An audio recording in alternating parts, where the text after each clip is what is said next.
Уважаеми участници. Participants, guests, thank you on behalf of New Direction Foundation, the Foundation for European Reform.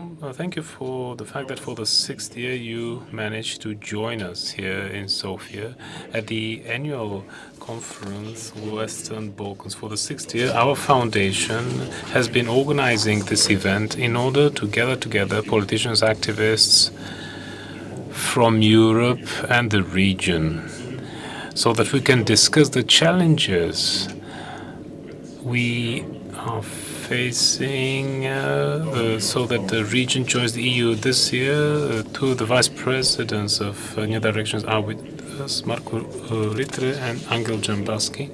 And this gives me an occasion to invite Mr. Jambaski to open officially the conference. Thank you, Mr. Tichev. Mr. Chernitsky, Deputy Chair of the European Parliament's 1419, Mr. Yordanov, Member of Parliament and Leader of Parliamentary Group, dear guest participants from the European Conservatives and Reformists, and our friends from the region, from Croatia, Kosovo, Albania, Serbia, Macedonia. Am I missing anybody? I don't think so. Thank you. Bosnia, of course, sorry. Bosnia, sorry. I will make it up to you. You're welcome. I'm glad that you're finding the time to have this conversation for the 6th time in a row for the future of the Western Balkans. Without further ado, allow me to tell you what the motivation for this conference is and what are the results we expect from it. Undoubtedly, the Western Balkans, culturally and historically, belong to the European civilization. The question is how to make this happen politically.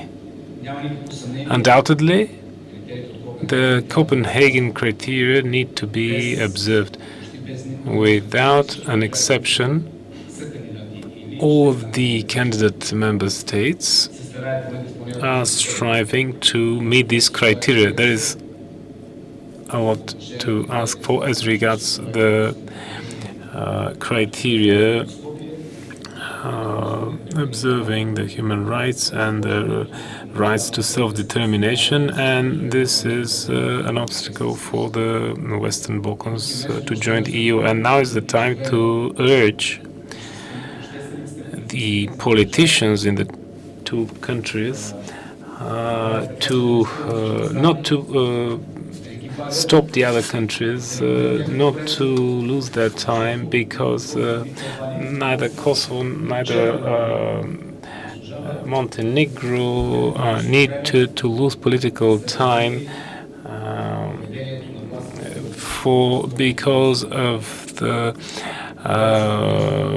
authorities in Belgrade and Skopje. We need to say this clearly. We have noticed attempts on some of my colleagues in the EU to go around the rules of the EU, to go around the obligations on meeting of major human rights, mainly rights to self-determination, and try to trade things, to delay. And for example, let's start the negotiations and we'll put off these things. I'm not going to disappoint you, but this will not happen. And the Republic of North Macedonia will start the negotiations, and Serbia will continue its negotiations once they meet fully, without any attempts to circumvent the criteria, which we can claim to be the Copenhagen 4 main criteria. Each member state is meeting them in full, or was before it started the accession negotiations. Another important question is what EU the Western Balkans will join, because the European Union is undergoing transformation. Our political adversaries are trying to take it to another level that we don't know what will happen. Nobody had planned this. The political idea for the future of the EU is scandalous for us, unacceptable for us. From a union formulated closer to the goal for Europe of the countries, EU of free states, respecting their lawful interests, finding a way to live together, finding a way to take advantage of the common market for their political and economic developments, and we are witnessing preparation for changing this union into something different. And this different thing, this political unification, is even not the thing we're criticizing, and what our friends from Hungary and Poland are criticizing as well, together with us. We see the idea of the EU changing drastically, and this is no longer the Union which was designed after the end of the Second World War. The idea for the EU to be turned into a sort of a pyramid led by a European government in Brussels, which is not elected but appointed, headed by general secretaries. Probably you don't know what this word used to be. The Secretary General used to be the head of the central committees of the communist parties during the Cold War. And the Secretary General was the Secretary General of the Presidium of the Communist Party of the Soviet Union. Following the changes voted by the European Parliament last session, 2 weeks ago, what is proposed is the President of the Commission to be brought back to where it belongs, according to them, and this person will be called Secretary General. And this is ironic.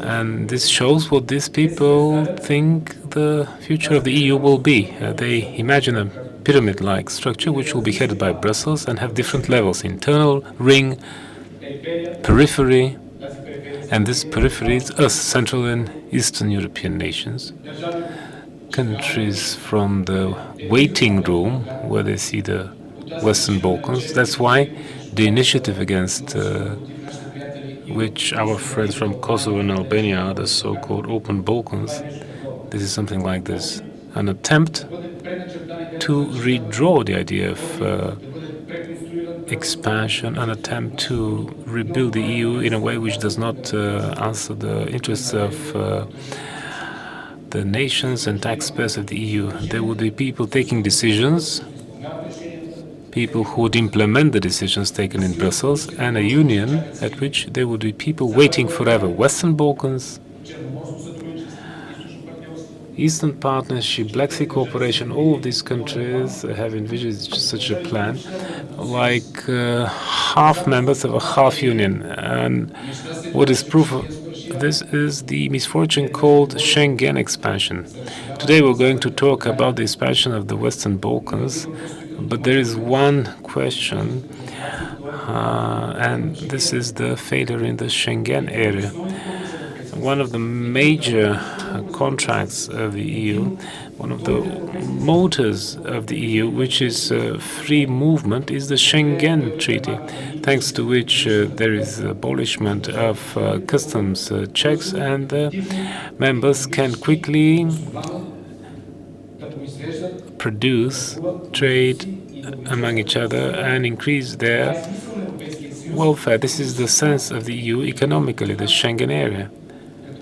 And if we take aside the propaganda with the banner of the rainbow, the Schengen area shows their failure because of their economic interests. Some countries manage to buy political time. They think of wrong arguments. They think of a country to present this. This is Austria, unfortunately for me. And Austria took the role of the political expressor of the interests of the economic circles of the Netherlands, largely Germany as well, and Austria said we don't want the Schengen area to be increased because we see illegal immigration coming, but there is no illegal migrant, or at least we don't know of an illegal migrant who has come to Austria and who has passed through Bulgaria or Romania. He should have been given a wrong map written long ago by a third grader, or somebody has passed them through a parachute. Illegal migrants who are in Austria don't pass through this route, so this is a wrong argument. Let's not mention that the authorities in countries like Austria and Germany bear the responsibility for the illegal migration, because, I remind you, the former German Chancellor Merkel said the famous words, "Wir schaffen das," we're going to make it. However, it turned into "Wir schaffen das nicht," you're not going to make it. And now they're trying to transfer this here, and they're writing this on a common bill. And the countries from the Western Balkans, our allies, our friends, our historic friends, such as the nations of Kosovo, Albania, and Bosnia, which I forgot to mention in the beginning. And now we have deep roots, historic roots, and cultural and religious ties. These countries are paying the price of the political fight in Brussels. There is no political explanation why we are having the expansion in this way, or rather the lack of expansion. Why Montenegro, Serbia, Bosnia are not there? Where is the perspective for them? When are they going to solve this issue? When are they going to see the expansion, the enlargement? They're saying that we are at the border, and this means that the younger generation in Europe is the one from Kosovo, and they are forced to emigrate in order to look for a better life for simple reason, because they don't have visa liberalization. They don't have something which was promised to them, the visa liberalization for Kosovo. Why? Because of double standards, lack of skills and knowledge. I hope that in this conversation we discuss all of these important issues. I hope that we hear from the experience from the Warsaw Institute, from Budapest, people with tradition, family, conservative, patriotic thinking, like-minded friends. We have our own idea of the European Union, a well-ordered, regulated union founded on mutual respect, recognizing our mutual interest, not obstructing the other, not forcing a dictate, because in its powerlessness, the establishment is forcing hysterical ideologies like climate hysteria, and they continue to do this, although they see what the situation is. For example, the recession in Germany, for your information only, now the freight turnover in the Schengen area is lower than it used to be during the pandemic. The pandemic was a huge shock. There was supply chain disruptions. Trucks would stay at the borders, shops were empty, production facilities weren't working for lack of source material, but now the turnover of goods is lower statistically than during the pandemic. This means one thing alone: the economy is in recession, it's not working, and against this recession, the bureaucrats in Brussels are answering with more regulation, with more taxes, with tax on the air, tax on diesel, tax on the transport, which stagnates the economy. Something inexplicable. I hope that you have a fruitful discussion, as they say in Brussels. However, I hope that our discussion will be interesting. It's not often that we have in the same hall people who have the historical knowledge, not to be in the same hall, in the same place, but I hope that we have a good conversation which would help our friends from Bosnia and Kosovo and Albania and Serbia to help them be more convincing when talking with the Medusa Gorgona called Brussels administration, which imitates enlargement, while in fact only caring for their own existence. Now I'll give the floor to the chair of the parliamentary group of the ideologically and politically closer to the conservative family in Europe. There is such a people, Mr. Toshko Jordanov, and we'll open the conference.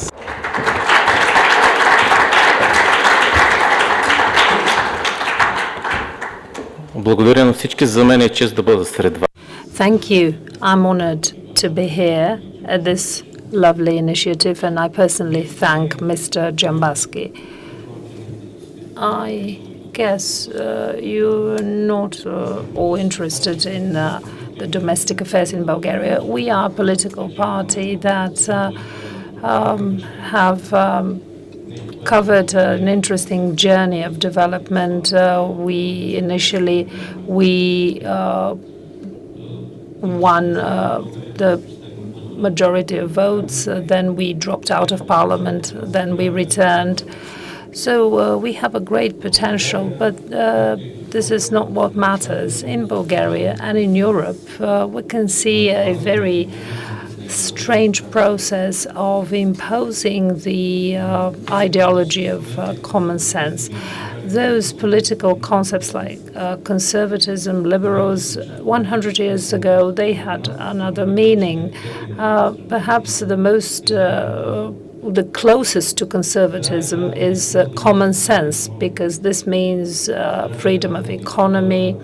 Common sense also means family. The family consists of a man and a woman. Also, sexual orientation is not an attribute. It's not an advantage. It's a personal choice.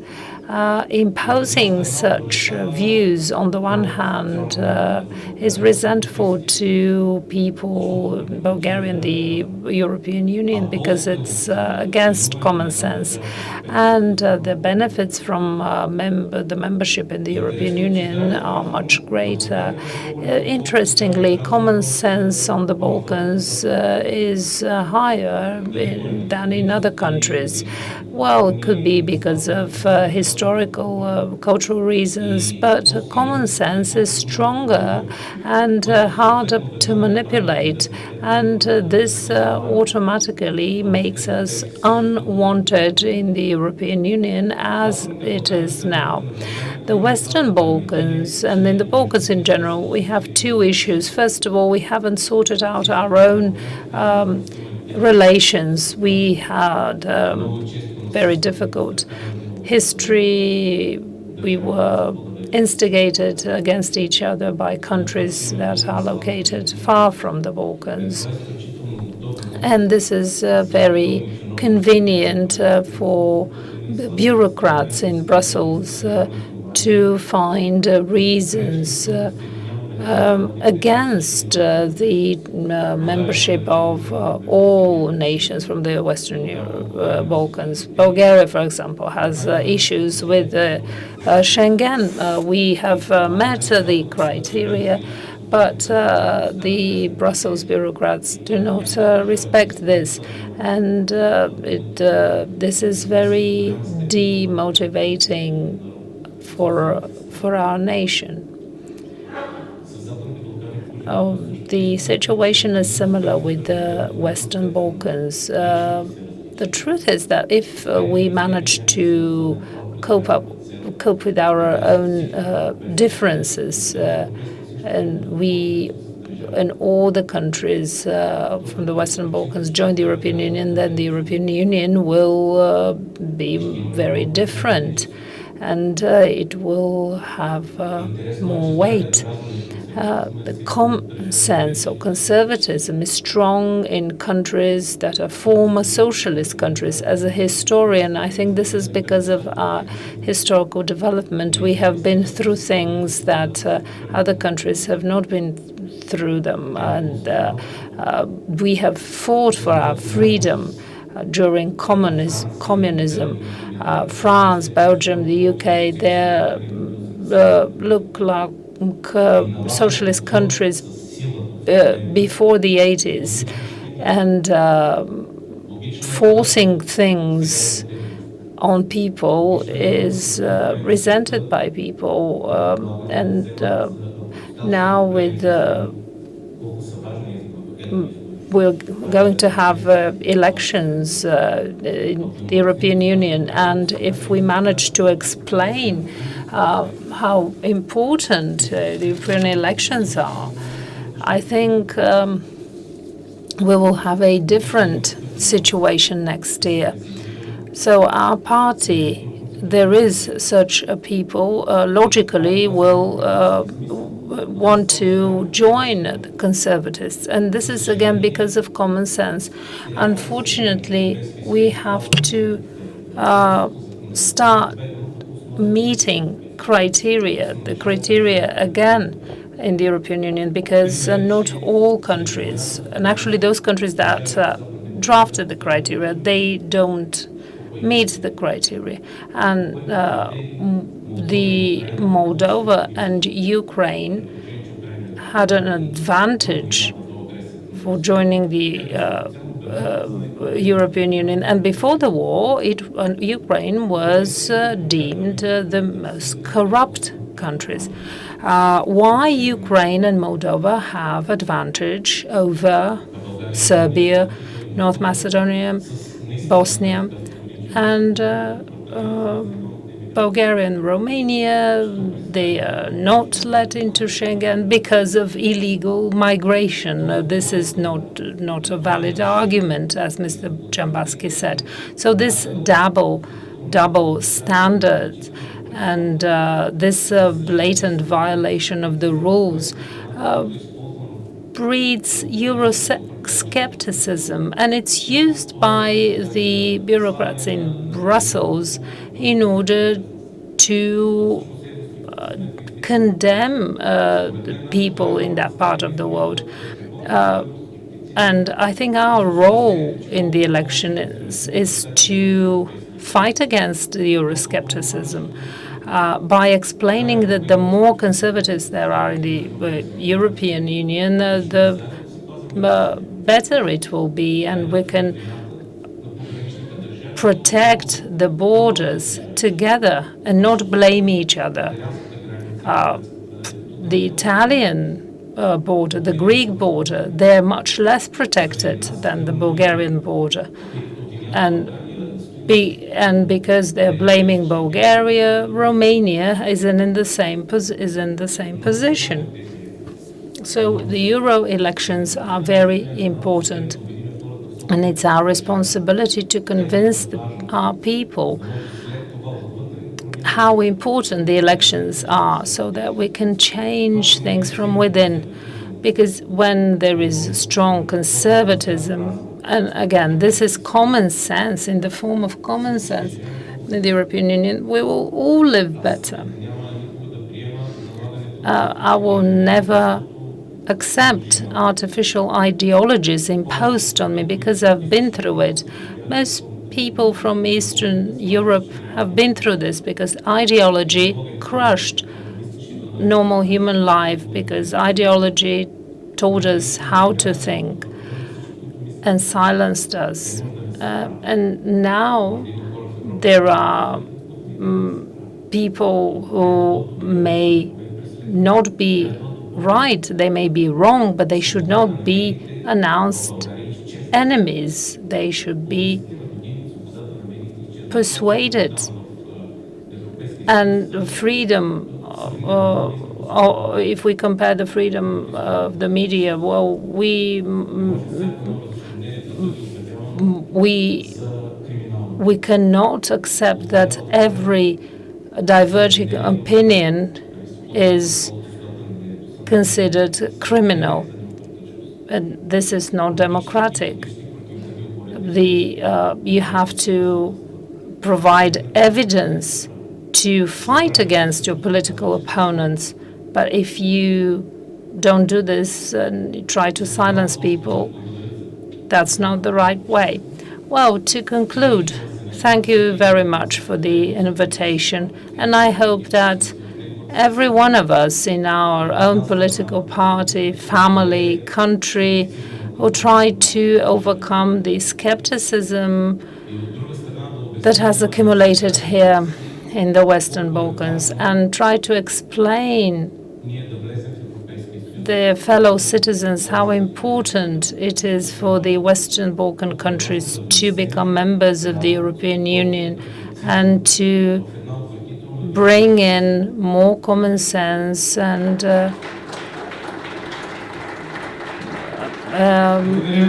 in this environment. Thank you, Mr. Yordanov. I welcome you and your political party in our conservative family. And actually, the ECR will be the third political party in the European Parliament. And this is the dread of our opponents. But let's start with the first panel discussion. I would like to invite the Deputy President of the European Parliament in the previous term of office, Mr. Czarnecki.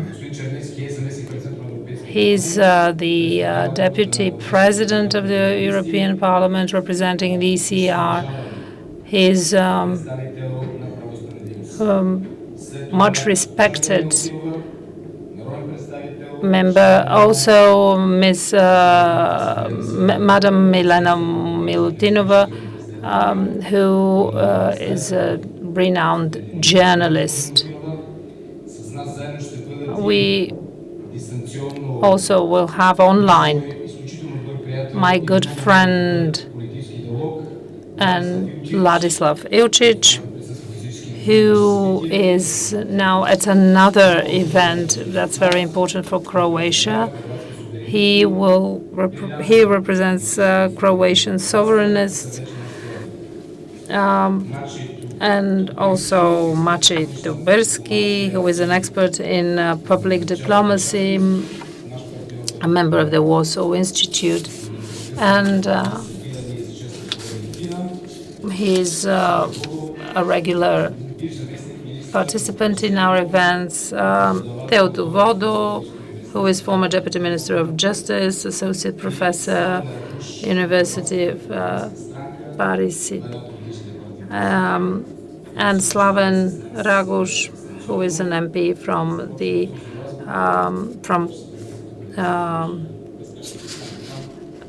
Hrvatska Republikanska stranka.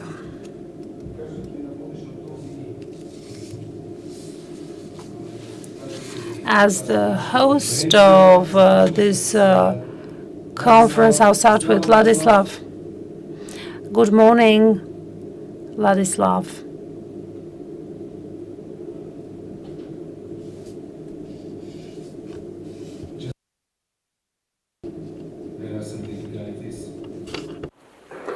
Silence. Добре, надявам се. Can you hear us, Ladislav, now? Can you hear us? Yes, I can hear you perfectly. Чудесно. Ще задам. Great. I will ask my questions in Bulgarian out of respect for our audience, but I'll speak slowly. Ladislav, what is the process on the progress of the Western Balkan countries if compared to the standards of the European Union? What are the key challenges that those countries will meet in the process of accession? Thank you, Angel, for this question. First, I want to say that I'm honored to be again at this really important conference and this specific period of time, geopolitically speaking, a very important period of time. And thank you, Angel, and your diligent team for organizing this important event, because it really has an impact on what is going on in Western Balkans. So, yeah, I said it is an important period of time. It is not just about the war in Israel or war in Ukraine, but we have to say openly that the shape of European Union is not that good as it was before. So we have demographic problems in European Union. We have migration crisis. Our industry is not in that good shape as it was before because of the prices of energy and so on. So geopolitically speaking, since there is a competition, BRICS countries, it is not just traditional influence of Russia to some parts of Europe, but it is also stronger and stronger influence of Turkey, Saudi Arabia, China, and other countries. So, so we have, let's say, competition, and the interest of European Union is to enlarge. And actually, it is a good news for Western Balkans countries, but then there is a question of improvements, because European Union cannot afford to accept some countries which are not ready to accept. But just to show that what I said is true, I will mention the EU growth plan for the Western Balkans, you know, with huge amount of money. So it's 6 billion euros, 2 billion in grants and 4 billion in loans, which was presented as a new hope for the region. So, of course, there is no accession dates in this plan, what some countries were not happy with. But I want to say that European Union really showed a goodwill to enlarge, and that is an possibility which Western Balkans countries have to consider seriously and have to use it. I have to say that there are improvements concerning measures against corruption in general, reform of public administration, reform of juridical system, and some others. But since I don't want to speak in general, I really don't support package arrangements for Western Balkans countries. I will say a few words on each country specifically, and since I'm the member of delegation of European Parliament for Bosnia and Herzegovina and Kosovo, I will start with these two, and there are some other reasons. As a Croat, I will put Bosnia and Herzegovina on the first place.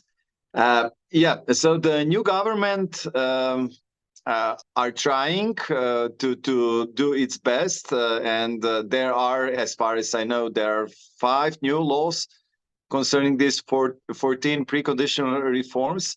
But in general, I have to say that 2 basic things have to be solved.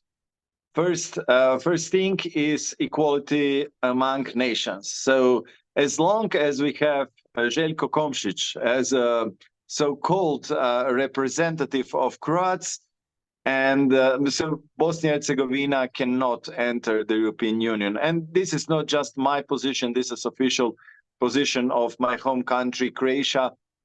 As long as this equality among nations is not established as it is written in Dayton and Washington Agreement, Bosnia and Herzegovina cannot become a member of European Union. And then there is another thing, and that is the, you know, this administration level in Bosnia and Herzegovina connected to corruption. I think that they have more than 150 ministers, something like this. You know, I don't know how many deputies and so on. I think that they spend more than 70% of their budget on salaries for public administration, which is not acceptable. You know, it's not that European Union will say like how much money you have to spend on these salaries, but these salaries and this high administration is always connected to corruption, and it is not possible to eradicate corruption with this level of administration. So some kind of reform of administrative structure of Bosnia and Herzegovina, I think, has to be done. Without that, there will be really difficult to improve. But I think that Slaven Ragoš, who is member of the Bosnian parliament, Bosnian and Herzegovinian parliament, can say much more about that. Concerning Kosovo, Kosovo was for years a victim of this package report. So politicians in European Union, spoke about dialogue with Belgrade, but now after these terrorist attacks in Banjska Monastery, I think that it was some kind of eye-opener for a lot of European politicians. We have quite good resolution on Serbia and Kosovo. I think that now it is clear that there is a strong connection between Serbia and North Kosovo constituencies, like Srpska Lista. So it is obvious that there is a strong connection between Serbian government, who, it seems so, wants to have instability there. So like they cannot admit Kosovo as an independent state, and they want to keep it unstable there. So their interest is not to have stable situation, not to have improvement, but vice versa. So, and it is not acceptable. So unfortunately, I have to say now that there is no possibility for any kind of autonomy, political autonomy of Serbs in Kosovo, because it would look like Republic of Srpska in Kosovo, which would mean a burden for European path for Kosovo. Of course, I would always advocate for some cultural autonomy, but political economy after this is very important. And I have to say that the role of European Union there was not good. I think firstly on Borrell, and who didn't even call it a terrorist attack, and that is a big problem for European Union, because there are some ideological burdens of some commissioners like Borrell who cannot say the truth. So that is the problem, and I think that Kosovo made really several improvements as a part of stabilization and association process, and some reforms, but we have to help Kosovo to get rid of these package arrangements and to let's say have a free path to the European Union. Considering this, I already said the biggest problem with Serbia. I would say the biggest problem is that they want to sit on two chairs. On one hand, they would like to receive funds from European Union and give some promises to European Union that they will improve on their path to European Union. And on the other hand, they look to Russia, and their hearts are more there than in European Union. So they have to decide. It's up to them to decide. I think for the European Union, it would be important, and for people of Serbia, it would be important to decide about this European path. And we can of course argue about democratic process in Serbia, because it seems that they have really autocratic and repressive type of the government, and we shall see, of course, in 2 weeks when they have elections in Serbia. But what their citizens, Serbian citizens, think about this dilemma between European Union and Russia, we can see how many Serbians go to European Union to work there. So they don't go to Russia to work there. So I think that this is a good sign what they really think. But yes, they will have to decide and to decide on which path they want to go. And just shortly at the end about the other countries like Montenegro, which was a bright example of country that strongly works on Euro-Atlantic associations, becoming a member of NATO and so. But in the last few years, they have internal political problems. And I have to say that we are worried about it because we feel that there is a stronger and stronger influence of Russia there, pro-Serbian, pro-Russian orientation, led by also what I have to say, Serb Orthodox Church, what is really not good. And I hope that the new government will decide also to continue on European path. Concerning North Macedonia, yes, it seems like from 2005 when they, became get the candidate status until 2020 when the negotiations started, there was some kind of hidden behind some neighbors with, of course, problems with money and the budget, outdated, heavy polluting industries, dependence on Russian fossil fuels, and like a lack of strength to make certain reforms in fighting against corruption and so on. But I will also mention that the same thing we have with Croats in Bosnia and Herzegovina,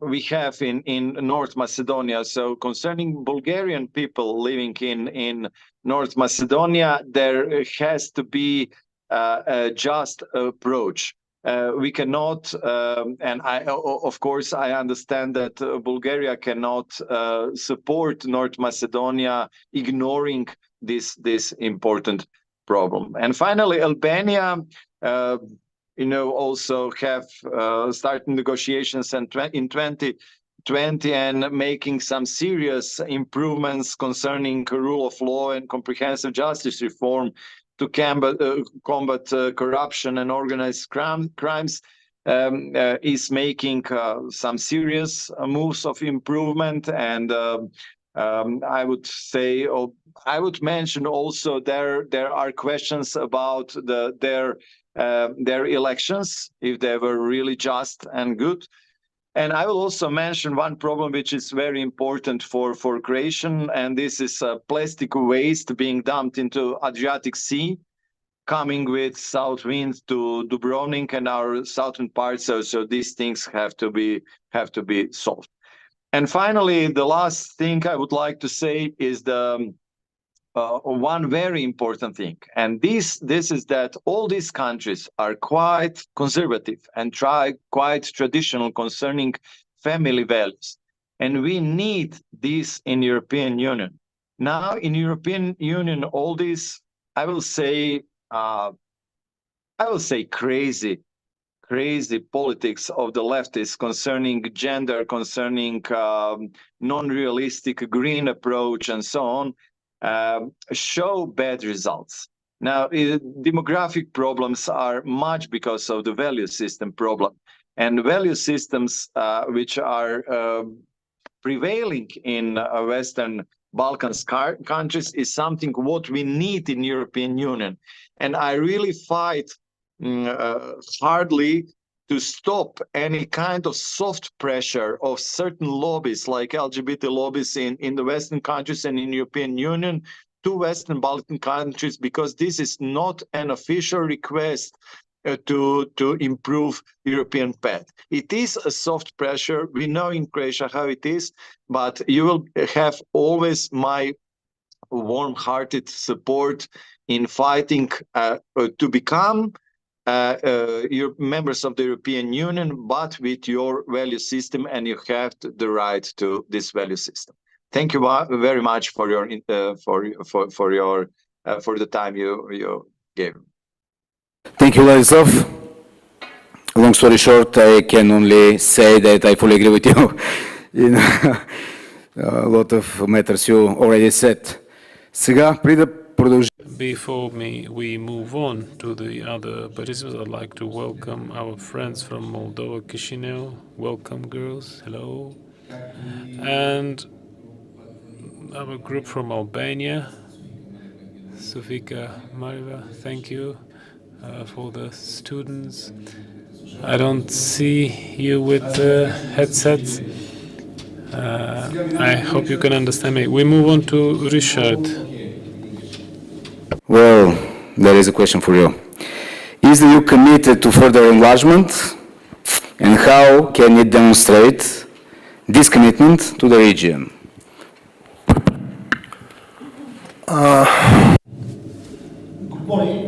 Добър ден на всички. Първо искам да благодаря за това, че ме покани. Special conference in very special time and in very special country, because Bulgaria has very long history, one of the longest history in the European Union nations, 1,300 years. I came from Brussels, capital city of Belgium. Belgium last year has celebrated 193 years of anniversary of started of Belgium state. Well, we can compare. And I remember that words of former Secretary of Defense of United States, Donald Rumsfeld. He told about old Europe and new Europe. Old Europe, Germany, France, Netherlands, etc., and new Europe, that generally our region. Well, frankly speaking, new Europe is Belgium. Old Europe is Bulgaria, Poland, and many other countries. It's the first remark. Secondly, I'm sorry, Angel, but I cannot agree with your message 20 minutes ago. You told us that ECR group, our conservative and reformist group, will be the third political group in the European Parliament. Well, if we will create enlargement, we can be the second group in Parliament. I think our enlargement will be absolutely faster than Western Balkans country enlargement of European Union. Okay, I told that we are in special time. It's true. I have two questions to us. Question number one, what's the biggest challenge for EU27? The enlargement, Western Balkan enlargement? Absolutely no. Is the immigration, is the immigration policy of European Union? My second question, what is the biggest chance for EU? The answer is very clear.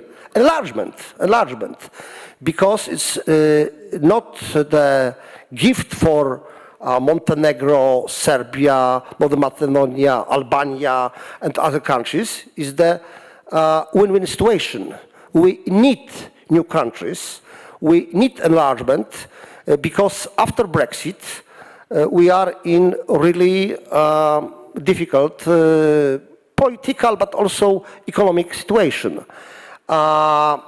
Okay, we can discuss about Brexit was good or bad for UK.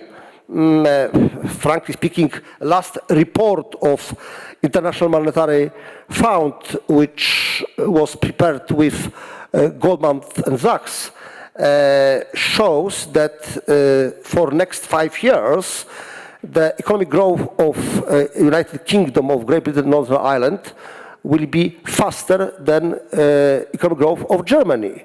But for me, for angle, for us, is more important the situation of European Union. After Brexit, really our position in international political scene is absolutely worse. Also, economic position. Do you remember the Lisbon strategy, official document, official position, official strategy of European Union? More than 20 years ago, European Union had the aim, had the goal that in 2010, European Union should have this same economic level as United States.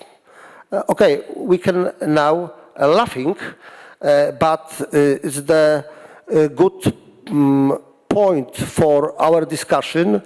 We need new countries, we need enlargement. It is not only gift for our potential partners, but it's also very good for our development, economic and political development. Frankly speaking, for now, the problem is that for biggest playmaker in European Union, like especially Germany, partly France, the enlargement, Western Balkans enlargement, is the ball in the political playground. And I remember 5 years ago, our official visit, the delegation, high-rank delegation, European Parliament in Beograd, in Serbia, and we promised that this enlargement of our partners from Western Balkans will be the end of this decade, 2028, maybe 2029. And finally, the EU, but in the political practice, Western Europe postpone this time. Please remember the results of summits, EU-Western Balkans summits during Slovenia presidency in 2021, November, in Bled Castle. Practically, our Western neighbors switch on red light for enlargement. Obviously, after Russian aggression against Ukraine, suddenly you switch on green light. But I think that the problem is very big instrumentalization of this access. Few important, maybe not too big, but important countries. My final conclusion is that firstly, in Brussels, we should, maybe not the European Parliament, because understanding of the situation is absolutely bigger, but especially European Commission and European Council be more open for understanding problems and also the history of Western Balkans, because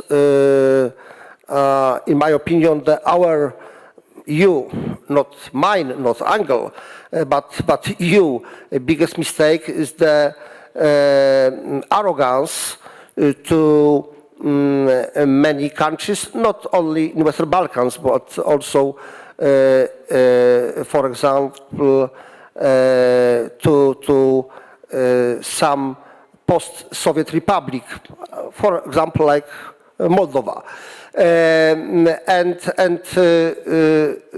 We should make faster this process because it's our EU interest, obviously common interest, but we should speak also about our EU 27 interest, not only the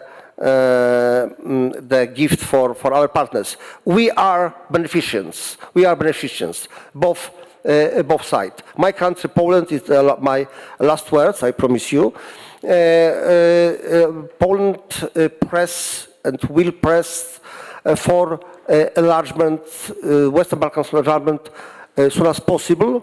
But the problem is that now, especially Berlin, wants make in one box country like Ukraine and Georgia, for example, in the same box like Montenegro, Serbia, North Macedonia and Albania. It can be excuse for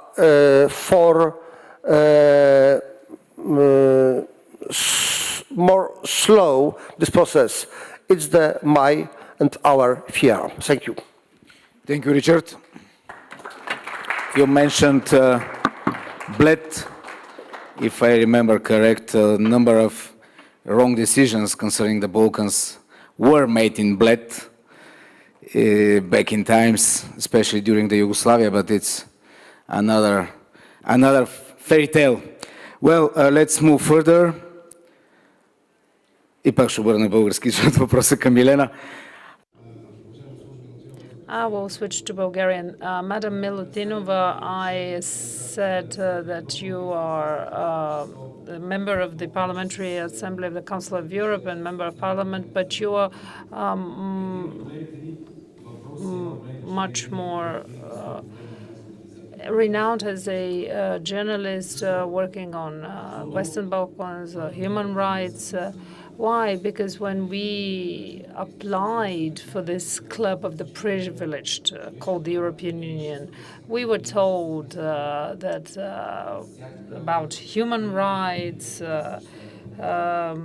every little creature had its rights protected. But now we have a flagrant violation of human rights, and the bureaucracy in Brussels are trying to turn a blind eye to this. At the same time, human rights are really fundamental rights. And my question is how are the Western Balkan countries cooperating between themselves, and also what is the influence of some countries on the governments of other countries? And I'm talking about the interference of Belgrade in Kosovo, in Skopje also, and so please, you have the floor. Thank you, Mr. Jambaski.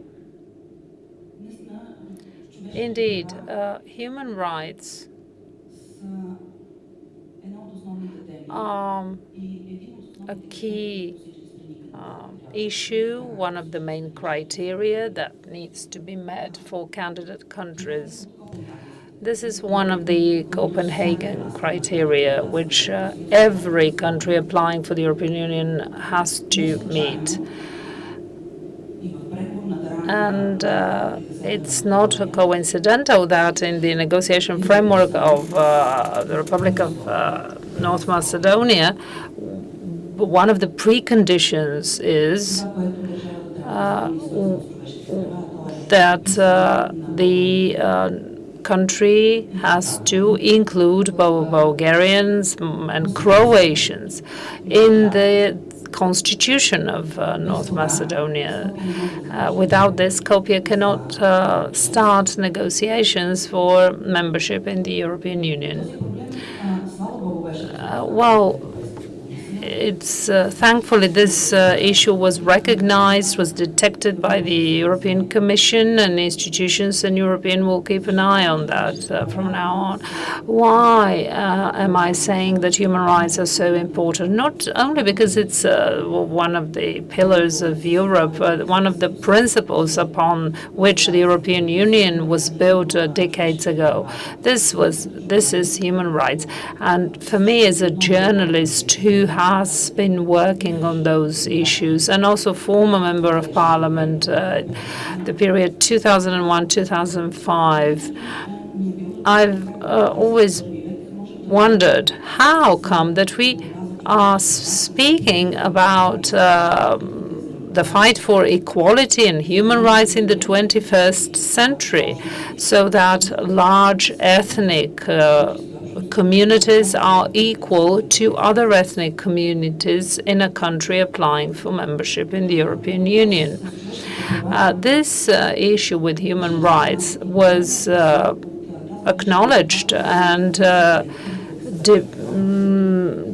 described in detail by the ECRI committee with the Council of Europe, and there were a lot of examples of human rights violations in some of the countries, including North Macedonia. And I will mention only a few of those examples.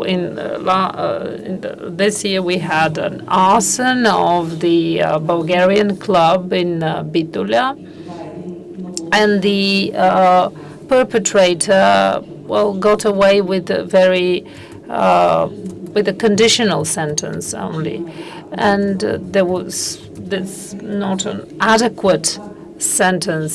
Before that, there was shooting against the Bulgarian club in Ohrid.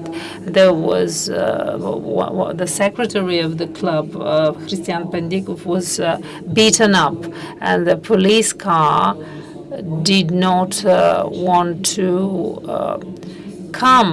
And then he was discharged from hospital with a number of fractures, broken jaw, and then the Bulgarian government aircraft had to go and pick him up. These are only some examples of drastic attacks against Bulgarians in North Macedonia and violations of human rights, and they were acknowledged by the ECRI committee, the Council of Europe, and it's also in the report of the European Commission that insists on including Bulgarians in the constitution as a precondition for starting negotiations. They also, the report also talks about the fact that Skopje needs to comply with the agreements with Sofia and Athens, and the two protocols with Sofia. And those protocols contain all the requirements that North Macedonia needs to meet in order to continue with the negotiations.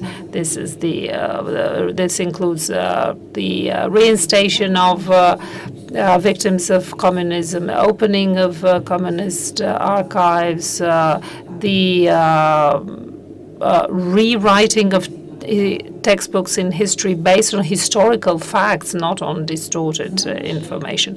And now we come to hate speech. For me, it was very perplexing, and not only for me, but for the whole of our society. And I can see Europe is also perplexed by the retroactive legislation that was adopted a year ago against the clubs of local Bulgarians. This was an amendment, retroactive amendment in the law of political parties and associations and NGOs, which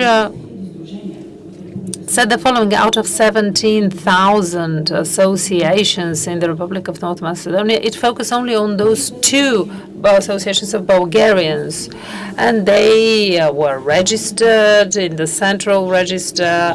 One had worked for 3 years, the other one for 1 year. And out of a sudden, some legal text, retroactive text, banned and wiped out those associations. And there are more examples. There were charges pressed against victims of crimes because the chair of the club, Lupcho Gurgievsky, he had charges for instigating racial hate. And there was a quotation of Vance Mihailov, a historical figure, and the political figures in North Macedonia do not mind this political figure, because the former prime minister inaugurated the statue of this person. But when the chair of of the Bulgarian club used a quotation from this same person, well, this was punishable. And there are many more examples, and it's not only me that speaks about those examples. Other media also cover this issue, and that's why I think that one of the big challenges for Western Balkan countries on their pathway to the European Union is respecting human rights. I don't know why. Perhaps some Western Balkan countries still live with their totalitarian past, or for some other reason, human rights human rights are still not respected. But I hope this will happen, because we can see that the European Union wants the Western Balkans. Bulgaria, on its part, feels perhaps the Republic of North Macedonia closest to it for historical reasons. We were the first to recognize the country, the Republic of North Macedonia, and we paved the way for other countries to recognize this this state in 1991. And we would do our best to help the Republic of North Macedonia to meet the criteria, start negotiations, but not before it undertakes the reforms, and especially in the with regard to human rights. And because actually Mr. Dzhambazki asked about the cooperation between those countries in the Western Balkans, and I hope there is cooperation in the good steps towards meeting European criteria, not in the bad practices. Unfortunately, in the past month, we have seen one more instance of violation of human rights in Bosilegrad, in the Cultural and Information Center.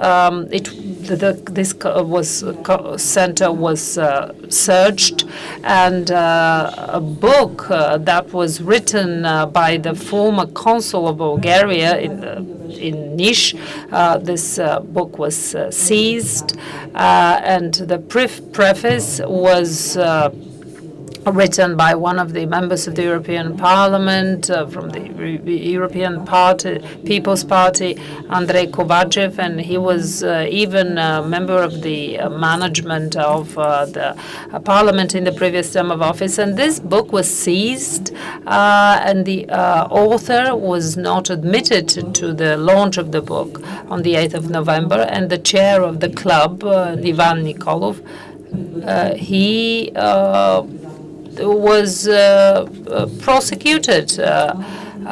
He was prosecuted for instigating national hate and racial hate.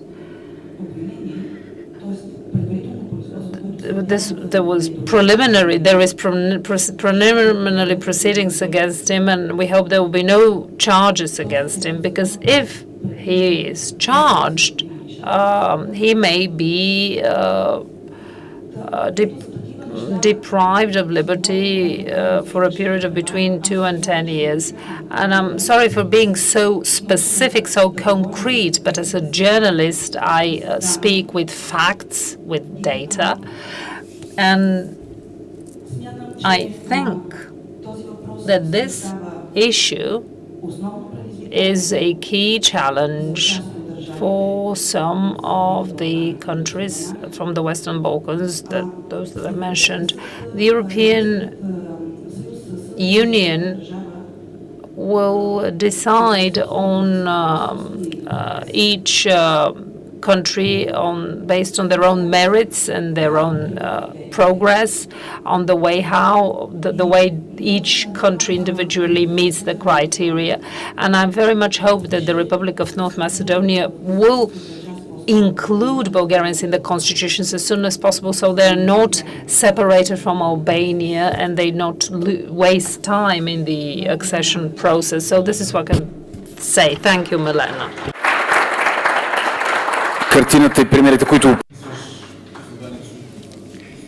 The picture you are describing is based on facts. It's a bit different than what our partners would like to see, and a different picture that should be there in countries which want to be members of the EU. It's all in their hands now. That's true. And if we take Kosovo as an example, I can see our friends from Kosovo. The legislation of Kosovo as regards protection of the rights of communities and minorities is at the world level. Probably there is no better legislation providing rights for the different minorities. And we have people in the whole who have Bulgarian origin.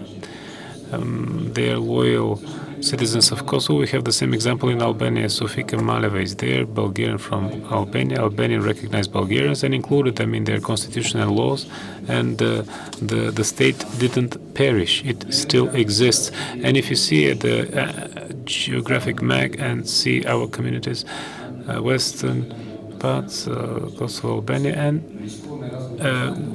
we shouldn't turn this into a local national conversation. And here we are talking about the Western Balkans and our friends from these countries who deserve to start negotiations to be members of the EU and not to be hostage of the stars of the past. Tubinsky from the Warsaw Institute, you're very welcome here.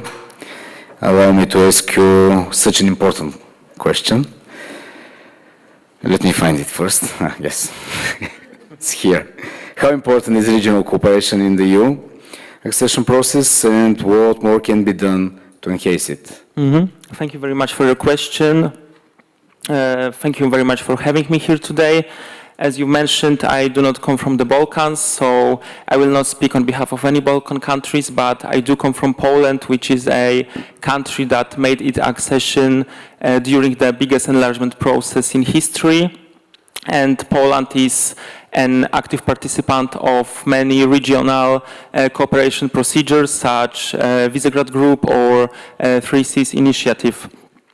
So, of course, currently we are facing many problems with future enlargement of EU. It's been years since the Berlin process. It's been years since the last accession of Croatia. It's been years since the Thessaloniki Summit in 2003. 20 years ago, we were promised that one day Western Balkan countries will become an integral part of European Union. But we are facing many problems in that regard. European Union faces many problems: financial crisis, migration, Brexit, pandemic. Now we are facing security issues from the East, right?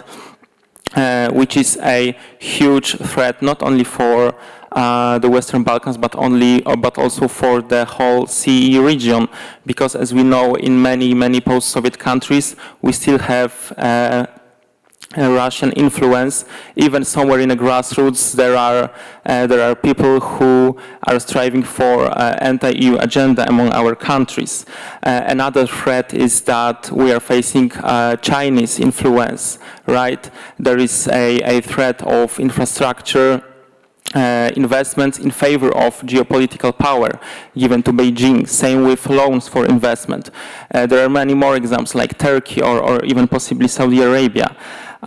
Some Western member states also fear that possible enlargement may bring to EU the leaders that will bring anti-EU agenda to the European Union Forum. In general, this current lack of accession is demobilizing society and the politicians, which leads to a well-known brain drain for young people that are going to study in European Union countries and then stay for work here. This is a huge issue as well. So in my opinion, here the EU should review the complicated accession procedures for the countries, as currently we are able to make the history in that regard. And we should take this historical step because history needs to be made here. Moreover, from EU perspective, the conflict on the east, the Russian invasion on Ukraine, proved that Western Balkans are a geopolitically important region. This re-energized the debate on enlargement, which I'm really happy about. Of course, it was mentioned before, we have a growth plan for Western Balkans, 2 billion of grants, 4 billion of loans. Of course, the money from European Union are the money for reforms, especially European Union institutions put a stress on rule of law. It's not only the case of the Western Balkan countries that are planning to access, it's also the case of current member states, as we are having disputes between Budapest and Brussels, Warsaw and Brussels, right? So regarding this strategic position of Western Balkans, this is important to have them in EU to reduce the possibility of geopolitical influence from Russia and China. Of course, there are many profits coming from the possible accession of Western Balkan countries. We have stability, we have security, access to new markets, transport routes, railways, pipelines, especially coming from the region of the Black Sea. And as I mentioned, as we look at the European map and European Union map, this region of Western Balkans cannot be left blank here. We need it for strategic issues. We both need Western Balkans and Western Balkans need European Union access. This is win-win situation. Of course, the membership is working as a political glue. I know the procedures are pretty slow now regarding the enlargement, but we have to remember that not always the procedures were that slow. Let's give an example of Cyprus in 2004, which was the country of political dispute regarding its control of territory. It wasn't 100% control of territory, and the membership was granted anyway, right? Additionally, Western Balkans are important for US and NATO, as this is strategic security point. And it's not official, but usually NATO membership is the preview of joining the EU later on, and I hope it will happen for Western Balkan countries. In question, we mentioned the regional cooperation. So here I can see 2 ways of regional cooperation. First of all, as I'm from Poland, we are in Visegrad Group, which shares many values with Western Balkan countries. And the Visegrad Group is for the enlargement, right? Additionally, we will have, as a Poland, our presidency in European Union Council in 2025. And our plan, which was confirmed by the President, is to strive for this enlargement, both for Western Balkans and Ukraine.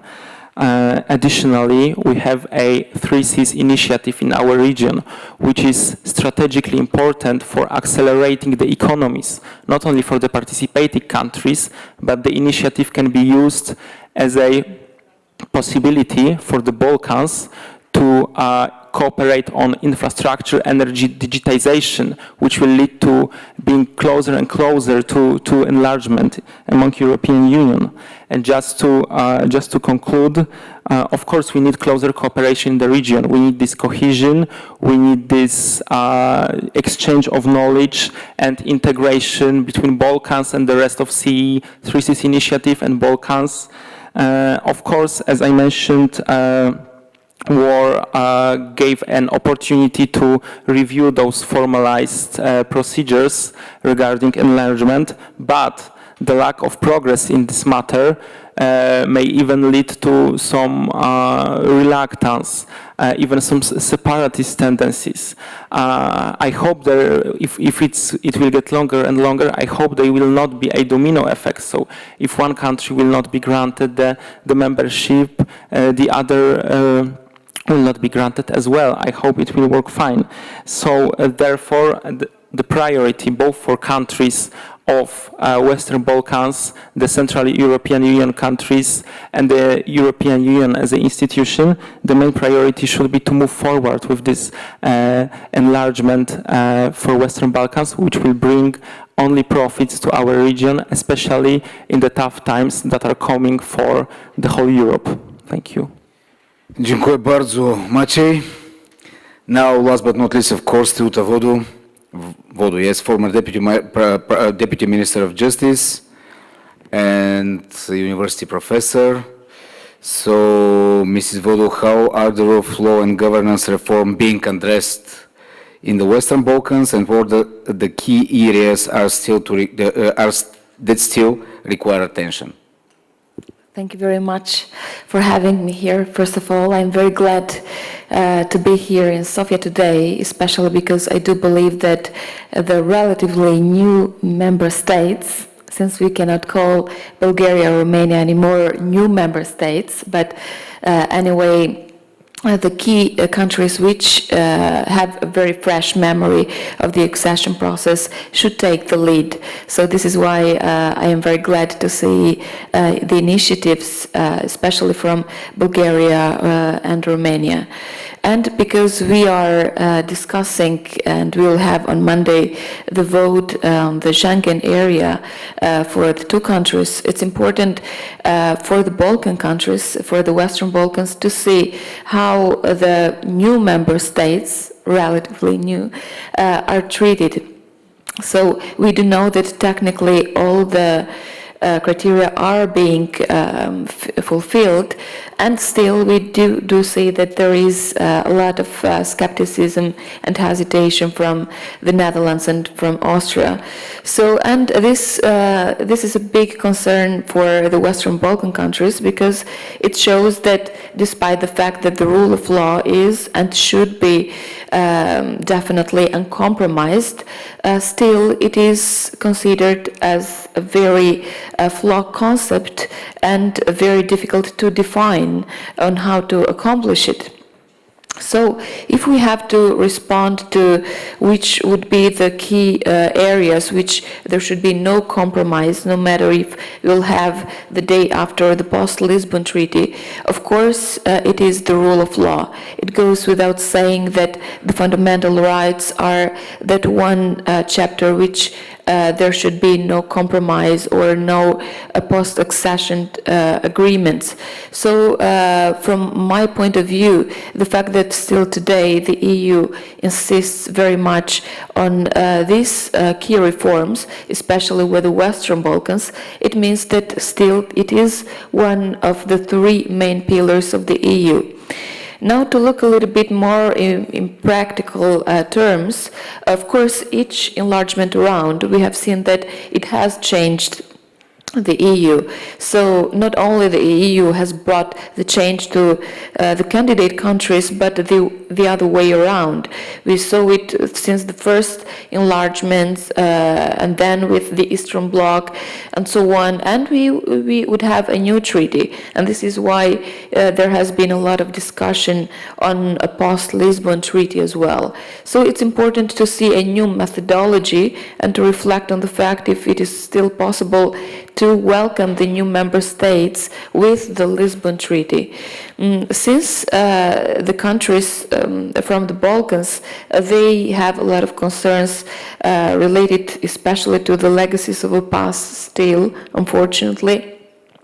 It's one of the key areas which we should recognize, the transitional justice, and in terms of organized crime and corruption, these are countries which are still struggling a lot. So, of course, the EU has a very important political message to send every time that it will give the green light to a new country. So, and this is the main concern. The Western Balkans, from one side, they need to show that they are very much in favor and politically very willing to change the system and to go towards a more transparent system. And on the other side, there is a need from the EU to show that it can keep the promises. So, and this is where the big vicious circle comes in, the scenario, because it is indeed, we have seen it in practice how these countries have been stuck in for a long time and still are. I'll give you the example of Albania and North Macedonia, which for a long time were waiting only for the green light to open the chapters, let alone to start negotiating and closing them. On the other side, we see North Macedonia, which changed the name, or Albania going through a very in-depth justice reform. All this showed very much the willingness that there was this the people's especially willingness towards the European family. And I'm very glad, Mr. Jamansky, that you mentioned very well that there is no doubt that the the Balkans, the 11 countries, they belong to the EU civilization. And the matter is mainly the methodology, and to have some more in thorough analysis and brainstorming on the methodology, since we do see that there have been a lot of double standards which have been applied. And I am hopeful that there will be, first of all, the green light for Romania and Bulgaria, finally for the Schengen area. And I do hope that there will be a more speed-up process for the Balkan countries, since if the position of the EU would be to say to the Balkan countries, you guys, you first become democratic and then we will welcome you, well, it will never happen, and we all know it. So there is this need to actually walk in parallel steps. So the message today that I would very much like to be embraced, especially by those who will give the green light for the further steps towards the EU, is to actually respond very vividly and to boost the process towards the EU, since this may be quite risky, especially as we have seen it with all the external pressure from other countries. Thank you very much.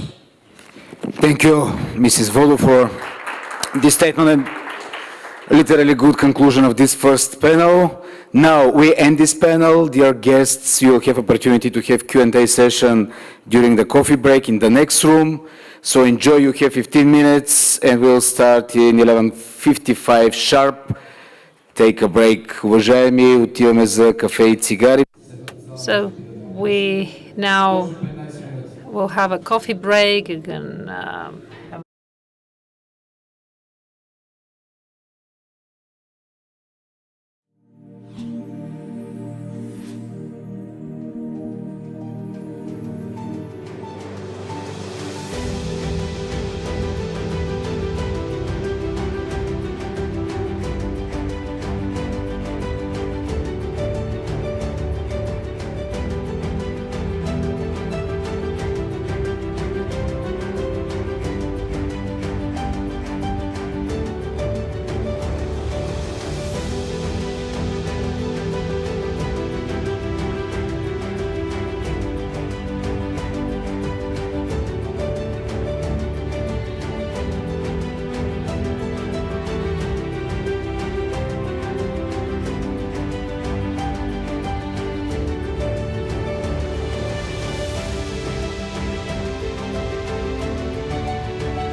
Ќе се уклучат после? Okay. Dear guests, I think we can begin the second panel.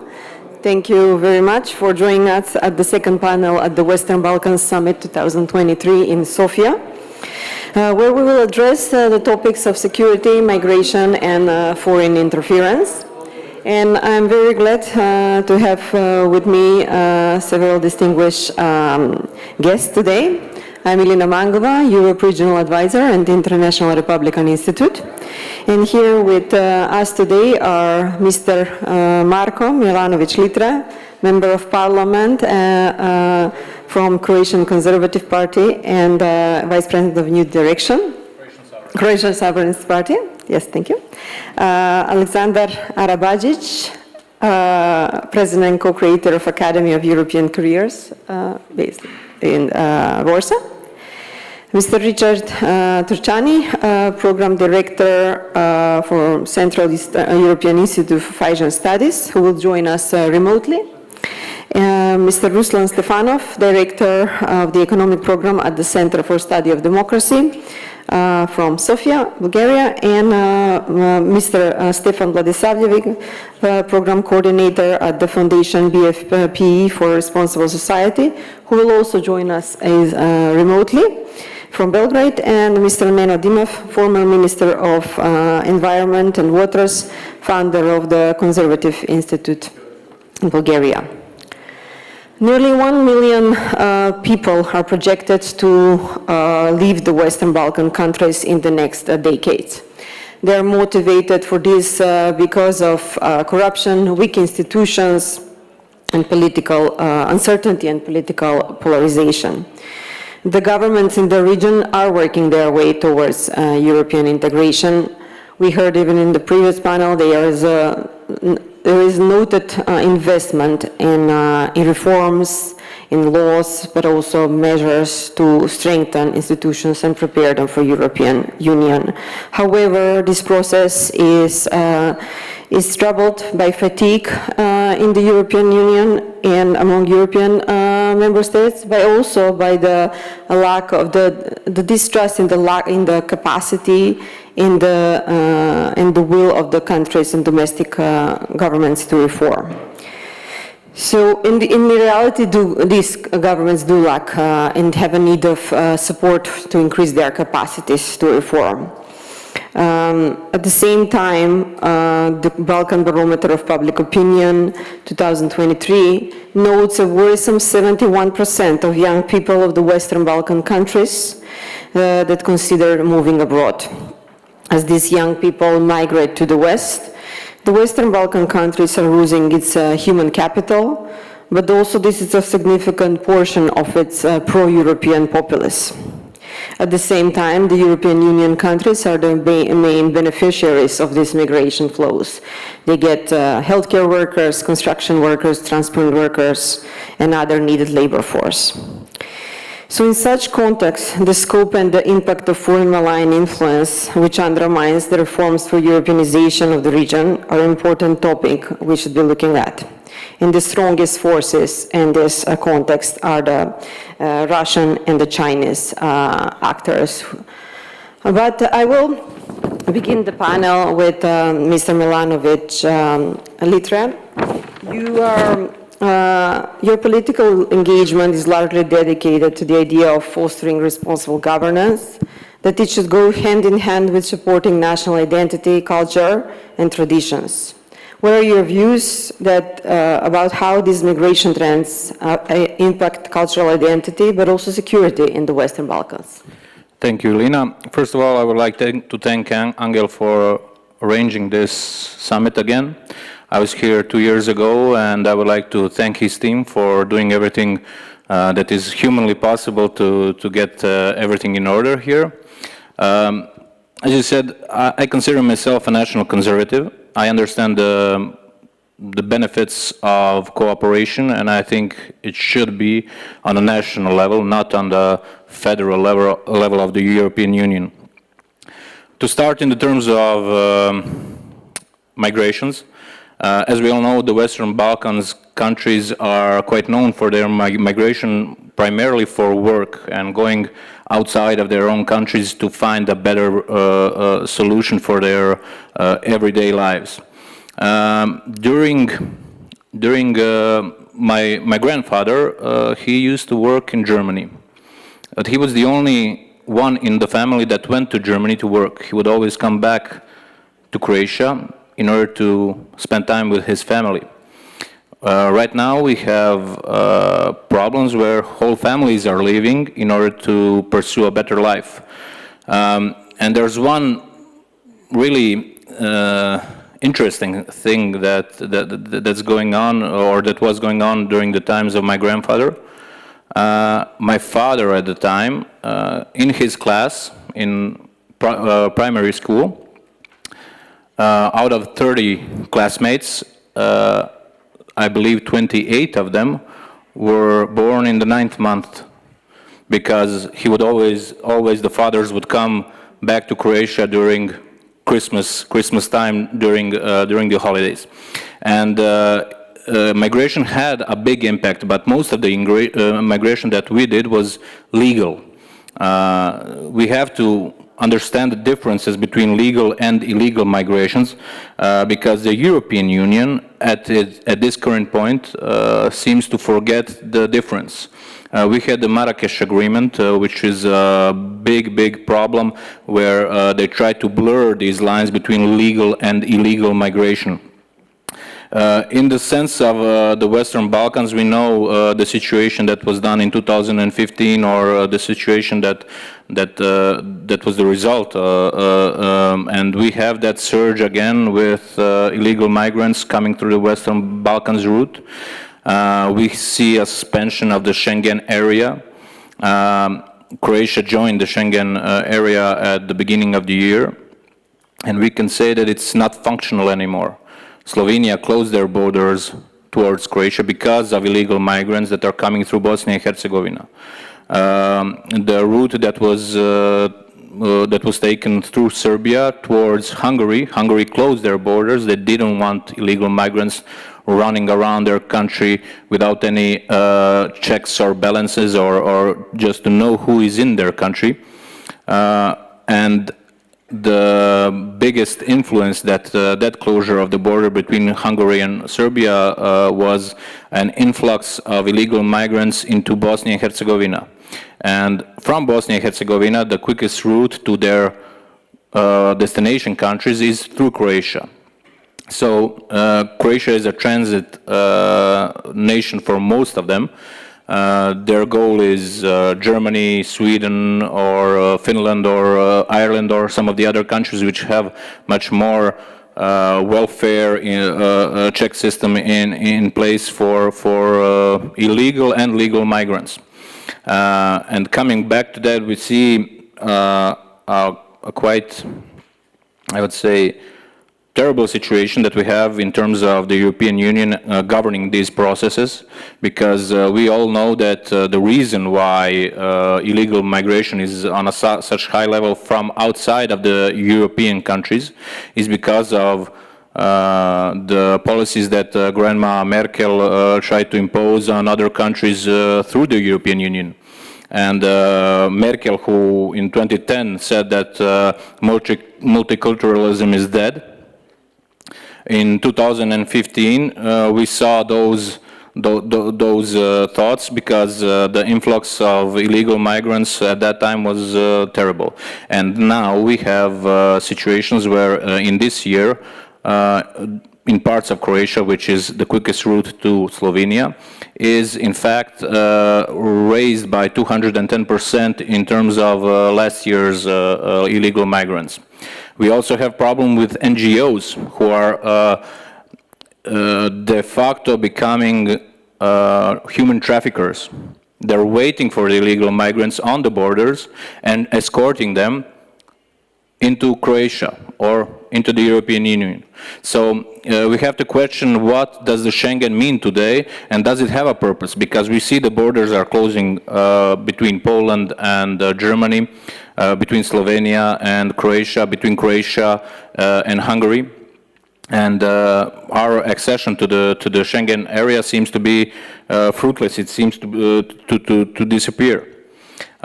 In the sense of security, of course, we have to understand that illegal migrations, first and foremost, we don't know who's coming into our countries.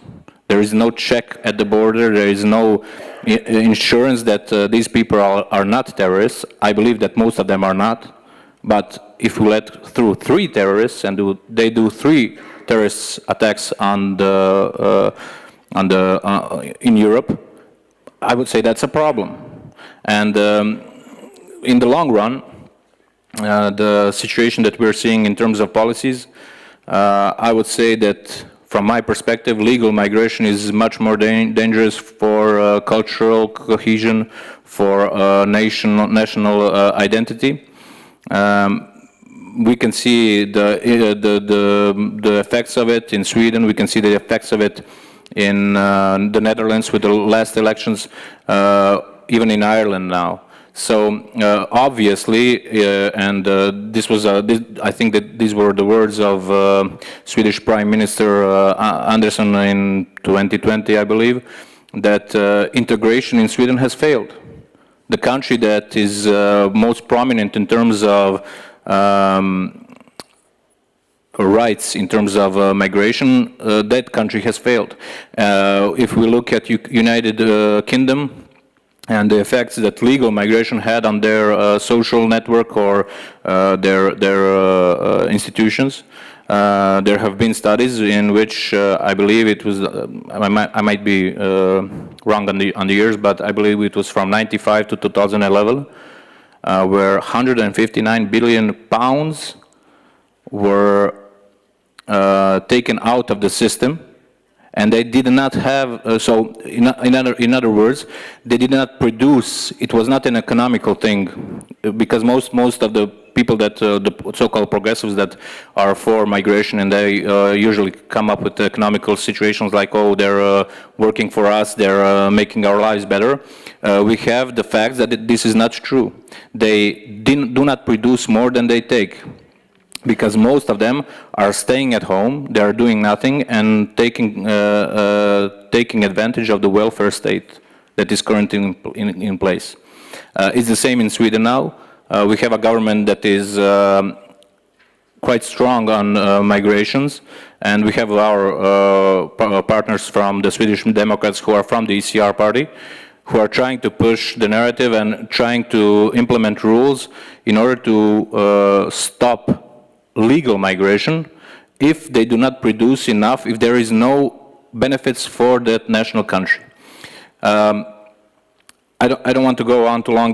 We can talk about a lot of the problems that I see with illegal and legal migration, but in a sense, to summarize the problems with migration, the European Union, the bureaucrats on the highest level, they implemented these rules, and now because of these rules they are closing down borders from national states, and it's an obvious I would say viewpoint that these policies are not derived from common sense, but are in some way trying to implement a new ideology or trying to disrupt the cohesion between national states and the people that live in them.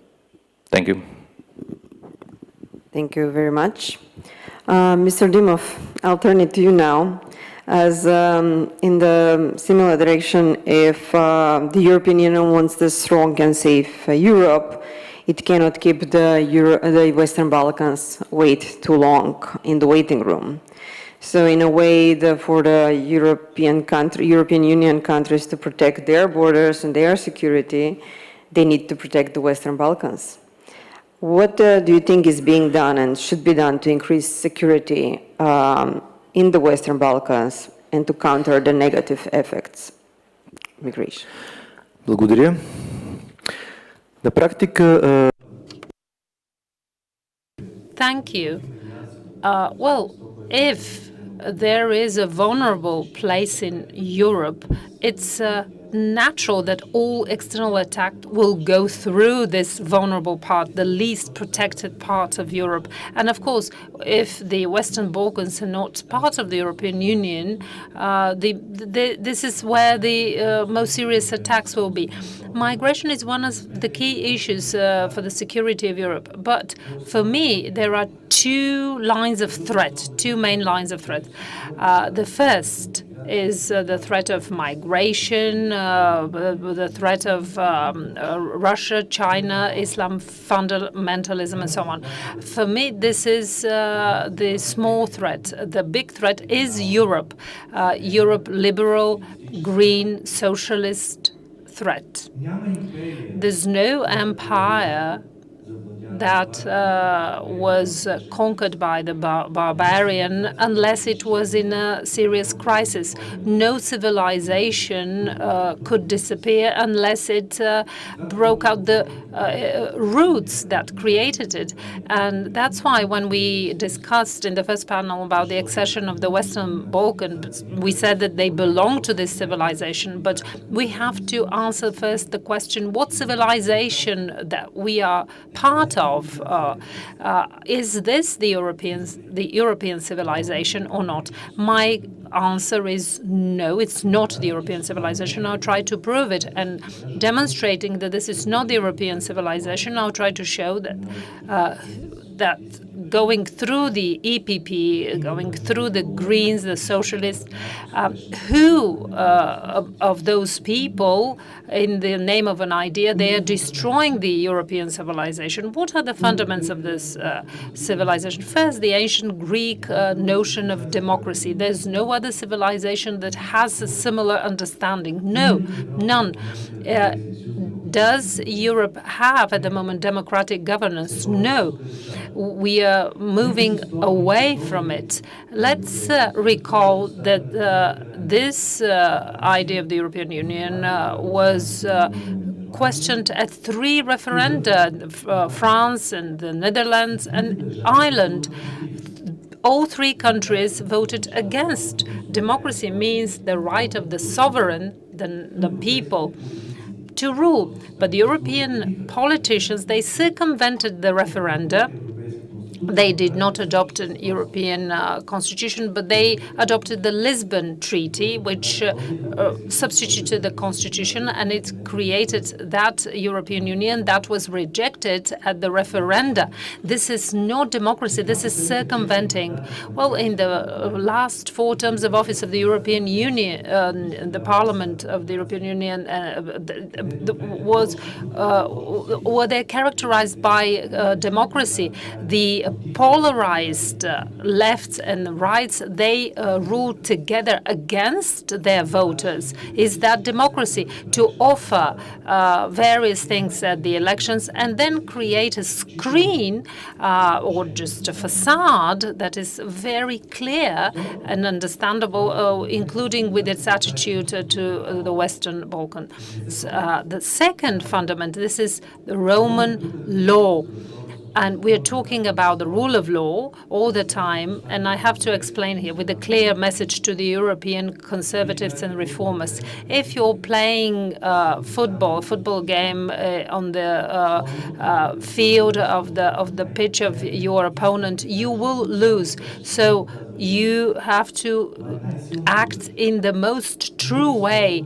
At the beginning was the word we have in the Gospels, the Gospel of John.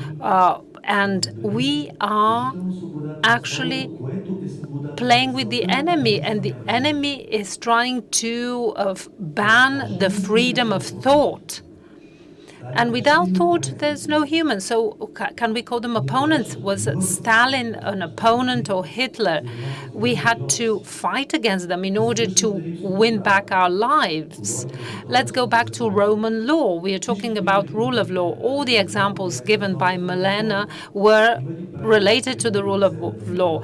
Does North Macedonia have the right to close down the Bulgarian clubs, communities? Yes, it voted for a law. This is the rule of law, but this is the rule of law of legislation, but not the rule of what is right to do. And all The political prisoners were killed because the law was complied with. But Roman law, what is right is not the legislation, was at the heart of European civilization. What is fair, the law is not always fair. Christianity, this is the next fundament. What was rejected by the Lisbon Treaty and the potential constitution with the votes of the so-called conservatives from the EPP under the pressure of liberals, socialists and Greens. So what other Europe than Christian? Well, we can see what Europe we're talking about. The Chancellor of Germany said to all illegal migrants, welcome, you're welcome, which meant I will not follow the law. And if the Chancellor of Germany says, welcome to all illegal migrants, well, what does this message mean for everybody else? Well, do not follow the law, do not respect the law. Well, of course, the law should be respected only by some people, and this is the big racism against heterosexuals, poor Christians, those who want to be parents to make their living in a decent way. Human rights, well, is that a fundament of our civilization? The truth is that the fundament is individual freedom. Again, it does not exist in other civilizations. The right of law, the right of life and freedom is the only human right that is inherent human right, and it's a privilege that you have to work for, make efforts, and anything you can see in the list of human rights of the UN, it's actually, these are also privileges. And the right of life means something else, that nobody is entitled to take away your life, and that we have to do, but it does not mean that we have to do our best to maintain other people's life. No, this is in the ideology of the Greens. The only right we have is not to take away this life. The Renaissance and capitalism are the other two pillars which are being denied, especially the capitalism. Let's recognize that during the Belle Epoque, Europe gave birth to a system which made the world a rich place. Today we're talking about how nice the pre-industrial era was. Several days ago, in connection with COP28, there was a Norwegian or Swedish institute studying the ice caps and saying what kind of air people used to breathe 200,000 years ago. And I was thinking, of course, this was an interpretation of the journalist, but I thought, I wonder how it was clear what kind of air people in London used to breathe, or in Sofia, studying the ice pieces. Imagine London 200 years ago, warmed up in solid fuel with firewood, without chimneys, throwing away the dead flesh on the street and with feces on the street. This was the pre-industrial era. Capitalism does what is possible today. We have the welfare and the well-being because of capitalism. Green policy is only one of the lines for crushing Europe economically. The European Union as a foundation was came with the freedom of movement of people, capital. People cannot move freely. Macron forbid free movement. Banks make us feel declarations all the time. They're going to deny payment in cash. the motto of the EU was united in diversity. Where do you see diversity? Why did they why did they tell the Greeks not to break plates, something which was a tradition of theirs? Why do they want a mold? Because diversity is a conservative value. I will repeat what Toshko gave me as an idea about conservatism, common sense. Common sense tells us that we're different, and this is the valuable thing. The other thing is to be robots, and there is no sense in that.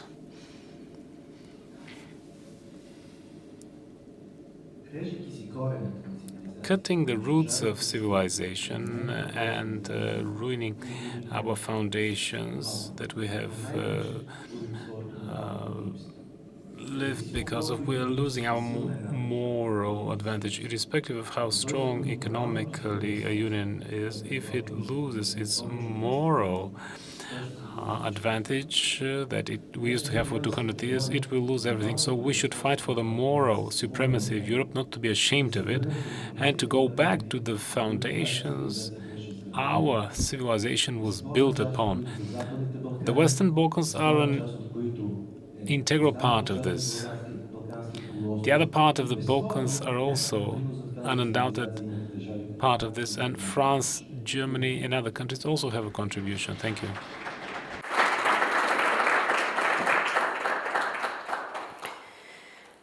In the European integration process is also continuously now important for the European Union countries to demonstrate strong rule of law and human rights also in their own yards.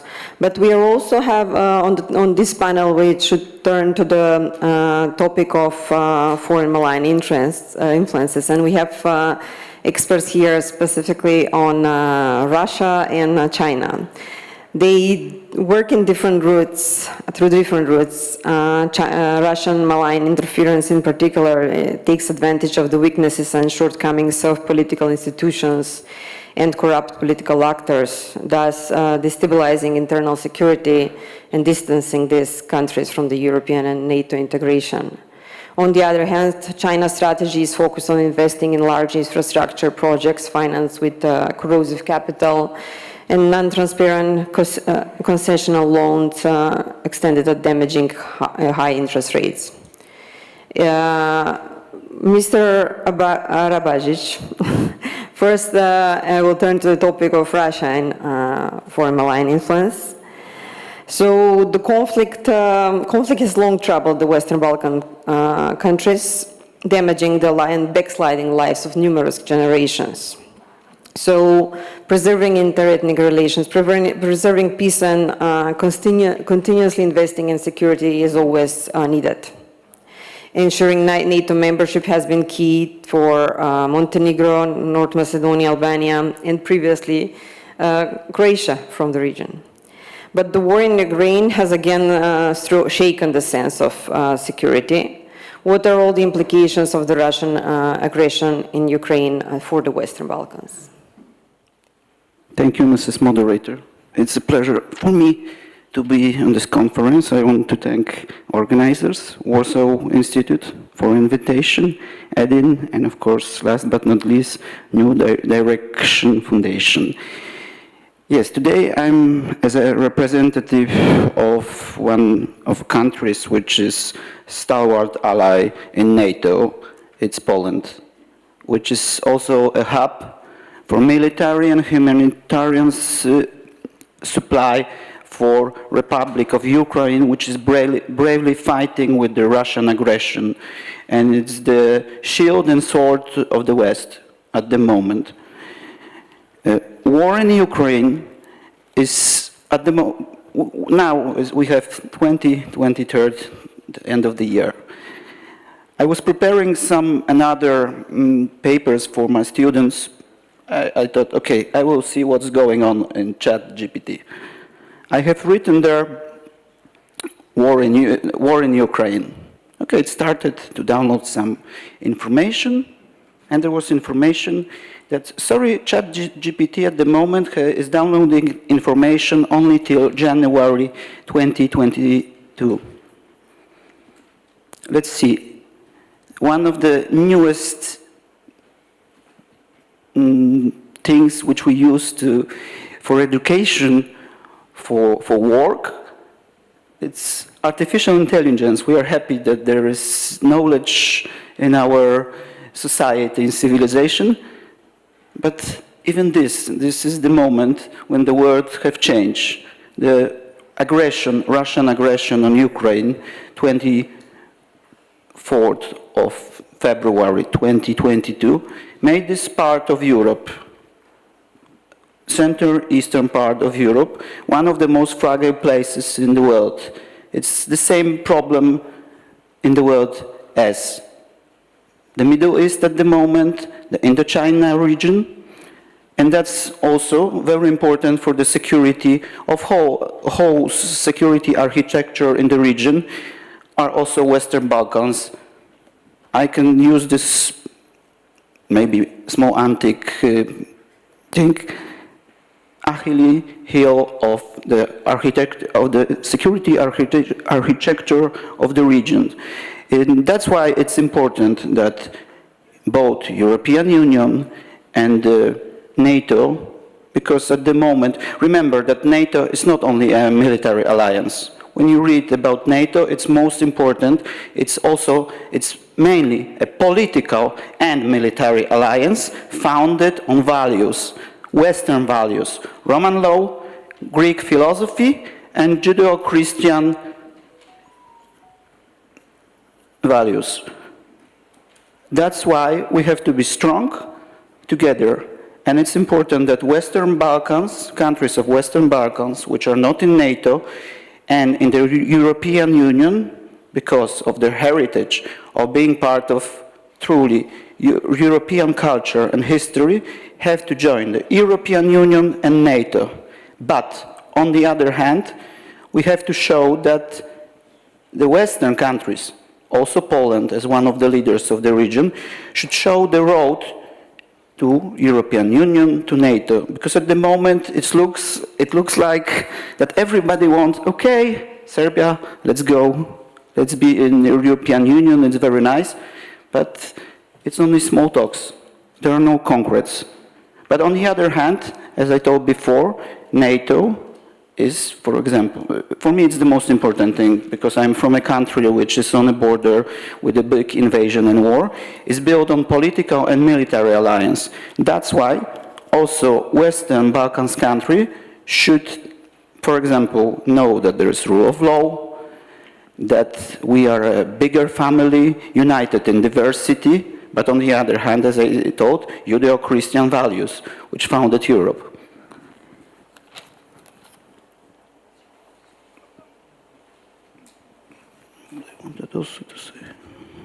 Okay, I think at the moment it will be everything. Thank you. Maybe we can talk also after the meeting with the floor. Thank you very much. We have also another expert on Russian malign influence. Mr. Ruslan Stefanov has worked on this topic for a very long time. You have significantly researched Kremlin strategic interventions and work in the Western Balkans countries and how it's hindering anti-corruption efforts, institutional strengthening, and economic progress. It has been talked about, Russian malign influence has been talked about for over a decade now. Where do we stand now? Have the countries become more resilient, or has the war in Ukraine weakened any progress achieved so far? Thanks, Elena, and thanks to the new director and the Direction and to Angel Dzhambazki for the invite. I've been at this forum at all of its editions, and I think Sofia is the right place to do that. Actually, we should probably talk about the whole Balkans and the Black Sea, maybe, because as far as I can see from here, this is the new direction of geo-economic and geopolitical weight that the EU will try to show. Let me start first with two quotes from great policymakers, great politicians. And of course, I could see that reminded me Margaret Thatcher first, who was recently re-quoted about her views about Mr. Putin. And so that we're very clear about what the biggest existential threat to Europe and the EU is. And she said, these guys still, and this is the embodiment, Mr. Putin is the embodiment of that, still don't get our ideas, our conservative ideas about liberty and human rights, and that it's the individual that matters. And she said this on the occasion of how Russia treated in royal Soviet stupidity the crisis with a sunken submarine. Europe very often, in its complacency, in its internal bickering, forgets that. But it's important to remember Thatcher's words. The second thing that is important to remember as we commemorate the work of the great Henry Kissinger, some consider him a war criminal, of course, but nevertheless he seems to be a great mind, and he passed away just this week on 100, who said, in Europe, Germany is too big for Europe, but it is too small for the world. So what Russia and China are suggesting that Europe does, which is go back to internally bickering small member states, is going to be the death of each and every one of us. We will have then, we've seen this back in the 20s of the 20th century.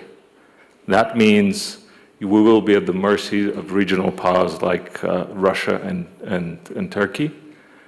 And God forbid we don't have a strong independent Ukraine between us or somebody between us and those regional powers. Now, I think this is extremely important when we have to consider this brave new world of geopolitics, and we have to consider the role of Russia and how China silently but firmly underlines, what Russia does in Ukraine. Now, Ukraine is a decisive test, and we have a rerun of a sort, because it happened in 2014, remember? There was Crimea and Eastern Donbass. And what did we do then? We shuddered for a week. We said, okay, oh my God, that's worrying. And I said, okay, well, they're Russians, they speak Russian, let's forget about it. Business as usual, let's do business with Russia. This is more important. And we let it go. You remember that, right? This was the same here. When the bombs started falling, the Bulgarian public opinion, which is overwhelmingly pro-Russian, and which is the same also in Serbia, in North Macedonia, in Montenegro, in many cases, here much more, Slovakia, Austria, it immediately knew who the aggressor is and what it means for the smaller countries, including us. But then it went business as usual, because politicians forgot that. And now we're in the same predicament. We're much better prepared. I mean, if you look at and I urge you to look at those publications of the New Direction, Europe and member states did a lot, including in the Western Balkans, to prepare for what Russia is doing, including in Ukraine. On Democracy Action Plan, for the first time, Europe talks about democracy in such an assertive way. Rule of law, for the first time. Disinformation, foreign influence, for the first time. Common defense, a long, time favorite topic, but still for the first time we have a common fund for defense, and there are new proposals for that.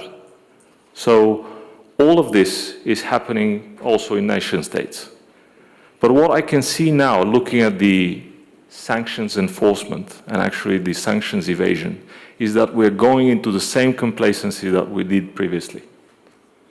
And business goes as usual, all across Europe, including in this country. Everybody thinks it's somebody else's job. It's somebody else's job to deal with this most important existential threat for Europe. And if we forget and sell out, as Timothy Snyder said, sell out the Ukrainians, that's going to be disastrous for our geopolitical prospects. And we will fail to grasp a historic opportunity to get the Western Balkans free in the EU. Now, allow me a few words about the Western Balkans itself, because we've been working together also with you and other partners in the Western Balkans on good governance and rule of law, because this is fundamental. The way Russia and China actually penetrate our societies, particularly in Western Balkans, and in particular in this country and in Europe. You look at Austria, you look at Hungary, you look even at, you look at Germany, you look at Spain, has been state capture, networks of oligarchic patronage. This makes us weak because it concentrates power, because it dilutes democracy and makes it very easy to conquer. That's why rule of law is paramount. That's why democracy allows the peaceful change of leadership, which is not what we have in Russia, which is not what we have in China, but is what we have in Europe. In this country, we were saying we had, Mr. Borisov ruled as dictator for 16 years. Well, he's not there anymore. There's a new prime minister, which is not the case in many of the Western Balkans countries. I mean, let's look at the example of Mr. Vučić. Let's look before that at the example of Montenegro, but it already changed. Let's look at Albania. Let's remember North Macedonia and their previous leader, who is now in Hungary, in exile. That's not rule of law, for Christ's sake. It's fundamentally flawed. And I would argue, for the best sake of the Western Balkans, not for the sake of getting into the EU, because it's a political process and we might as well get in, just like Bulgaria and Romania did get in. They weren't ready, that was clear. They weren't ready precisely on the rule of law, not on the economy. We were much further ahead in the economy and much further ahead in democracy and transparency in the Western Balkans than now, unlike what President Vučić has to claim. That's not true. Just like Croatia was. And we did a lot of sacrifices on many fronts, to do that. And I'm not seeing the same readiness in the Western Balkans in terms of rule of law readiness. And we could help there. I think it's precisely Sofia that could help there. Recently, one of our political leaders says we're the Disneyland of anti-corruption measures. We know everything. We've tried it and we've failed it. But the thing is, the last time we actually tried to do something was 2011, when the precautionary clause of the EU mechanism for the Bulgaria ended. And ever since then, we've been doing just window dressing for that. And the reason we have to focus on that is that because it's good for our prosperity, for the prosperity of our societies, citizens, business. It's good for business that that there are no patronage oligarchic networks that somehow win in a different way than on the field of the market. That there are no patronage oligarchic networks that somehow win elections in a different way, Because I think what happened in the Netherlands, for example, with Mr. Geert Wilders coming top, is precisely what European democracy is about. That honest, aggressive debate is rewarded by free and fair elections by the citizens. And we should not forget, again, let me go back to the beginning, I'm finishing with that. we should not forget what is the single most important threat to our democracy now, and that's Russia's aggression in Ukraine. We have to win this. Unless we win it, all of the internal wrangling and discussions will not matter for Europe. Thank you.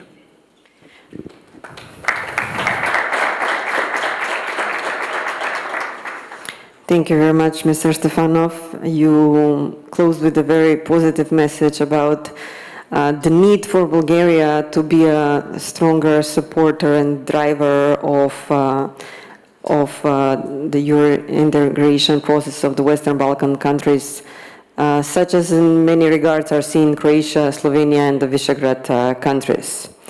We also have on the panel two speakers who are joining online, in Russia experts. Good to see you. Mr. Richard Turchani, I hope I said it right. You're also an expert on China strategy and involvement in the Western Balkans region, and China has a strong economic footprint in some of the countries in the Western Balkans, but not in all of them. Recently, you worked on a public opinion research on perceptions of China and other foreign actors in Serbia. Can you please share more about those findings? Yes, thank you very much. I hope you can hear me well. I'm sorry I cannot be there physically. Actually, I'm traveling to Taiwan tomorrow early morning, so I couldn't squeeze this trip before. So my expertise is more specifically on China's relations with Central Eastern Europe as a whole, which also includes Western Balkans. As you mentioned, I did a public opinion survey in Serbia, and also I published a paper in Eastern Journal of European Studies with colleagues in which we discussed how China's role in Western Balkans in a way communicates or impacts the EU integration of the region.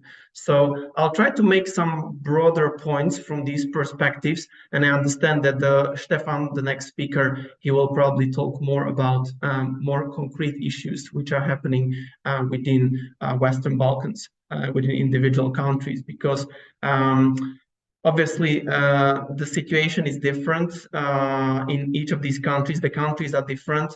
I will kind of do some more general statements, but in a way, perhaps those statements are most applicable to Serbia and Montenegro, which are also the two cases which we included in our paper, and also Serbia, which was our case for the public opinion survey. So to begin with main points, I would say maybe one of my main points would be already in the title of this panel, there is the mention about the interference. And especially when it comes to China, I would often suggest that we are cautious with how we perceive China's role, because talking about interference, it sounds like China is unwelcome in the region. But whether we like it or not, China's presence and its influence has been actually welcomed by the many regimes, by the politicians, by the leaders of these countries. So obviously, we may say that that these leaders make maybe sometimes bad decisions. It doesn't really change the situation that the leadership of many of the Western Balkan countries have been in favor of growing role of China in the region. And so I think we need to keep this in mind, not to kind of not see China as a problem, but to be able to discuss how to deal with the issue. And so to move on, what is the root issue? I think, and it was suggested by previous speakers who are better experts in these issues than I am. But it seems that the process of EU integration of Western Balkans has stalled, and EU often prefers stability of the region ahead of democratic reforms. As a result, there is no clear, credible path to the membership of the countries of the region. Although everyone remains formally committed to it, in reality, it's not so clear and probably not so credible that that would happen or when that would happen. Another issue is, of course, and that was mentioned by previous speakers, that the democratic standards of at least some of the countries of the regions are probably not up to the EU standards, what the EU would require. Specifically, we're talking about often oligarchic structures which control politics, economy of the countries. Now, the EU requires changes to these systems before the full accession, but obviously, this goes against interests of those oligarchic structures and often the regimes of these countries. In turn, China doesn't require changes to these systems. Quite opposite.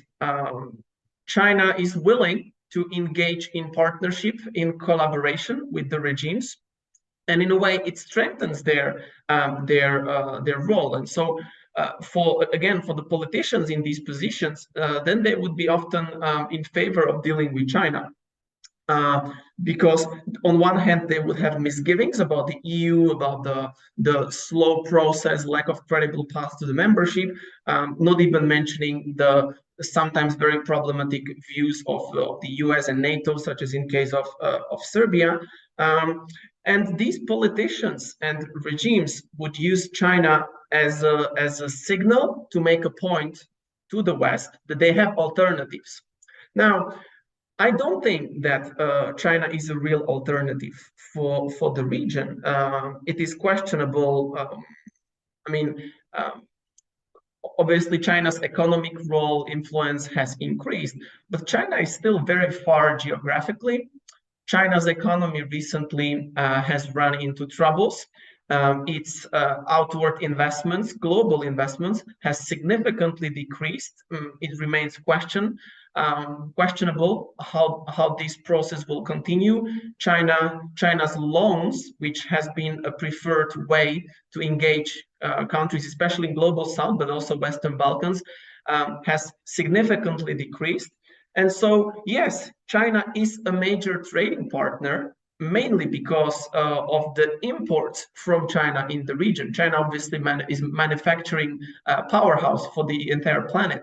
But then the Western Balkan countries do not really export that much to China, and their economic future is naturally more linked to the immediate neighbors and to, well, Central Europe, Western Europe, Southern Europe, with which it could create some sort of value chains. Now, to some extent, China can invest in these countries. It can create some economic activity, but I think it's highly questionable and doubtful that China could become a leading economic partner. So that's why I really think that for many of the regimes in the region, they use China as a signal that they have alternatives. But again, it's not perhaps a realistic and full-fledged alternative.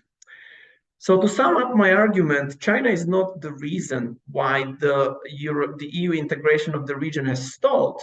But on the other hand, China's presence in the region has some further negative impact on that EU integration process.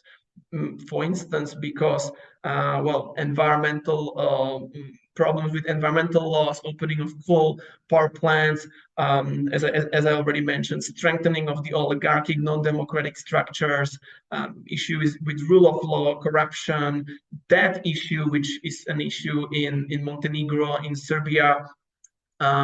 So there are these implications from China's presence. And here I'm coming also to the public opinion survey, which is another aspect where you see the impact of this signaling on the part of Western Balkan elite, especially in Serbia. Now, when we did our survey in Serbia 2-3 years ago, the results were in a way astonishing and starkly different from the rest of Europe, because it was found that Serbians, the general public, is more favorable towards China than towards the Western Europe, it trusts China more than the EU. And then obviously, if we have a public sentiment and general sentiment in a country like this, then it opens a question whether such a country is really on the path to the EU membership. Now, so to conclude with 2 points, I think when dealing with China's presence in Western Balkans and its negative implications, we need to separate two issues. One would be the negative aspects of China's presence, but this is a short-term issue in a way, immediate issue, which has its own negative impact. However, there is the long-term issue, and that's the issue, how credible future prospects for the Western Balkans and the EU has. And in a way, that's the competition between the EU offer and then the offer of China. And again, to some extent, that applies to kind of how beneficial such an offer would be for the countries. But also we need to take into account political economy and the regime structures in these countries, where, as I mentioned, China may often be the preferred partner. I'll finish here. I'm looking forward to discussion if there are any points. Mr. Vladislavlev, you have researched and spoken extensively on China's strategy involvement in the Western Balkans, and you recently wrote a position paper for IRI, Facilitating Kleptocracy, the Consequences of China's Corrosive Capital in Serbia. So, in that paper, you conclude that while there has been some positive economic progress for Serbia based as a result of this collaboration, you also conclude that ultimately it has been corrosive and has boosted kleptocracy in the country. You further provide several policy recommendations that this government or next governments can implement to amend this status quo. Can you speak more about what should specifically be done in Serbia, but also on China's economic involvement in the region and the impact it has on the countries and the people?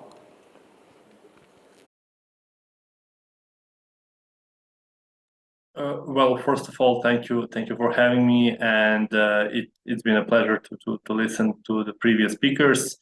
I have to say that being actually from the Western Balkans gives a certain perspective on the issues that have been discussed, but I can shed a light on a couple of issues that have been raised and of course talk a little bit about the paper that has been published in July of this year.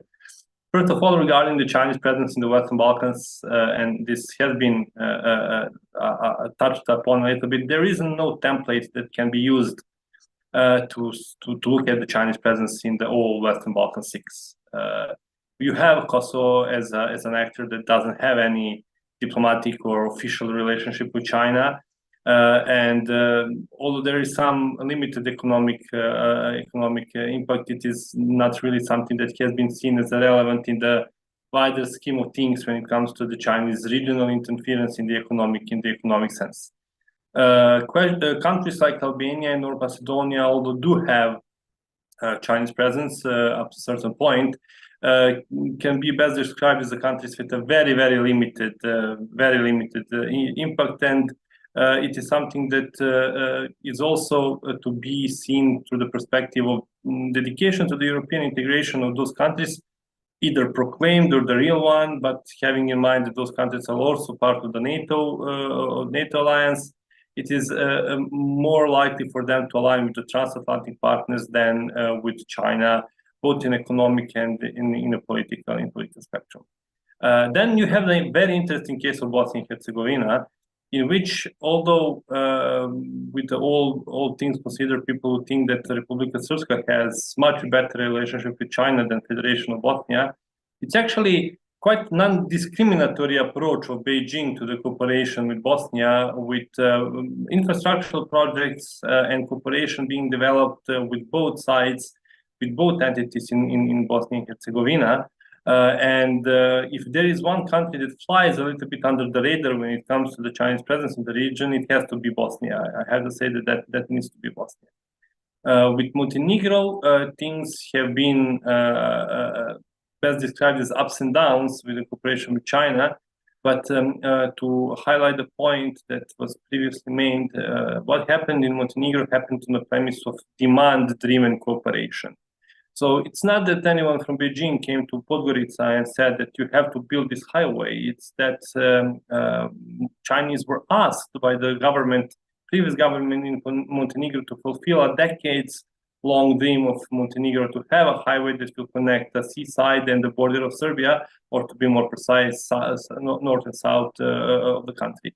The debt issue that they have encountered has been unprecedented in the region, but with the approach that has been taken by the, at that time, Minister of Finance, Milo Spajić, who is now appointed as a Prime Minister, Montenegrins have managed to mitigate the issues of the loans.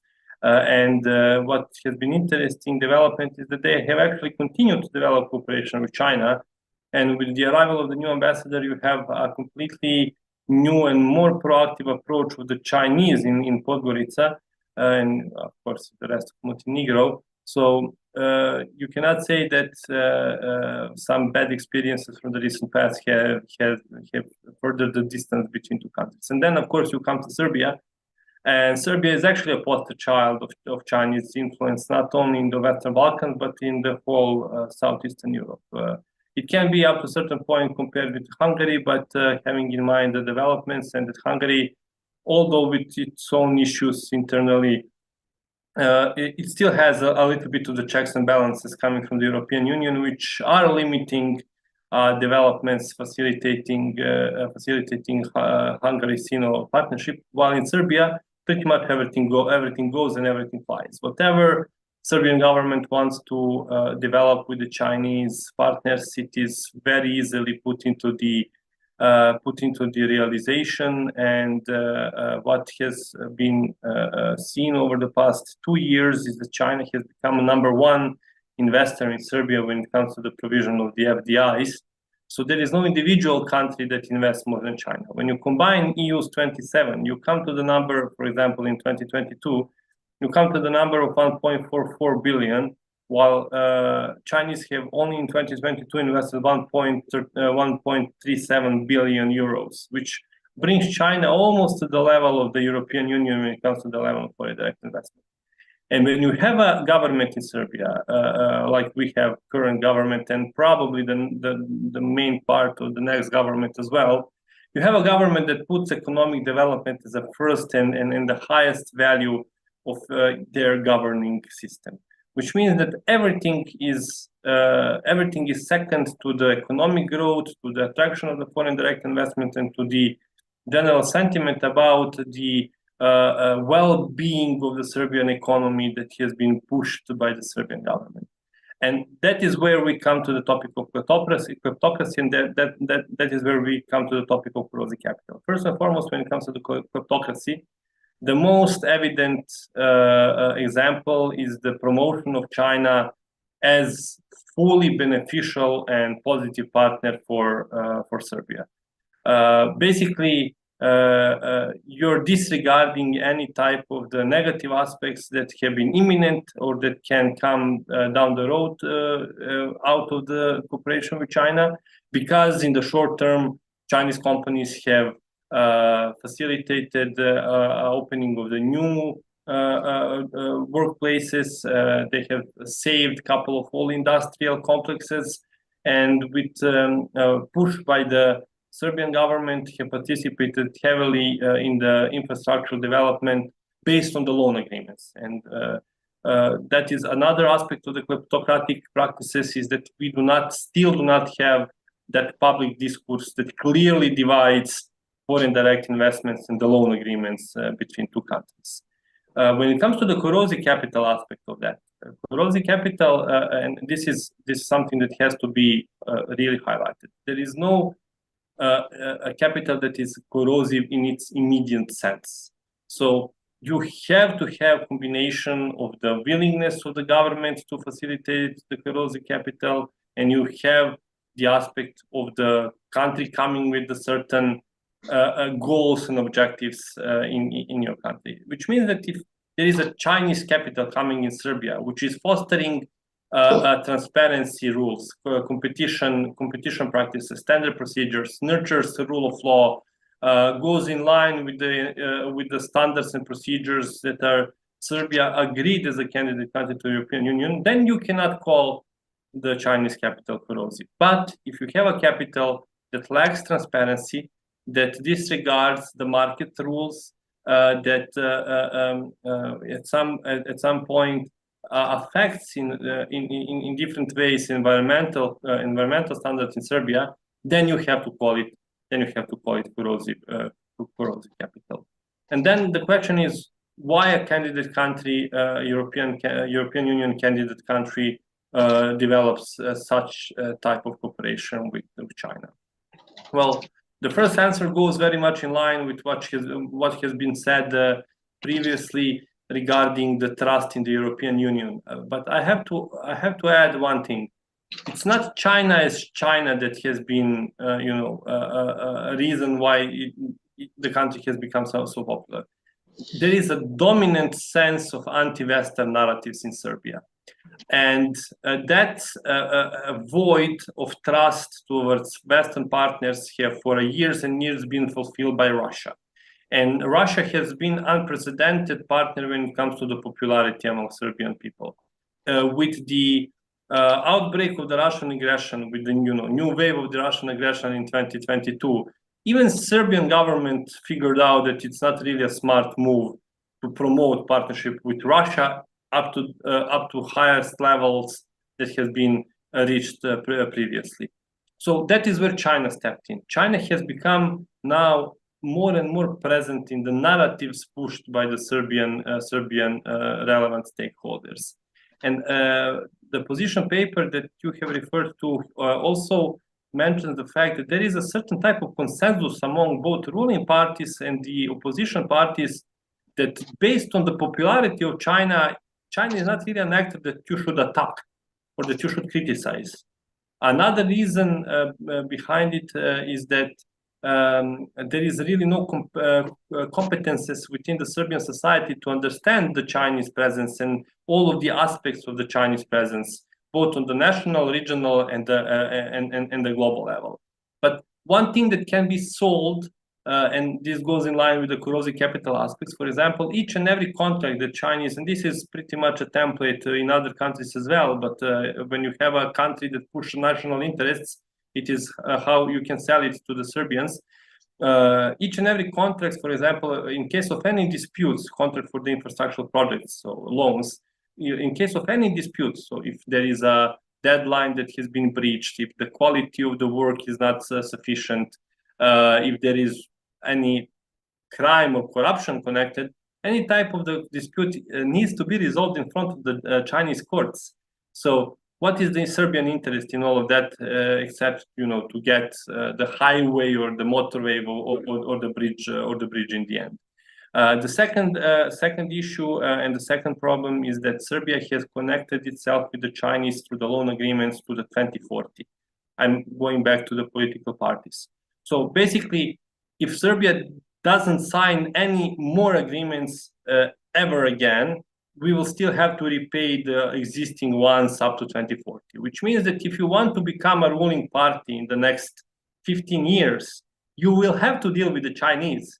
You will have to cooperate with them, if nothing else, in repaying them an existing debt.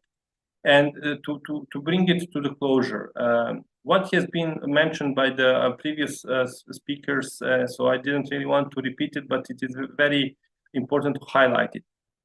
Western Balkans lacks developed democratic processes and institutions. And of course, that there is no ideal system throughout the European Union as well, but it is on the higher level. We can all agree that it is on a higher level than the Western Balkans. So Western Balkans is in dire need of democratization and rebuilding or strengthening of institutions. I'm mentioning this both in a process of the dedication to the European enlargement enlargement process. So it goes both ways, both from the Western Balkans and both from the European Union. but it also goes in the line of creating a more resilient societies to the negative, malign, or corrosive aspects of the foreign interferences, however we want to call it. My message, and I will end here. We are not capable of doing this alone. We need help in creating more democratic institutions. We need help in creating more resilient institutions. And we know that we are not easy partners, but without the partnership and dedicated partnership from the other side, we can get only worse. There is no expectation that we will become more democratic if there is no more involvement from the transatlantic partners, both European Union and the Western Balkans. So if we are in the middle stage that facilitates democracy for the sake of peace and then disregards democracy, the only message that I can send and that I can push is that the next step needs to be a dedicated approach to democratization.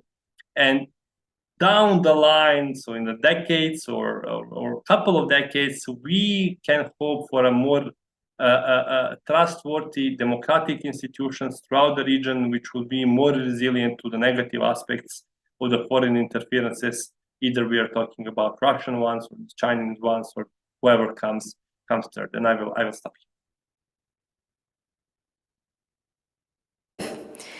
You and the other speakers spoke about the problems facing the Western Balkans from aspect of security and migration, but also how they affect the European Union. The problems are multiple, and they are exacerbated when they are undermined through the influences of foreign malign actors. The ultimate and most consensual ambition of the people of the Western Balkans, despite maybe some differences in percentages, is membership in the European Union.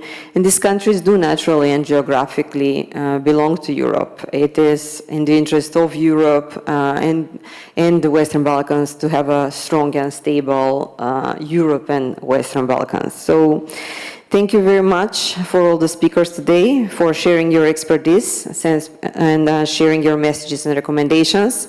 We started a bit late and we went well into the lunch. So thank you again, and I invite you to the lunch now. Thank you. Thank you.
do samego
Уважаеми гости, уважаеми зрители. Distinguished guests, distinguished viewers, after this enjoyable lunch break, we'll continue our conference with the third panel discussion, which is on media freedom and pluralism in the Western Balkan countries. As we all know, all Western Balkan countries, despite of the progress in their negotiation process, have more or less the same issues with freedom of media and pluralism. The challenges are similar, and in some countries, the freedom of media is impacted by government interference. Also, ownership arrangements affect the sustainability and undermines democratic systems, the rule of law, and creates an environment conducive to misinformation, which can undermine the EU integration process. The moderator will be Madam Julia Krill, who is the CEO of the B&K agency. You have the floor. Thank you so much, and thank you, dear guests, for joining me on this panel discussion. And I hope you all had a very lovely lunch, and it's nice to see you today. So today, to talk about media freedom and pluralism in the Western Balkans, among our guests we have Andrei Slabakov, member of the European Parliament from Bulgaria, who is joining us remotely. We have Dominika Kosic, a journalist and European correspondent of Telewizja Polska. We have Jure Gudeli, journalist and editor at Dnevnik Bulgaria, who is joining us remotely. And we have Maria Tsvetkova, journalist, former member of the National Assembly of Bulgaria, member of the Executive Committee of the Bulgarian delegation. And we have Vladislav Apostolov, journalist of Truth News and TV presenter at Bulgaria 24. And we have Natalia Bayram, lawyer, activist, and member of the Stop Media Ban organization. So thank you so much again for joining us. And to start our conversation, we will start with Mr. Slabakov, who is joining us online.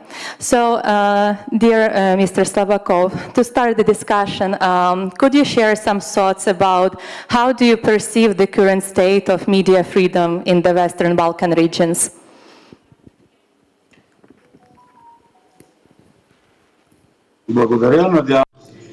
Thank you. I hope you can hear me.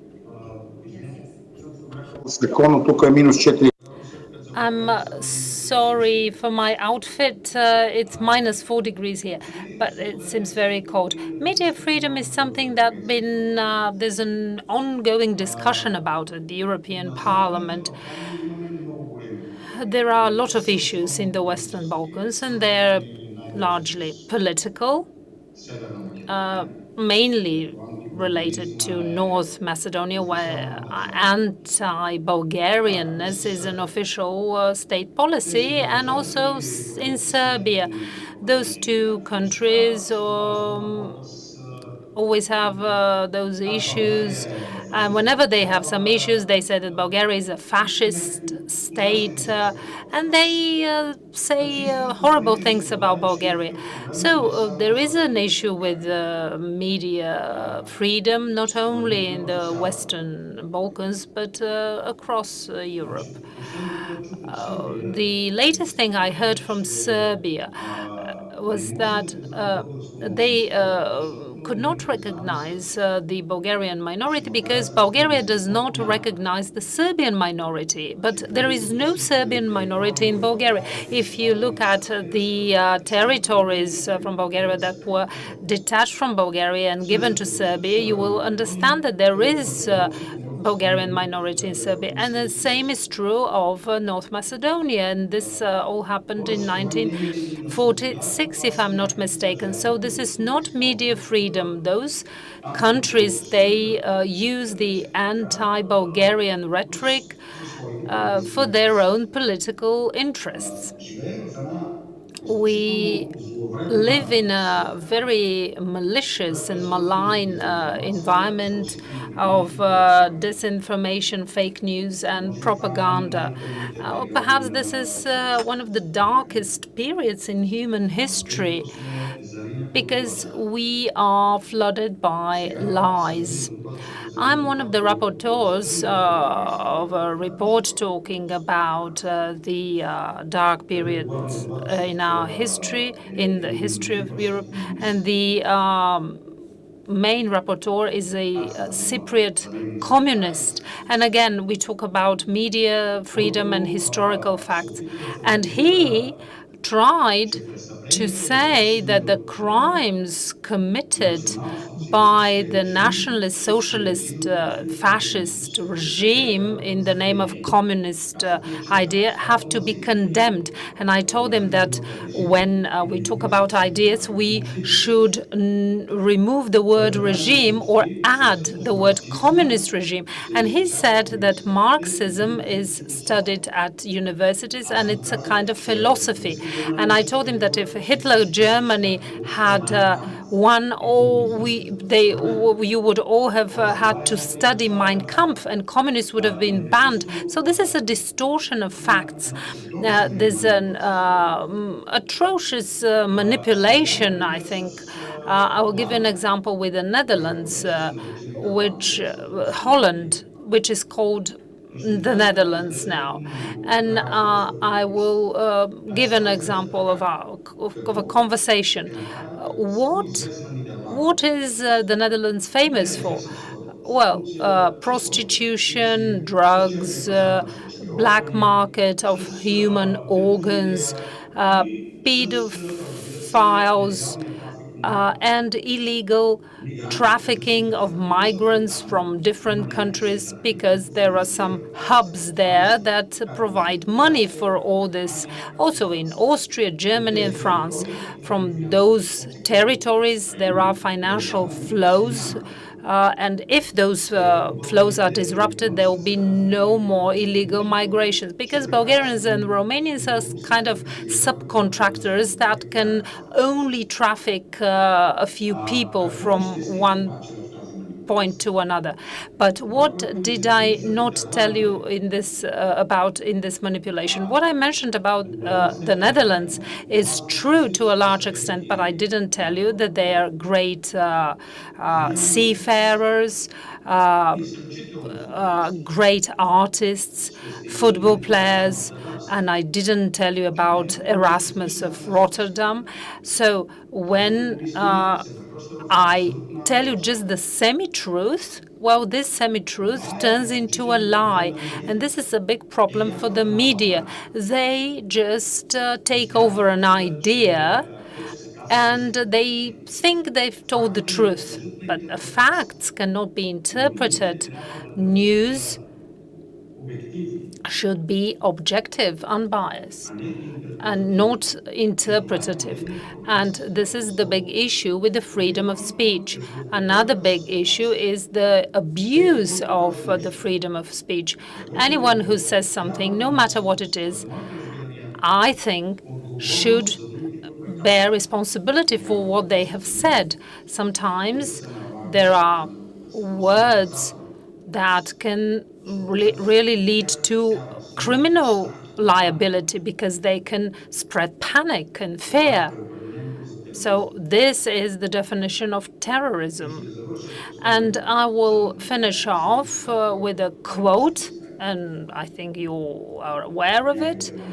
This is from one of the Gospels. Don't look at the straw in your brother's eye, but look at the beam in your own eye. Thank you.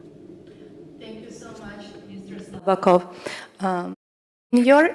In your speech, in your introduction, you've mentioned that media is now subject to a lot of political interference, political influence, the disinformation and misinterpretation.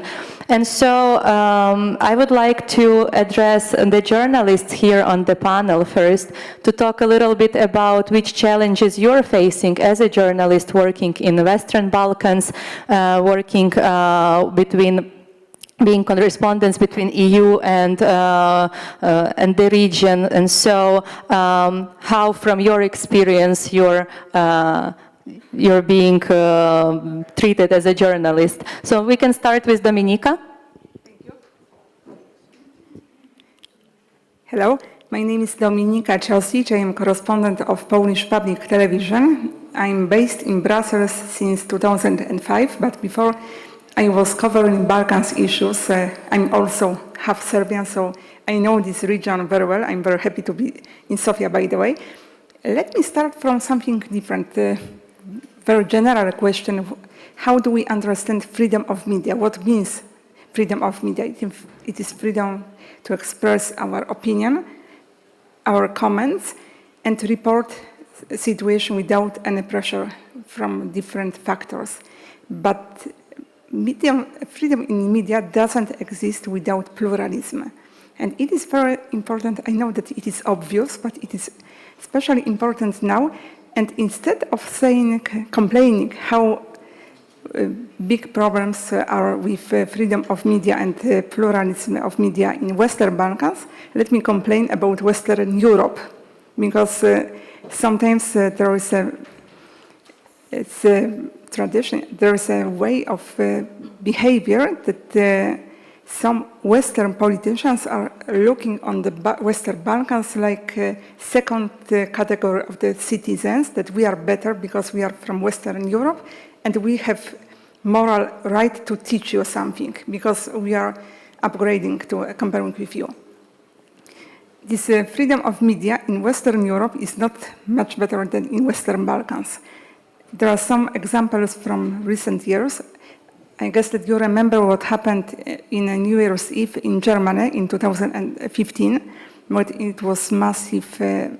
It was many situations when women were raped or harassed by Muslim migrants. And in German media, over a few weeks, it was completely silence about this. German media didn't report about those events because they didn't want to provoke people in Germany. It was sort of censorship. And it was forbidden to talk openly in media, German media, about this. And later on, after a few months in Germany, journalists told openly, yes, we received some orders to not speak loudly about this problem because it might provoke some anti-Muslim, anti-migrants behaviors. So it was a very clear example of censorship in Western media. And now there are another cases where, for example, very important for the future of Europe topic, it is changes of European treaties. When you read Western media, like for example, German, Belgian, French, you don't see information about this. Or very, very small examples, maybe some media like Euractiv, Politico, but in the mainstream of Germany, France, and Belgium, there is a lack of information about this, one of the most important topics for all European Union.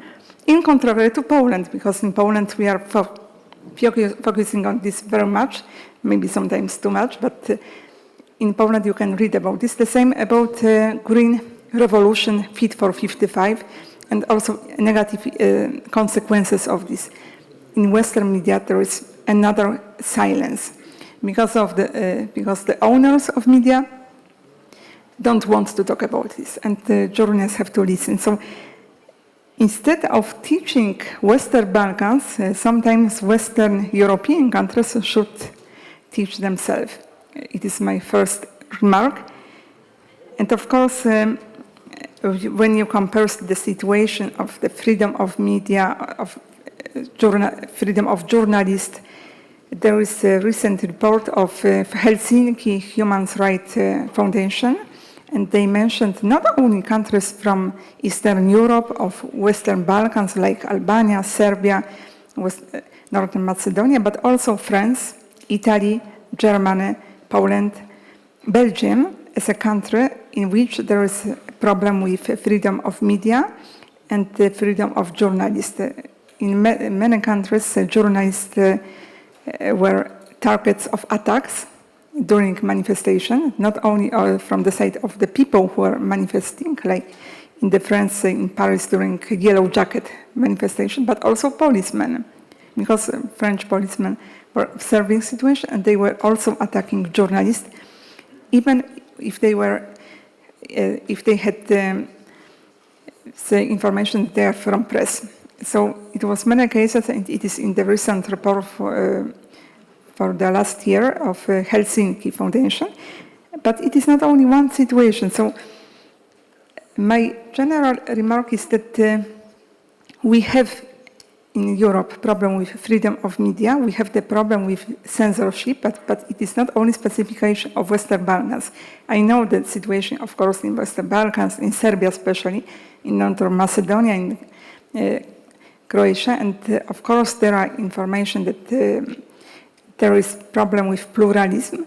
But I will give you an example from my own country, from Poland, because in Poland, TV, we have three biggest TV stations. One it is public television, I'm working in this, and two others are private television. And two of those private television used to always support Donald Tusk party. It doesn't matter is he in government or he's in the opposition, they are consequently supporting Donald Tusk. And the public television is usually calling state television because usually it's supporting government. And during the last 8 years, in Poland we had a situation that two of the biggest television, private television, they were critical towards government, and only public television was supporting government. So you had like 60% towards 30%. So it was pluralism. In contrary to the situation which was before 2015, where all Polish biggest television were supporting government of Donald Tusk. But because the Polish government, who we probably now leave, because we had election few weeks ago, it was lots of complaints that in Poland there is no freedom of media, there is censorship, there is a problem with independence of media. But in contrary, it was the biggest pluralism in the last 10 years, I remember, because as I mentioned, two biggest television were very critical towards government, and only one was supporting. Now, the future government party of Donald Tusk, would like to solve the problem with public media in Poland. They even promised that they will close public television, they want to close public radio, they want to close the public press agency. It is one of the options. Second is that they would like to fire all board, but also all leading journalists, and replace them by the journalists they like. So you have a real example of freedom in media and independence of media, that we will fire journalists we don't like, and we will replace them with the journalists who are supporting us. I'm saying about this because it shows also how this problem is looking like in countries which are already belonging to the European Union, like Poland, but also very similar situation is in France, in Belgium. So when we used to complain on countries who are waiting to become member of the European Union, we used to complain also on the countries who are already member of the European Union. And sometimes I'm joking that if all current EU member states should fulfill criteria for the new member states, the European Union would be like from 2 or 3 countries belonging. So maybe I'm not very optimistic, sorry for this. Maybe it is not political correctness, sorry as well for this, but that's my opinion. Thank you very much. Thank you so much, Dominika. Maria, would you like to share your experience about the challenges that media is facing in the region and in the EU?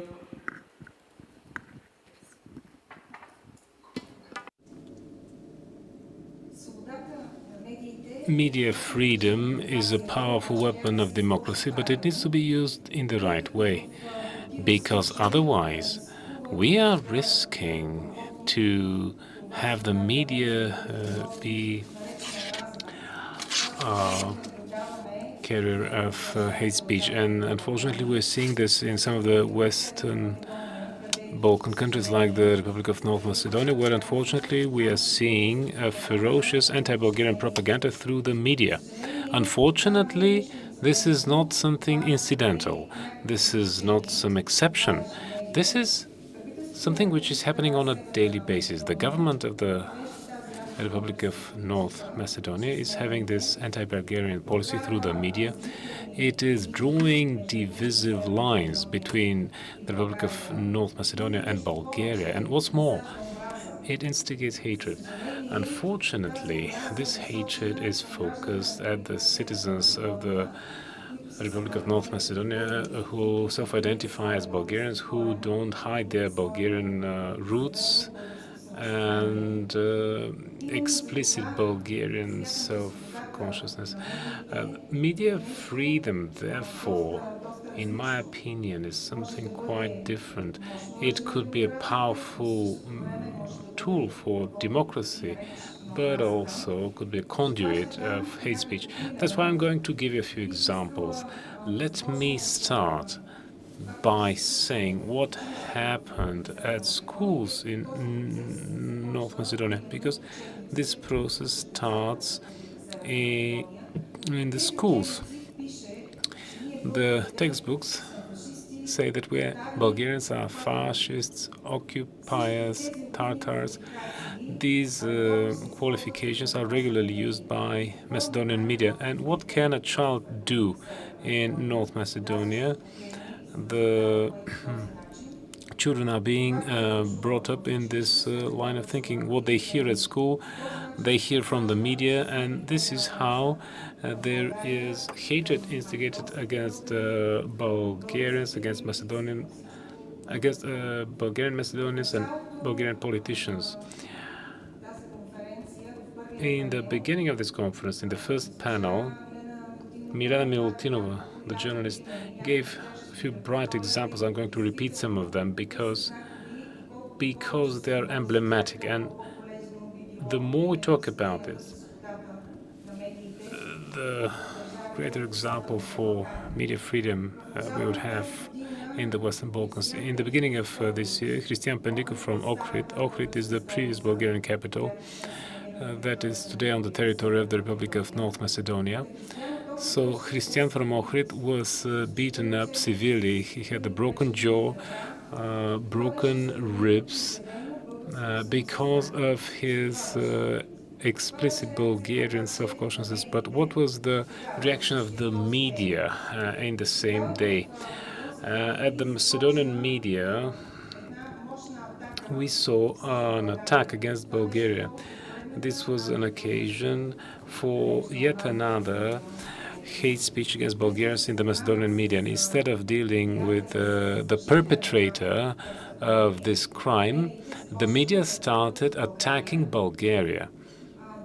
Even they tried, the media from Skopje tried to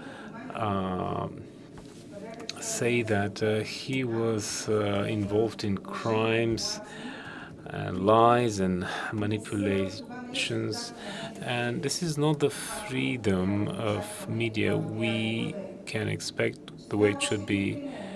I'll give you another example. After the day he was attacked, there were pictures in the Macedonian media, pictures with Angel Jambaski, the Bulgarian MEP, who is hosting this very useful conference for the European future of the Western Balkans. And what did the media say? Because Angel Jambaski is a pronounced defender of the Bulgarian Macedonians, they posted pictures of Cristian Pendikov with Angel Jambaski with shocking titles, according to the Macedonian media. Because Cristian Pendikov took picture with Angel Jambaski, this what he deserved was much more than he got. He should have been beaten up even more. Another example was the arson that Milena Milutinova gave. The arson of the Bulgarian Cultural Club in Bitolia. Last summer it was lit up. It was put on fire, and he got a suspended sentence. And after he was released, he was made a hero from the Macedonian media, even when he put the Bulgarian club on fire, because this was a Bulgarian club, and the media at the time made a hero out of him. After he was released, he participated in a podcast in which he said that he was very happy and was very proud that he put the Bulgarian club in Bitolia on fire. And this was in the news, in the Macedonian media. Another example, third half film. It is clear evidence of anti-Bulgarian propaganda. It's full of lies, falsifying the history. Bulgarians are called fascist occupiers. This film was funded in 2012 through several million euro by the government of the Republic of North Macedonia. At that time, it wasn't North Macedonia, it was just Republic of Macedonia, and the Prime Minister, Nicolae Gruevski at the time, visited the shooting ground, and he said to the media that this project is a project of national interest and importance. And we are reaching the conclusion that, in fact, the government in the Republic of North Macedonia is holding this anti-Bulgarian policy, and that's why it's using the Macedonian media. It's holding this anti-Bulgarian hate speech and attack against Bulgaria through the media. The media are dependent on the government, they're dependent on their owners. And the owners of most media in North Macedonia are Serbian. Probably this comes as no surprise to anybody. Another example I could give is about a journalist who is instigating hatred, Milenko Nedeljkovski, and he became famous because several years ago he broke a memorial of a Bulgarian hero. He's a journalist and determines public opinion in the Republic of North Macedonia. And after all these examples, what we have to do is to... We don't want North Macedonia not to start the negotiation process to the EU, but this could happen. This wouldn't happen under the current conditions. It could happen only if they reform their education system and only if they stop using the media for hate speech and for anti-Bulgarian propaganda the way they do now. I'd like to give examples about another state from the Western Balkans. This is Serbia.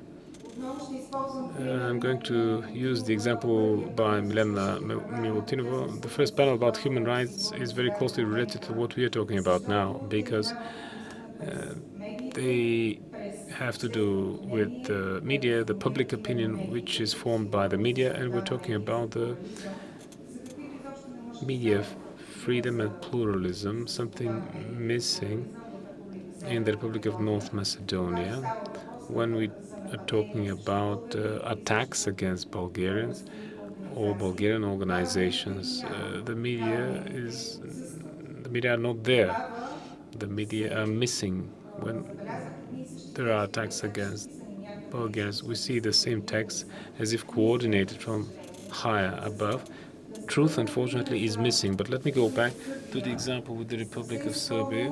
Very recently, on the 8th of November, I participated I was a witness in a situation. The author of a book which was dedicated on the fate of the Bulgarian minority in Serbia. Edwin Sugarev was detained on the border. We traveled together. We were detained by the Serbian border. We were searched, frisked, and after humiliatory waiting for 2 hours, we were returned to Bulgaria. We weren't admitted in North Macedonia in order to go to this important historic day to visit our compatriots from the western parts and for the presentation of this book. At the same time, at the Cultural Information Center of Bulgaria in Bosilegrad, there was Serbian police who seized tens of books from the same author. This book, which had to be presented in the evening, these books were seized by the Serbian police. However, nobody mentioned this in the Serbian media. There was media blackout.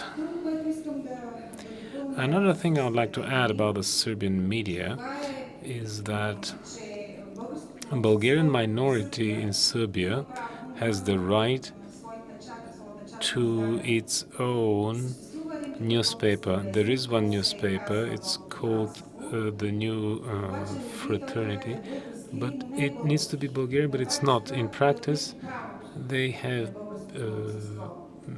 the right of the Bulgarian minority to have a newspaper has been taken away because this newspaper is captured, it's censored, it's manipulated. The event which has to do with the cultural club in Bosilegrad, the Cultural Information Center, this situation, these repressions were not reflected in the Bulgarian newspaper, and we will not see them there. So there is what to achieve in the freedom of media and pluralism in the Republic of North Macedonia and in Serbia. I believe that until they reform the education system and until they work on the attitude through the media to Bulgaria and all the countries, I believe that the European future is delayed in time. Thank you.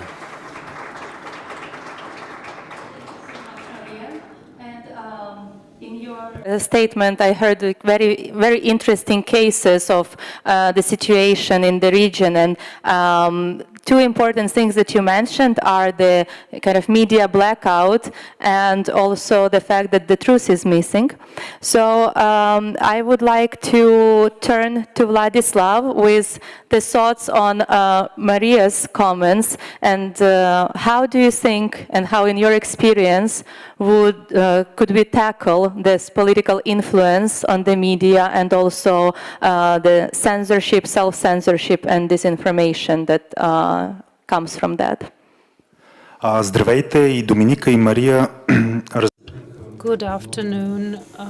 Both Dominika and Maria put forward very interesting arguments on the issues of the media. What I think that the media, Bulgarian media in the region should strive for is to emancipate, to be independent, to be sovereign, autonomous from this, I hope, temporary model, postmodern model of Western journalism.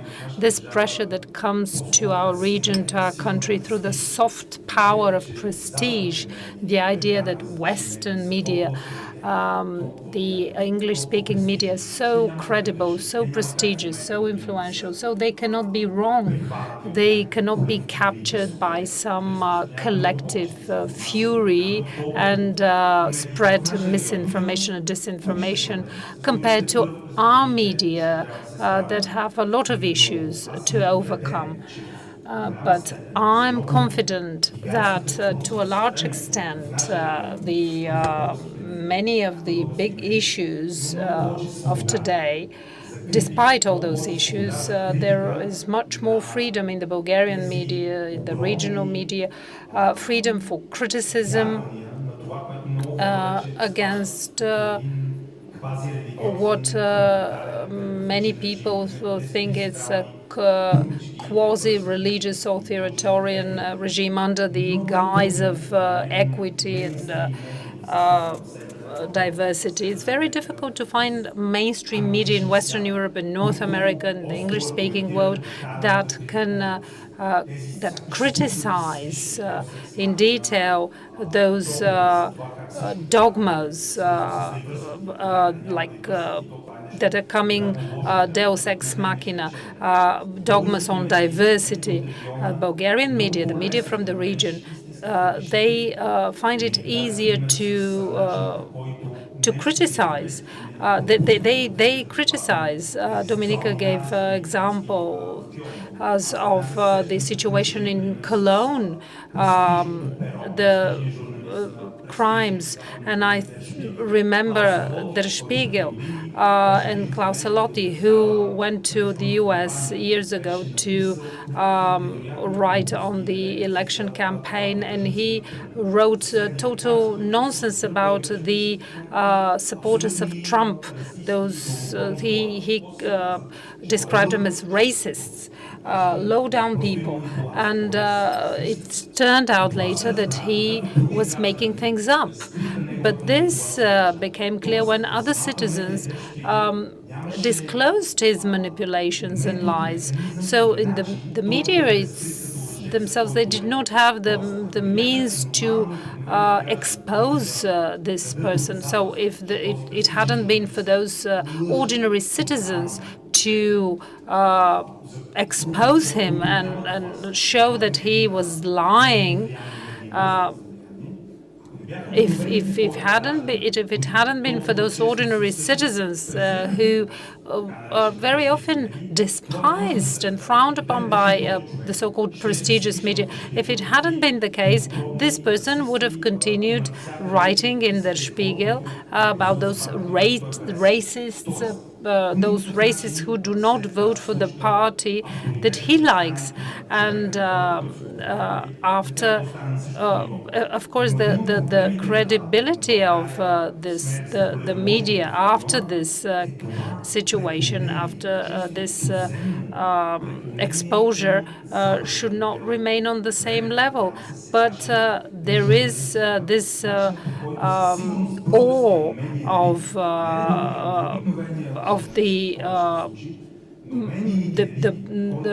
this awe to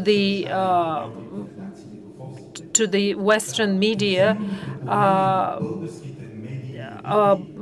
expressed by the Bulgarian media. As if the Western press, the Western media, they were infallible, and they're like modern preaching class. They're not here to quote statistics and facts when we talk about news, or present pluralistic opinions, diverging opinions when we talk about comments and analysis. No, they preach. They're a post-modern class of preachers using sacred words like diversity, equity, inclusion. Large Western media, when you look into their websites and you see their rubrics, apart from sports and news, very often, very many English-speaking media have sections like LGBT voices, like the news section, or diversity voices, or climate news, or climate catastrophe news.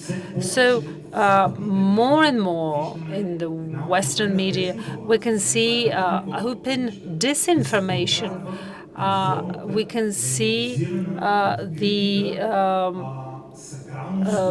this paradigm that is immune to criticism. This is something that you cannot criticize. This is not something that you cannot disagree with. But I should say that here such things are criticized in our media and journalists and the public discourse of the region. You can more often see open, frank discourse of ridicule against those hysterical rhetoric and narratives about the bad colonial past, the climate catastrophe, the oppressive patriarchal model, about the narrative that if we were not vegans riding bicycles, the planet would die. In Bulgaria, in the regional media, you can find authentic and justified criticism that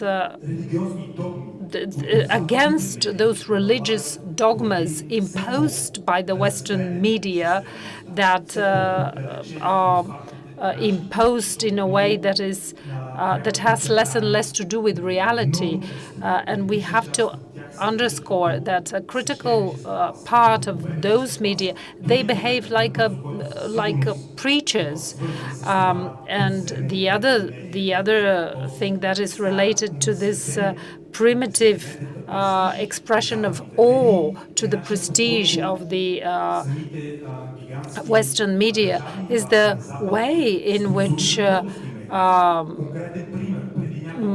Western giants sponsor Bulgarian media.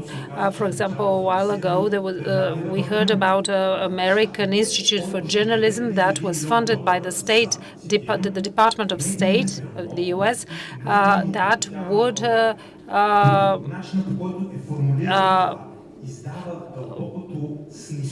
That would spread media literacy in Bulgaria, which means that they despise the media market in Bulgaria. What's the conclusion? We're so stupid, so illiterate that we have to be educated. And that's why there will be money for us through the official power, through the Department of State. And this is... but at the same time, we know that how many issues with the freedom of speech there are there. So this is the big challenge that the media from the region, the Bulgarian media, need to face up to in an open way and fight against it.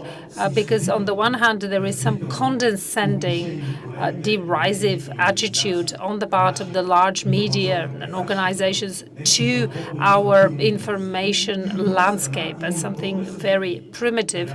And on the other hand, we have Bulgarian regional media elites that respect and show reverence to those heralds of Western heralds of the future, of the progress, and this is not just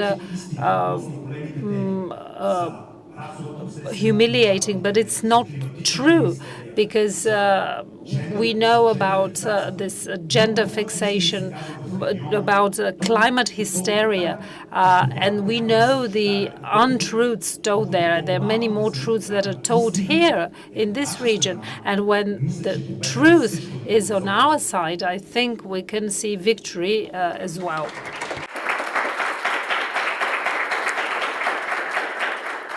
Thank you so much, Vladislav. Indeed, very, very interesting remarks. And now, Natalia, I will address you as a lawyer and an activist. Which challenges, specifically legal challenges, have you encountered in your work, and which solutions, specifically legal solutions, could you suggest to the problems as we've seen with attacks on the media, with censorship, with a lot of political impact? So what are your thoughts on this? Thank you so much, Julia, for giving me the floor. Ladies and gentlemen, good afternoon. Julia presented me as a lawyer, but I can tell you that, first of all, I think that I am a human rights defendant, and I am here as a defendant of journalists and defendant of freedom of mass media and pluralism of opinion. I heard from my previous panelists that in countries of Western Balkans, you, dear journalists, are faced with many problems with freedom of mass media, freedom of speech, and so on. And maybe I'll be surprising you, or you'll be shocked, but I can tell you that in Moldova, the freedom of mass media, the freedom of journalists, they are facing the same problems as in your countries. Maybe you didn't hear, but I'll tell you that last year our government took a decision to close 6 TV channels. And those TV channels, they weren't foreign TV channels, their owners weren't foreigners or something like that. Those TV channels simply were oppositional TV channels. And the biggest problem for the government, why did they close those TV channels? This is because those TV channels just criticized some of the governmental politics, inefficiency of governmental economical policies, and so on. So this was the only argument why to ban or to close 6 TV channels, just because those TV channels are oppositional TV channels, yeah? And those decisions wasn't adopted by legal court or based on legal maybe provisions. No, just a political decision has been taken and 6 TV channels was closed. And this year, recently, just 1 month ago, another 6 TV channels has been closed. And of course, it's a big problem because in Moldova, we just have one mass media, and this is governmental media. So, and you know that the freedom of speech isn't just the right to speak freely, but it's just the right of the consumer of this information to get all the information they want, and just to let people to choose the right information. Yes, I think that for the governments it's more important to pay attention not to maybe close inconvenient TV channels and programs and journalists, but maybe to invest in education and let people by education choose the right information. This is my point of view.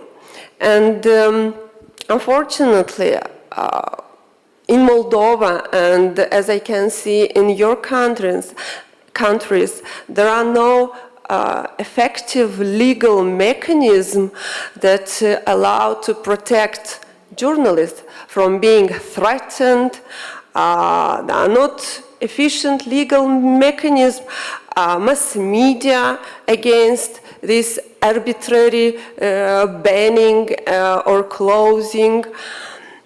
For example, I can tell you that in Moldova, we have such an article in criminal code that criminalizing the illegally interference in the work of journalists. But this article has never been applied, no one has been accused by illegally interfering in the job of a journalist.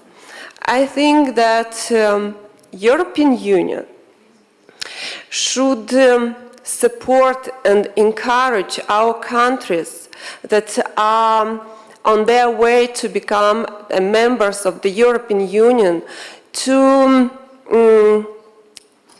assure that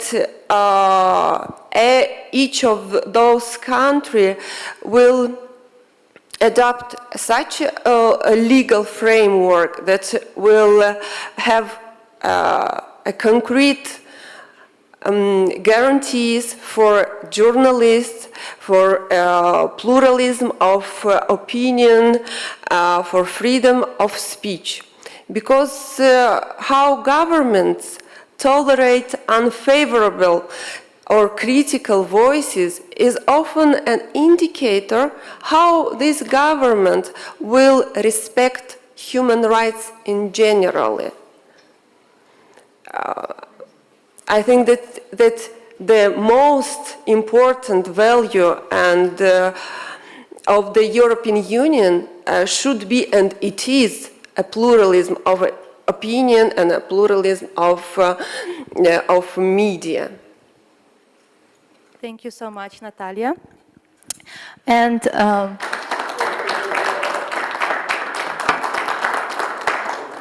before we conclude and move on to the coffee break, I would like to raise one more question to my dear panelists.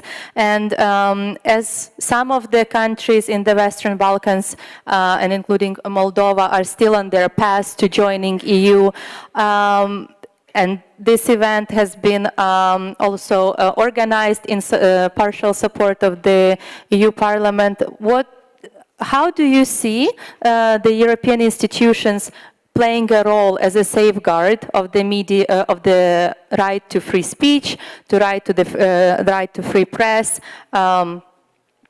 So I would like to invite you for 2 minutes each to give your kind of final thoughts on this. I will be again critical because I don't think that the European institutions has moral right to be teacher. Because when you look on the censorship in the European Parliament, for example, it is the last institution who should teach anyone about anything. Even case of COVID pandemic, it was also not allowed to speak openly about this. And now there is a question of, as I mentioned, changes of treaties, and it is another case. Vladislav mentioned about the question of LGBT, etc.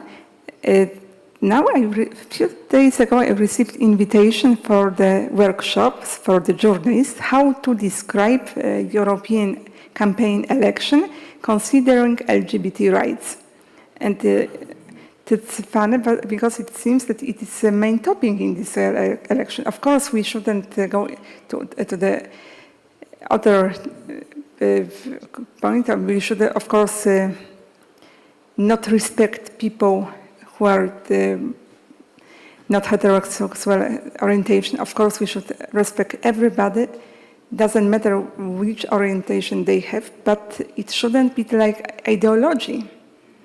We should just describe a political campaign. It doesn't matter we are describing people who has blonde hair, who are homosexuals, who has black skin. It shouldn't be factored in this. So I'm a little bit afraid that European institutions are not the best one to teach anyone about values and especially about the question of media and freedom of media. Thank you so much, Dominika. Maria? I agree with Dominika. I believe that the European institutions, the European Parliament, the European Commission, in no way cooperate to have all these problems resolved, because all of the examples that I gave about everything that happened, the hate speech, the anti-Bulgarian rhetoric through the media in the Republic of North Macedonia, the media blackout in the Republic of Serbia, all of this in no way was taken into account in the report.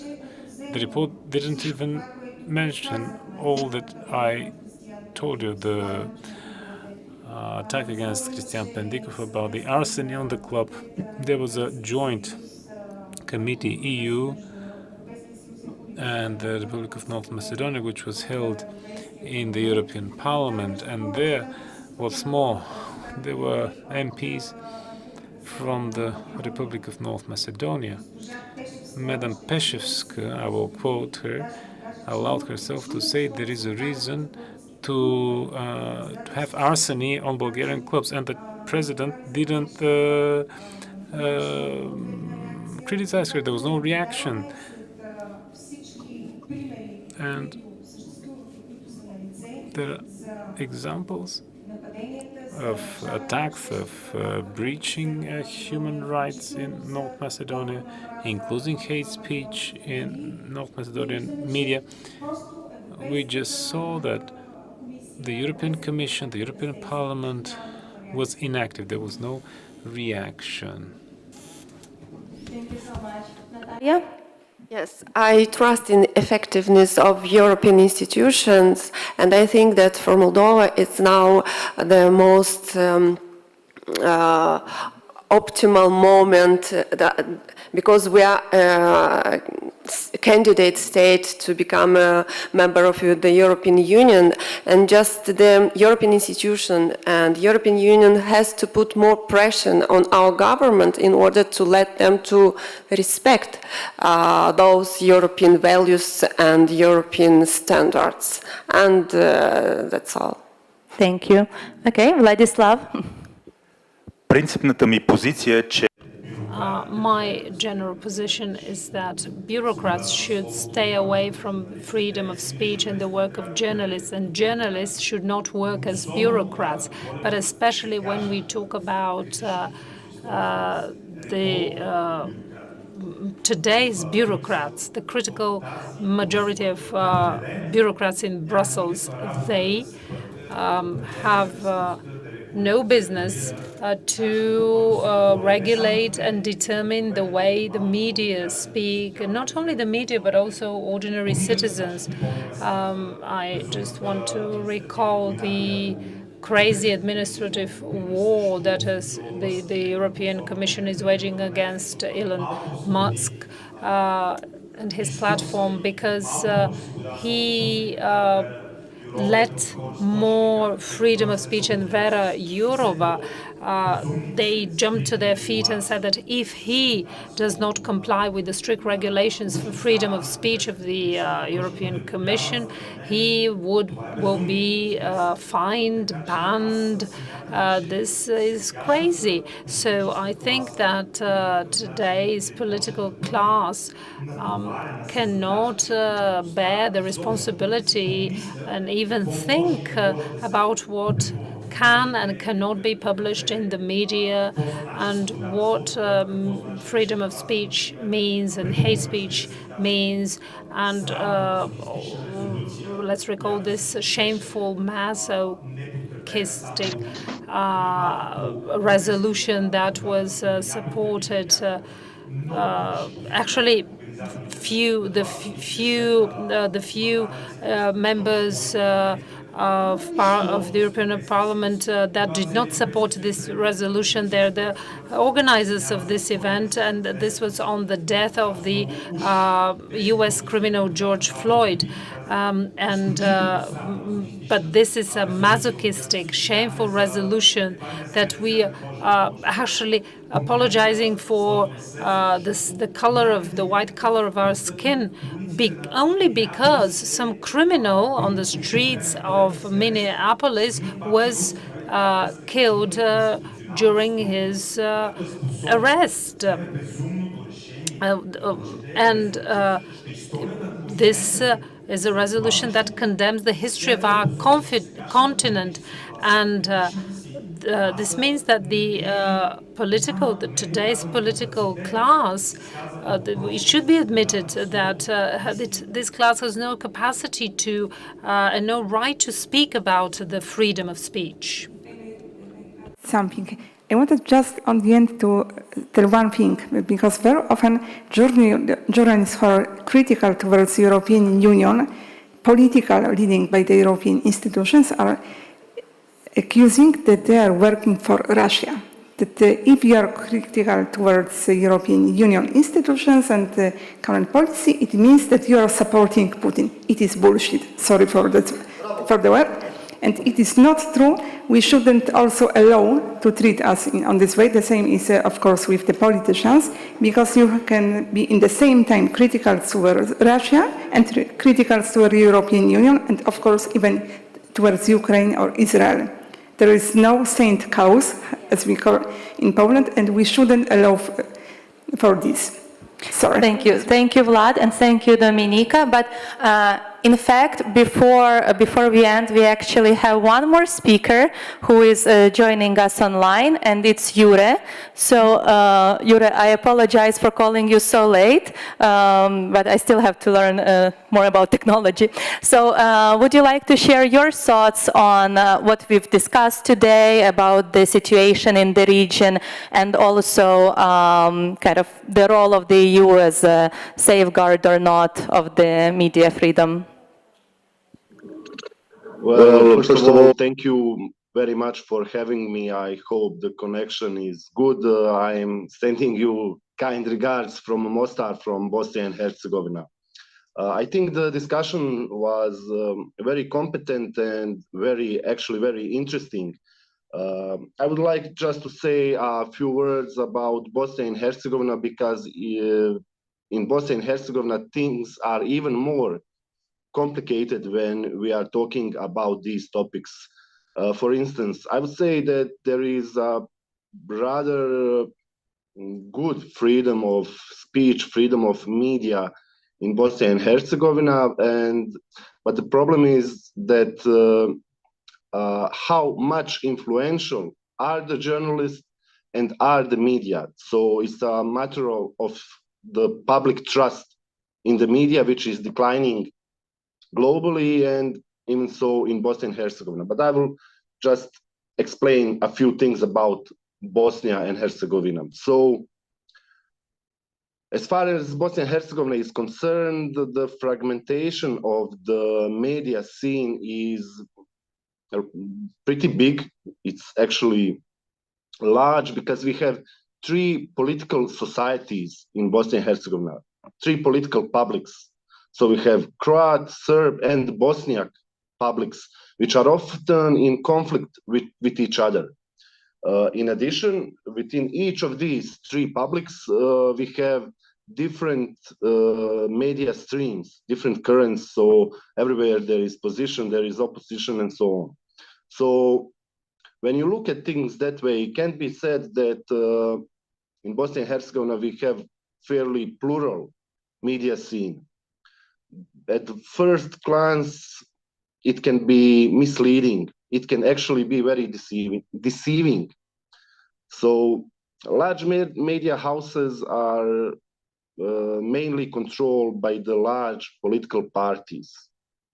Newspapers and radio stations are slowly slipping to irrelevance, which leaves internet portals and also televisions, but internet portals as almost the only places where you can find the free media.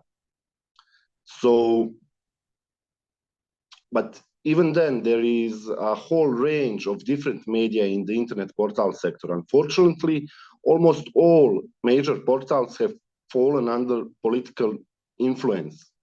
Nevertheless, there are several website news outlets that are still independent and that actually show the way how to build a healthy media ecosystem. These are projects backed by enthusiasts who value freedom of speech and responsibility toward the public. So, but here we encounter the main problem. So such media are rarely supported by international organizations. They can hardly access the media market, which is a totally separate story. That means that these media work almost exclusively on the enthusiasm of people who run them. I think that if European Union wants to stabilize countries like Bosnia and Herzegovina, then it should take a look at what kind of media they are financing. Because very often European Union is pouring funds into media outlets which are moving three societies in Bosnia and Herzegovina, three national communities, even further apart. So I don't think that should be something that European Union should want. So I think they should look at the end result of their action. So today in Bosnia and Herzegovina, we have three completely separate and opposing societies, and the media contributes daily to that fact, that these societies continue to drift apart from each other. But I see the way out of this. I think that the creation and the support of the integralist media that will try to bring the three nations living in Bosnia and Herzegovina closer and not prolong and inflame their disputes should be the way. That said, I will just add a few more things that I heard other panelists are talking about. When I say that in Bosnia and Herzegovina there is a rather decent freedom of media, freedom of speech, I will have you example of COVID epidemic. So in Bosnia and Herzegovina, we could criticize everything regarding COVID epidemic, every measure, everything. There was no censorship, but the censor was Facebook and other social media platforms which are used to disseminate news. So the censorship actually came from US, from global media players, which have censored us inside Bosnia and Herzegovina. We did not censor ourselves, and nor was anyone was trying to censor us. But the global media players took upon themselves to censor us. So I would say that it's pretty complicated story, especially that the trust in the mainstream media is dwindling all over the globe. So I think that the future of the media is in the small newsrooms, which can be independent. I'm talking about 10, 20 people doing a really, really good job. Thank you very much. Thank you so much, Jure. And just for the last final remarks, is MEP Slabakov still with us on the line?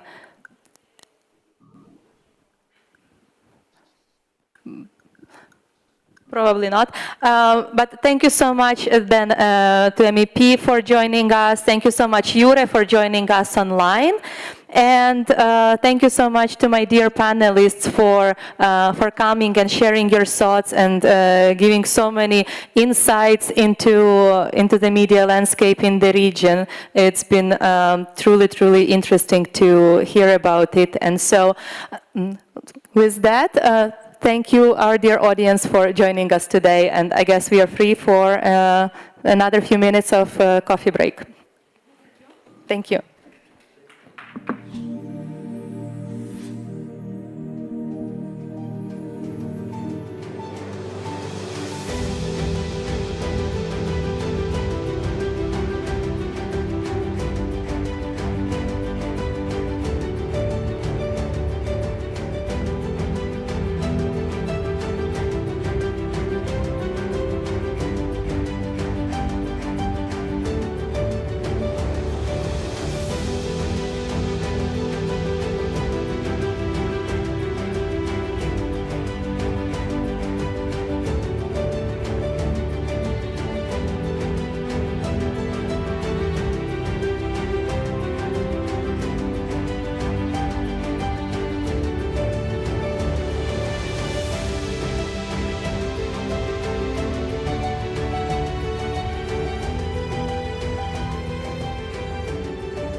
Уважаеми гости, надявам се са починали сте.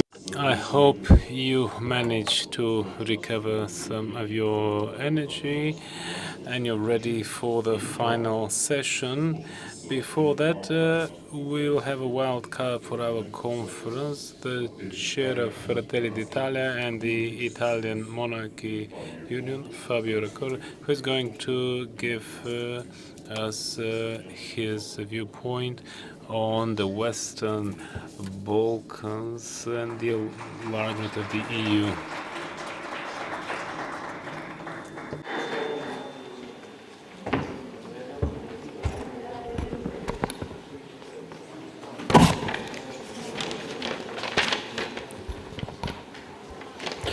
Mr. President, Mr. Vice President, Secretariat, Organization Chart of the New Direction Foundation for European Reform, accredited authorities, European allies and friends present.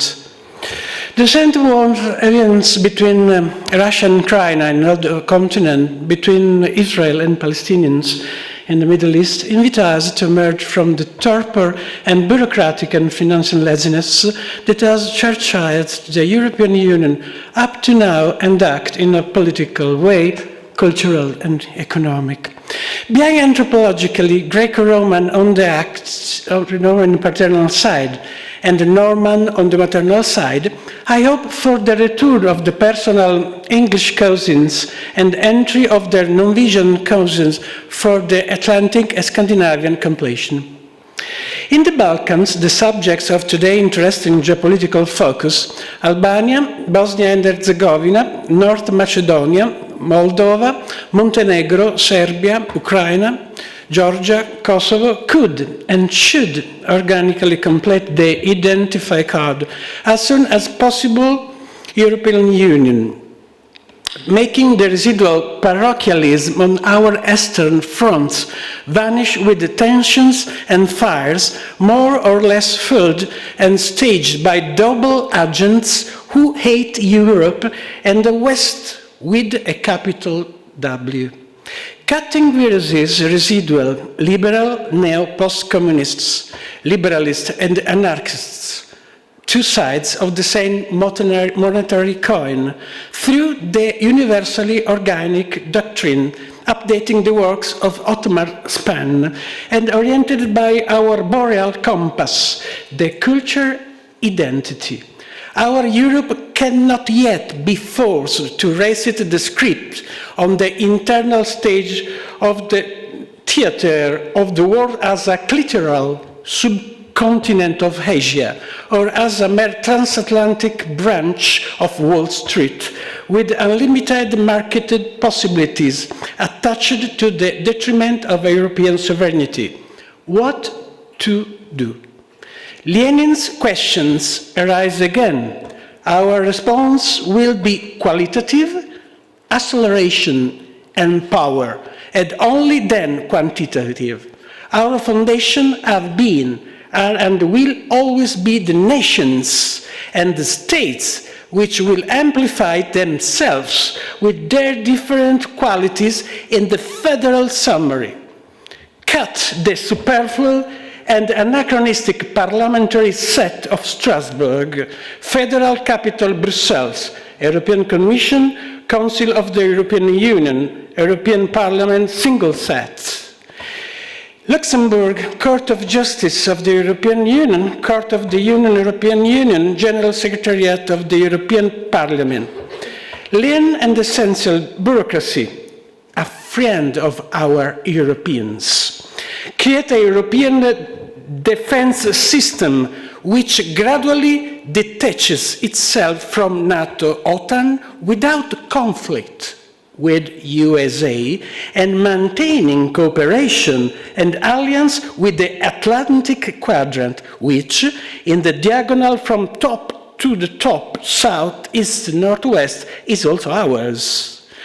Build spaces of European autonomy in the military, energy, digital, and Filstroth, the strengthening of European cooperation, promote the modification of treaties as regards the ECB and its role, European National Bank, in the context of sustainable development, which provides for political control of the economy. Establish a new European school of all types and levels, on a participatory basis which favors the exchange between European students on a linguistic and educational level on the basis of the common cultural roots. Choose an official language by means of a continental referendum: Italian, Roman Empire, French, Carolingian Empire, and German, Holy Roman Empire, to be elevated and combined with the national language into the site with the language of Bulgarian friends and allies. The European federal state should begin to constitute itself a welfare state. It will require a new treaty different from the treaty of 2004 and 2007. Probably only an organic and identifying vision will it be able to resolve the tension and fractures within the Balkans, increasing to 34 members, excluding Turkey, up to 36 with the potential entry into the Union of Georgia and Kosovo. The idea that everything must go well, leaving full freedom to individuality in the last century, the free market is comparable to the abolition of the rules for the circulation of the vehicles. It cannot work on a large scale. The private economy has grown to the point of affecting today billions of individuals. So, to avoid the failure of a bank or a large company, the state is forced to intervene. The planned economy does not fall into the abyss of the communism and the real socialism.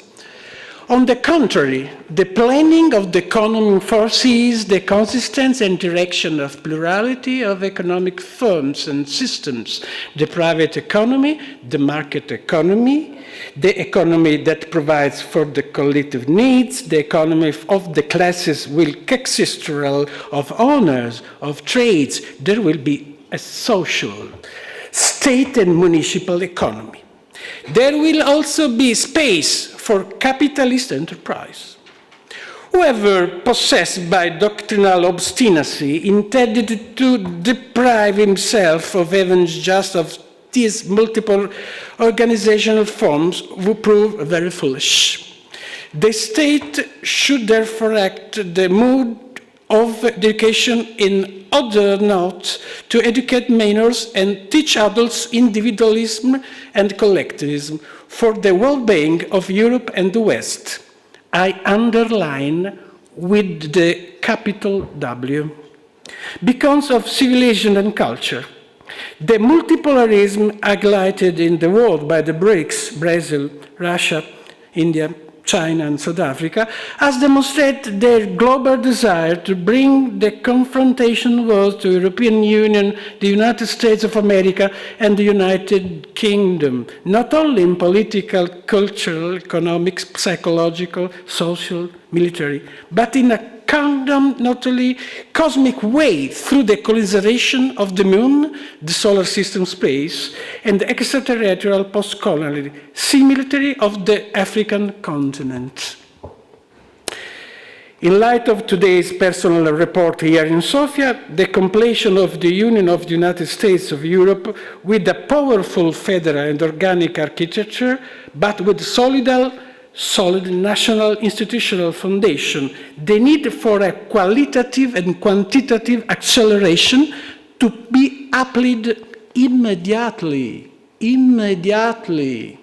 after entry of the candidate Balkans nation, Turkey excluded.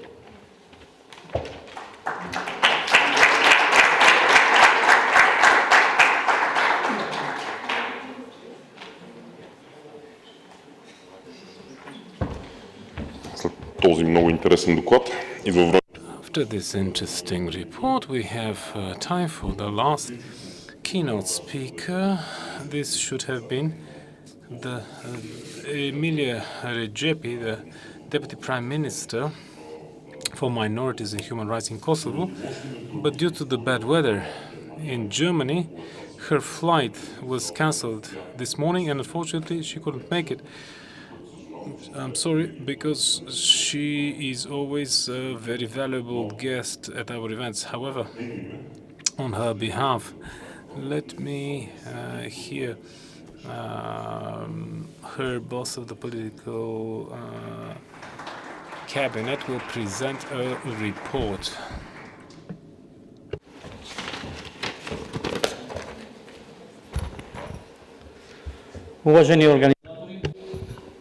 Uvaženi gospodin Đambanski, u ime Vlade Republike Kosovo. Mr. Jambanski, on behalf of the government of the Republic of Kosovo, I would like to thank you for the opportunity for the third year in a row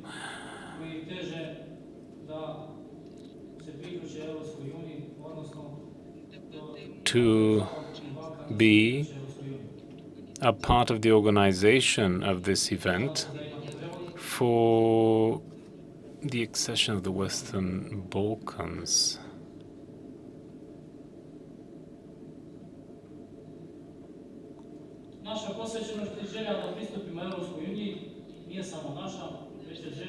Our engagement and desire to participate in the EU is not only ours, this is the desire of the European Union as well. This path is not only geopolitical or economic, this is the path towards prosperity.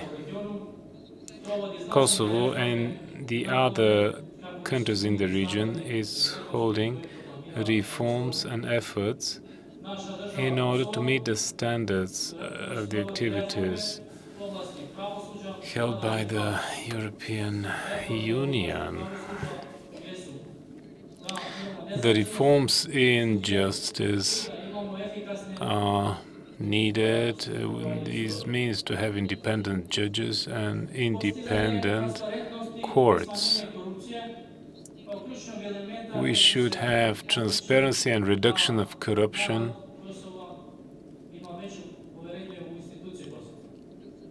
and so that the people of Kosovo can have more trust in the institutions. Economic development and stability, working for favorable environment for investors, and so that we could achieve economic growth, diversifying the economy and achieving stable economic growth. We're also working for regional connectivity and for strengthening the regional cooperation and resolving any outstanding issues with the neighboring countries, building peace and stability as a foundation for prosperity in the region. Our efforts have so far been seen. We have concrete results achieved.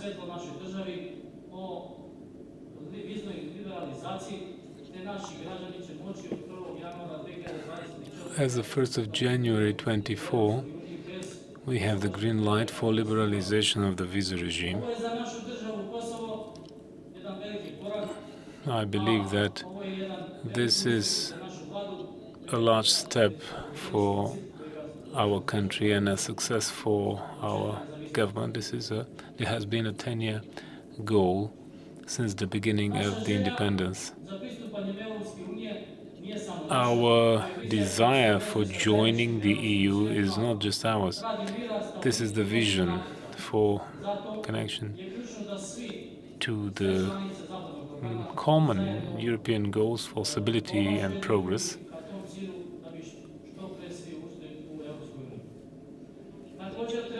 So that all of us could join the EU as soon as possible. Let me underline the importance of multiplicity. Kosovo and the Western Balkans, as part of the European family, contributes to the diversity with their rich history and tradition. We hope that the European Union will embrace our tradition as part of the EU's tradition, because this diversity makes Europe a special place. We believe that joining the EU will need to be unified, because this diversity allows for various paths towards the same goal, which is membership to the EU.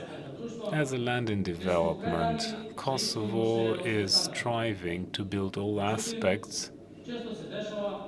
However, very often it so happens that these European standards and criteria for some part of the society degrade the values so far. As a person dealing with development of the education system in Kosovo, I can say that we can see this in this part of the world. The use of unified matrices for the education system is a totally not working model. If we take a look at our past on the Balkans, our education systems weren't perfect. However, they were multidisciplinary, and this was so for generations. In this way, we could overcome all the crises we faced in the past 20 or 30 years. Yes, we need development. Yes, we need European future, but without doing away with our own values, which have been efficient even before the EU.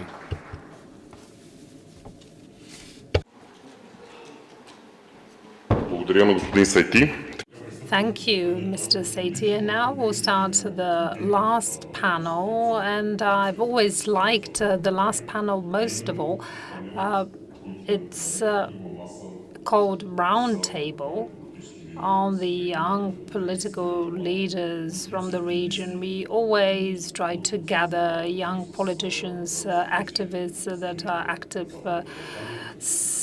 citizens and from the Western Balkan countries. You know, this is a very dynamic region and there are a lot of divisions. And I think that this panel is a good opportunity to facilitate dialogue. And that's why I'd like to thank the European Youth Network for Democracy.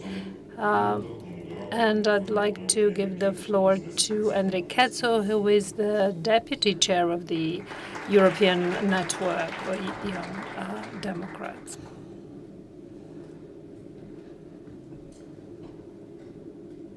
He will be moderating the discussion.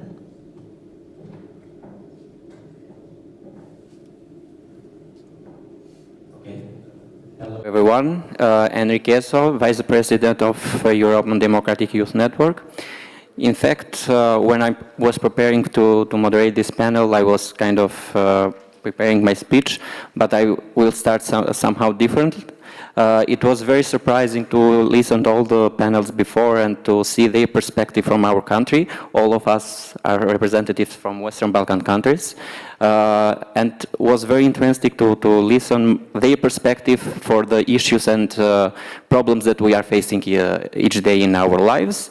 But more surprising and interesting is that no one of the speakers before has the, let's say, the interest to listen our perspective. Maybe they are going to follow us online, but this is kind of not, let's say, very the right way to talk about the Balkan, the Western Balkan in general. Anyway, I'm very shortly introduce the EDYN, which is one of the co-organizer of this Western Balkan Summit. EDYN, or European Democratic Youth Network, is a network established by the USI 5 years before, and is implemented with the collaboration of NDI and IRI, and our headquarters in Bratislava.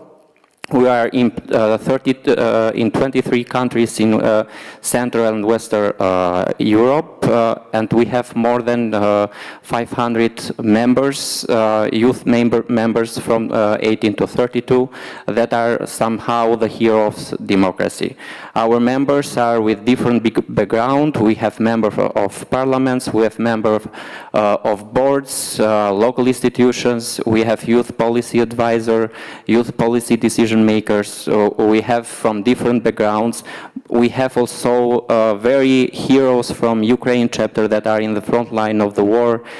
We have the heroes of Western Balkan that fight for their democracy and for the, let's say, the future, the bright future of our region. Our main values are focused on anti-extremism, let's say respect each other, inclusiveness, and also the ethical behavior that is the highlight of our network. Also, we are very happy to have the newest chapter in Bulgaria. We have some of our friends here, and we hope that the journey of EDYN will be bright and you are part of this amazing network that is increasing day by day, and now it's not just a network, but it's a movement for democracy. So I will start by introducing the panelists of the day, and then we are going to discuss some specific question for each of the panelists. Marsela Delija is UN youth delegate representing in Albania, also EDYN Albania representative. We have Vedrana Vujović, member of parliament in Bosnia and Herzegovina and also EDYN ambassador. Zhaveli, CEO of Activist Roots and EDYN Kosovo ambassador. We have Zineta Husić, who is programmer by profession, political, let's say very interesting, and also Montenegro, EDYN Montenegro representative. Blendi Hodai, who is CEO of the Forum for Educational Change and EDYN North Macedonia representative. Also, Alexanдар Mијаиловиć, he is a lawyer, politically very active, running for election next year, and also EDYN Serbia ambassador. Let's start maybe with discussing some of, and somehow make also a wrap up of what the other panelists has discussed, but also you can give your overview about the youth and the youth engagement in your country chapter, in your country. Sorry, we are used to say country chapters in EDYN, but in our country. Let's start with Marsela. Maybe you can give an overview, and since you are part of very active younger in Albania, you can also give us a perspective of pluralism of media and how youth can contribute in this perspective. Hello, everyone. It's really a pleasure to be here, although I would like to, for me it would be even better to have more young people, more young perspectives here, and I actually thought that throughout the day I would have the chance to hear them and to talk more with them. Although, Enrik, actually it's hard to talk about pluralism, diversity, inclusion after all the panels held today. Anyways, I will give my perspective on that. Western Balkans country might be facing kind of the same challenges, although in different levels, and that also because they are in different stages of joining the EU. while I was thinking about the topic, I wanted to analyze every aspect of it. So I got into analyzing and thinking of other perspectives. And one of them that I actually wanted to stop was that since I was a child, my dad actually wanted me to be always updated with the media. So following the news, and he also made sure to advise me which newspapers to read and everything, so I would be away from fake news. Then, in 2019, I got into law school, and in the first lectures that I followed, one of them was that for so many years I was learning the wrong things. That because in some cases there was a lack of professionalism coming from the journalist. So that's an aspect that should be also worked on. Not only, I'm not speaking only about the formal education, but going beyond that. I work a lot with young people, and when we do the trainings and workshops, we ask them in different topics, what are some things that you want to change and how can we change them?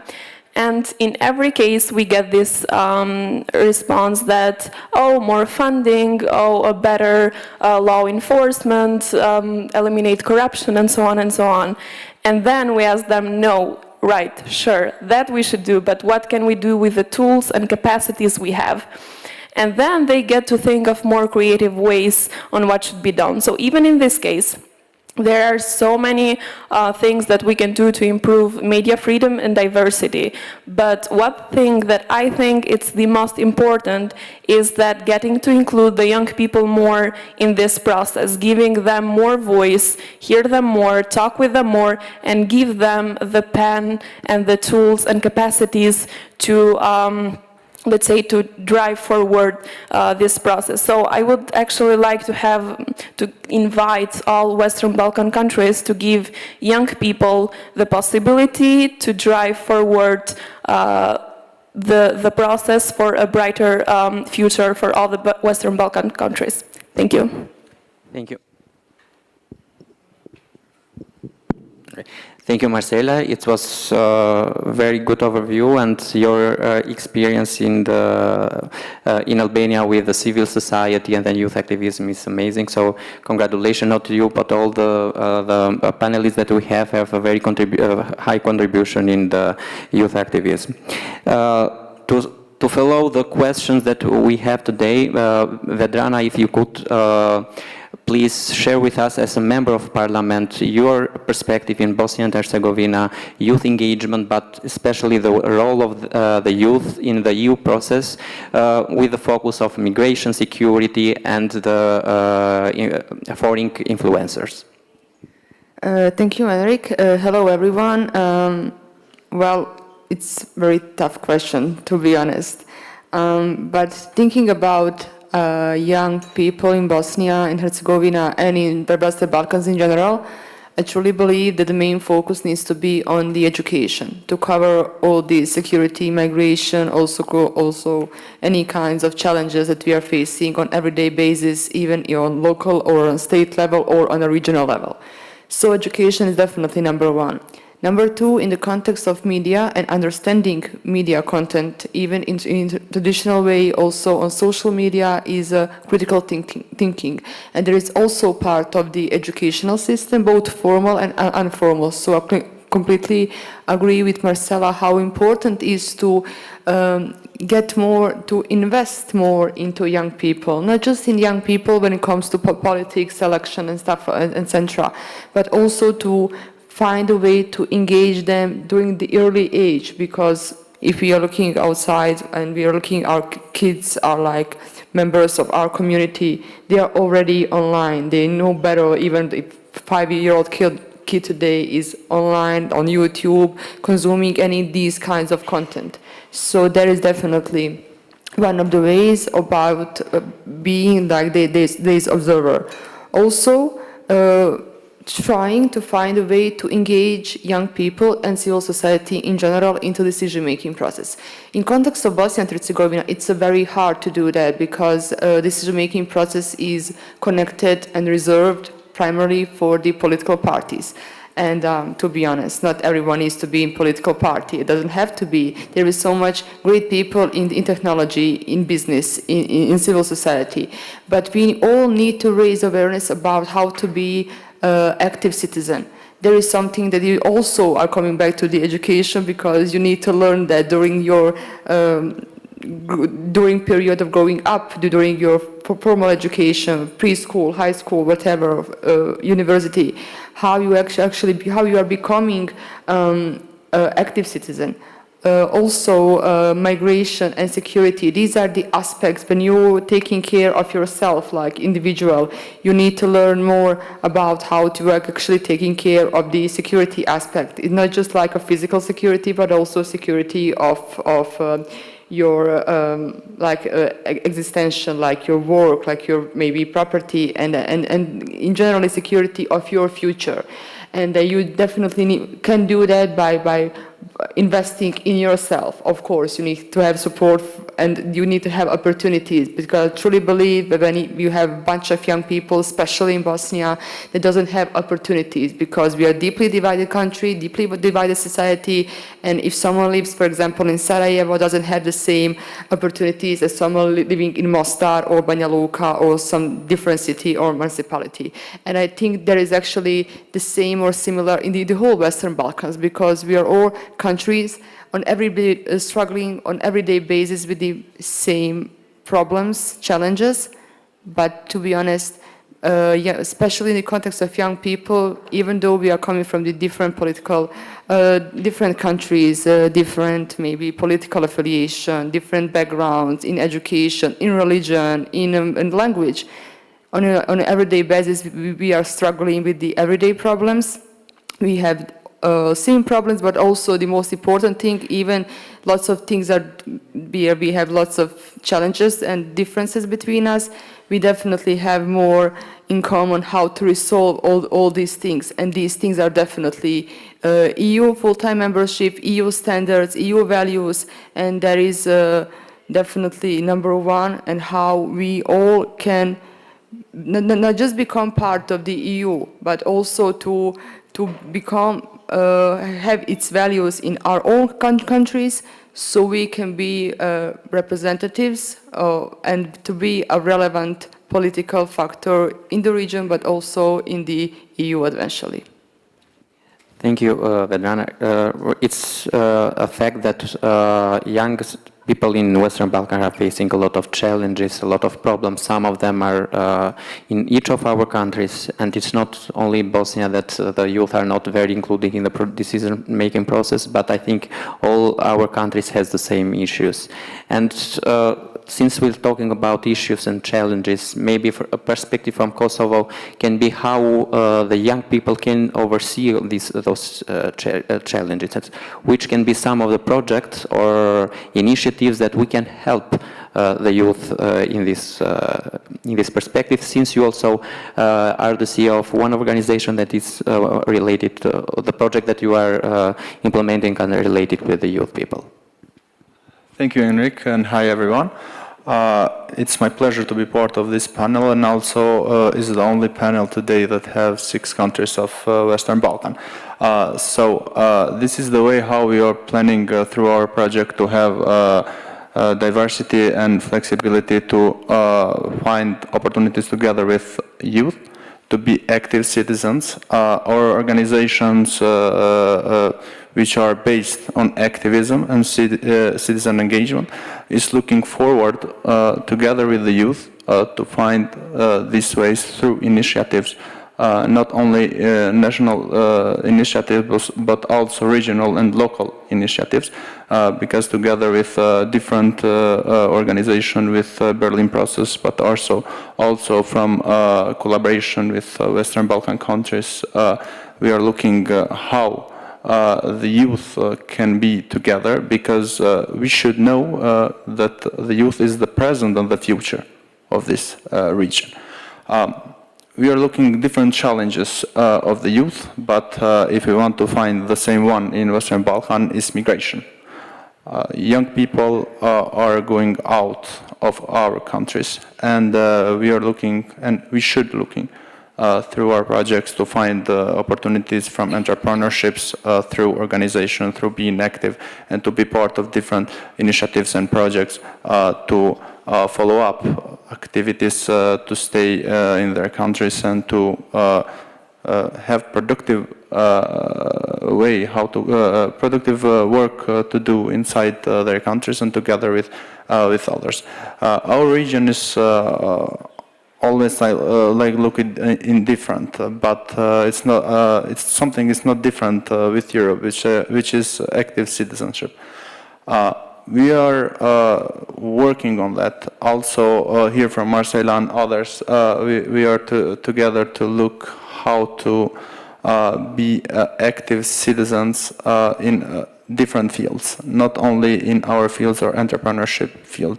We can work also for eco field, a lot of fields, which is double win, because one young people can be active as citizen, but also to contribute in other fields. Together with EDYN in different countries, we are raising the number of active people from different parties, but also civil society.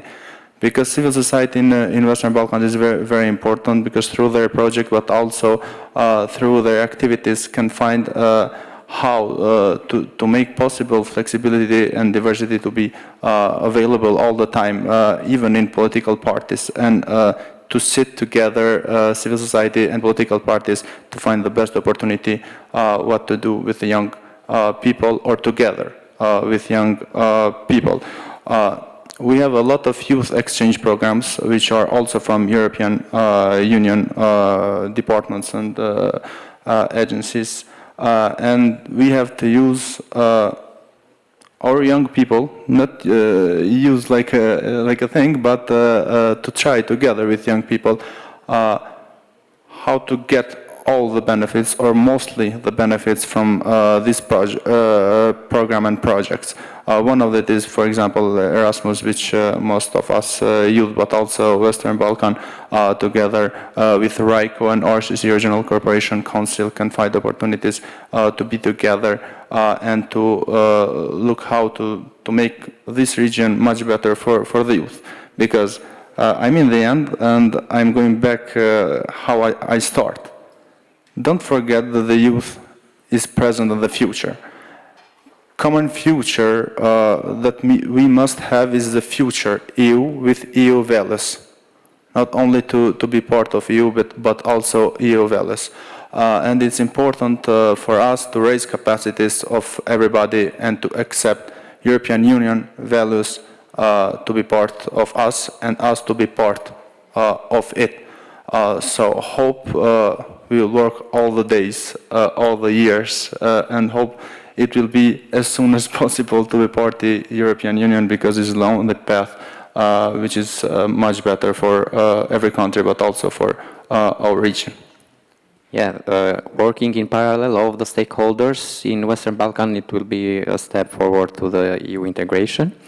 And then now we will have a Montenegro perspective from Zineta, but please, if you can share with us something about the minorities and human rights, and how youth and young people can contribute to those two fields in the aim of EU integration, but also how, if you can add something also about the cybersecurity and how you see those two components in Western Balkan.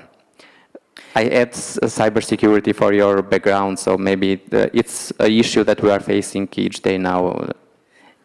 Thank you, Enrico. Thank you all for having me. First I would like to reflect a little bit on a few previous panels, because I am the only one representative from the Montenegro, even though I'm come in front of the EDYN. In terms of EU enlargement and the processes that have been conducted in Montenegro, we have done a huge process, and we've been a leader for a certain period comparing to the other Western Balkan countries. But in the past 3 years, we have had some internal issues, that have forced us to marginalize the EU accession processes. But we have had 3 governments in 3 years. But this year, hopefully, on the top of the agenda again, EU accession will be in Montenegro. It's also important to reflect on the history of European and how that history reflects on the Western Balkan countries in terms of the second layer that imposes the regional cooperation with the potential future members of EU. And that is regarding if we reflect on the history of European Union, we will see that European countries have been united over economic issue at the first place. So that is the path that the guiding principle that can be taken by Western countries where we can get united, even though we are very diverse, that we can get united over economical issues. For example, Montenegro is very dependent on Serbia in terms of importing goods. And for example, we are very dependent on Bulgaria in terms of transit of energy, of the power to the other European countries. So that could be a guiding principle, and we, as a new generation of politicians, we can really use this principle to lead the Western Balkan countries towards the European Union.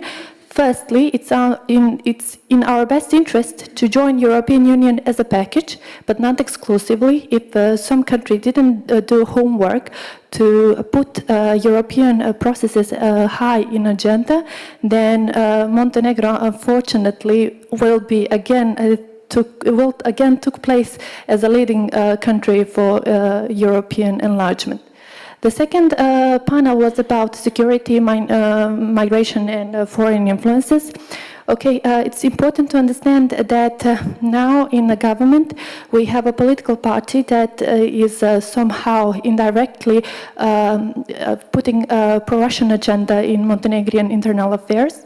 But hopefully that can be controlled by the internal mechanisms and the government itself.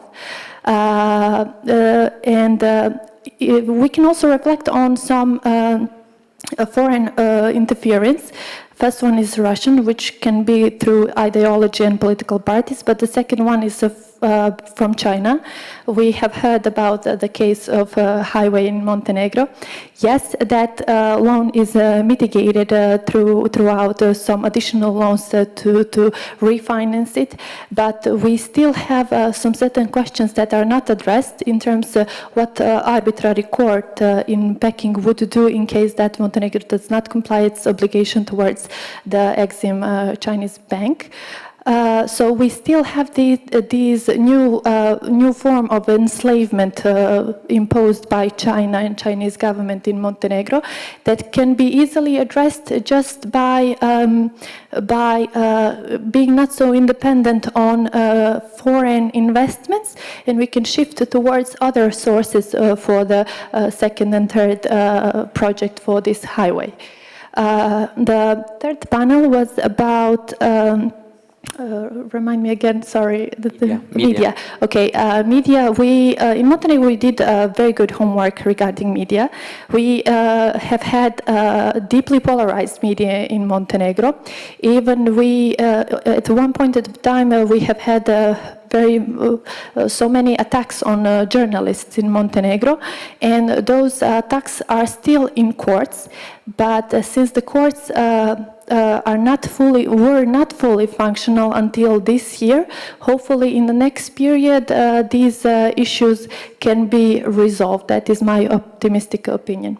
Okay, now regarding the question, first from my background and regarding the cybersecurity, yes, we are very vulnerable as small countries. Small information technology systems are very affected, but what we can do, we can use best practices from bigger European countries, apply those standards in our internal systems, but this process is very expensive.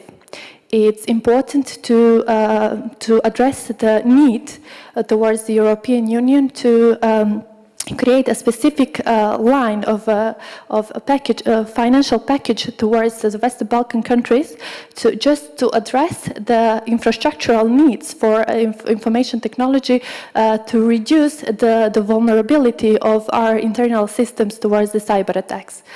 And one question also is regarding minority and human rights. It's important to stress that Montenegro has a very unique constitution where all the people are directly named in the constitution. So I, as Bosniak, I come from a Bosniak minority, but since we exist in the constitution, we are constitutional people. But there is the one point. Montenegro, in its constitution, is a state of civil, not state of the people. So we are slightly different from Bosnia, and we are a step ahead over Bosnia. So we are not imposing quotas over certain national groups, over certain ethnicities. We are imposing our basic human needs and our rights as citizens. So that is a very good point for Montenegro. I hope that we will keep going towards to enforce the pillars for state of civic and to shift away from this new agenda to convert Montenegro to the state of the people. And that would be it. And regarding the human rights, also just to give one point.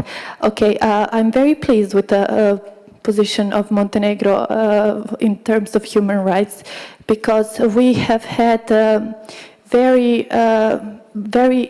as a diverse country, we have high sets of tolerance in the country. That's why I think that human rights are very well respected in Montenegro. Thank you. Thank you, Zineta. In fact, as far as I know, all the Western Balkan countries, mainly those years are focused in the human rights, also with the help not only to the EU, but also to the US organizations such as UNDP or other organizations. So we have, so it's, UNDP is our biggest partner in these processes. So it's good to know that all we have somehow the same experience with those organizations, and we are now in this phase that we are. And now on perspective from North Macedonia, Blendi, maybe you can give also, since you are engaged in the educational sector, you work for an organization that the main topic is education. I work on education in my real job, and I know how crucial education is for youth people. So if you can say something also regarding the education, but also for the engagement of youth in North Macedonia. Enrik, thank you so much for the question. I'm very honored to be here with all of you in Sofia and to get to know you and to discuss about the mutual problems that we face as young people in the region. And during the previous panels, one thing that what I did during taking notes where I wanted to intervene, but we didn't have the Q&A, so better that we didn't intervene. Yeah, we will have, so. Yes, yeah. But usually when you have a group of people from the Western Balkans and you have Q&As, that's one step towards a conflict. So maybe that they did it on purpose to not have Q&A, so we wouldn't enter a huge debate. Anyways, why education is important is for me because I've been engaged in the civic sector from 2017. And the reason why I felt that always is important is because in my beliefs, I think that the education is the spine of every nation. So the better education means you have a better nation. More educated, more developed, that can face all the challenges that our countries have, right? But what is the problem so far with the education system in all of our countries, let's say in the Western Balkans, is that our education system is in a stage of emergency. Basically, we have an outdated education system that is not producing what it's supposed to produce.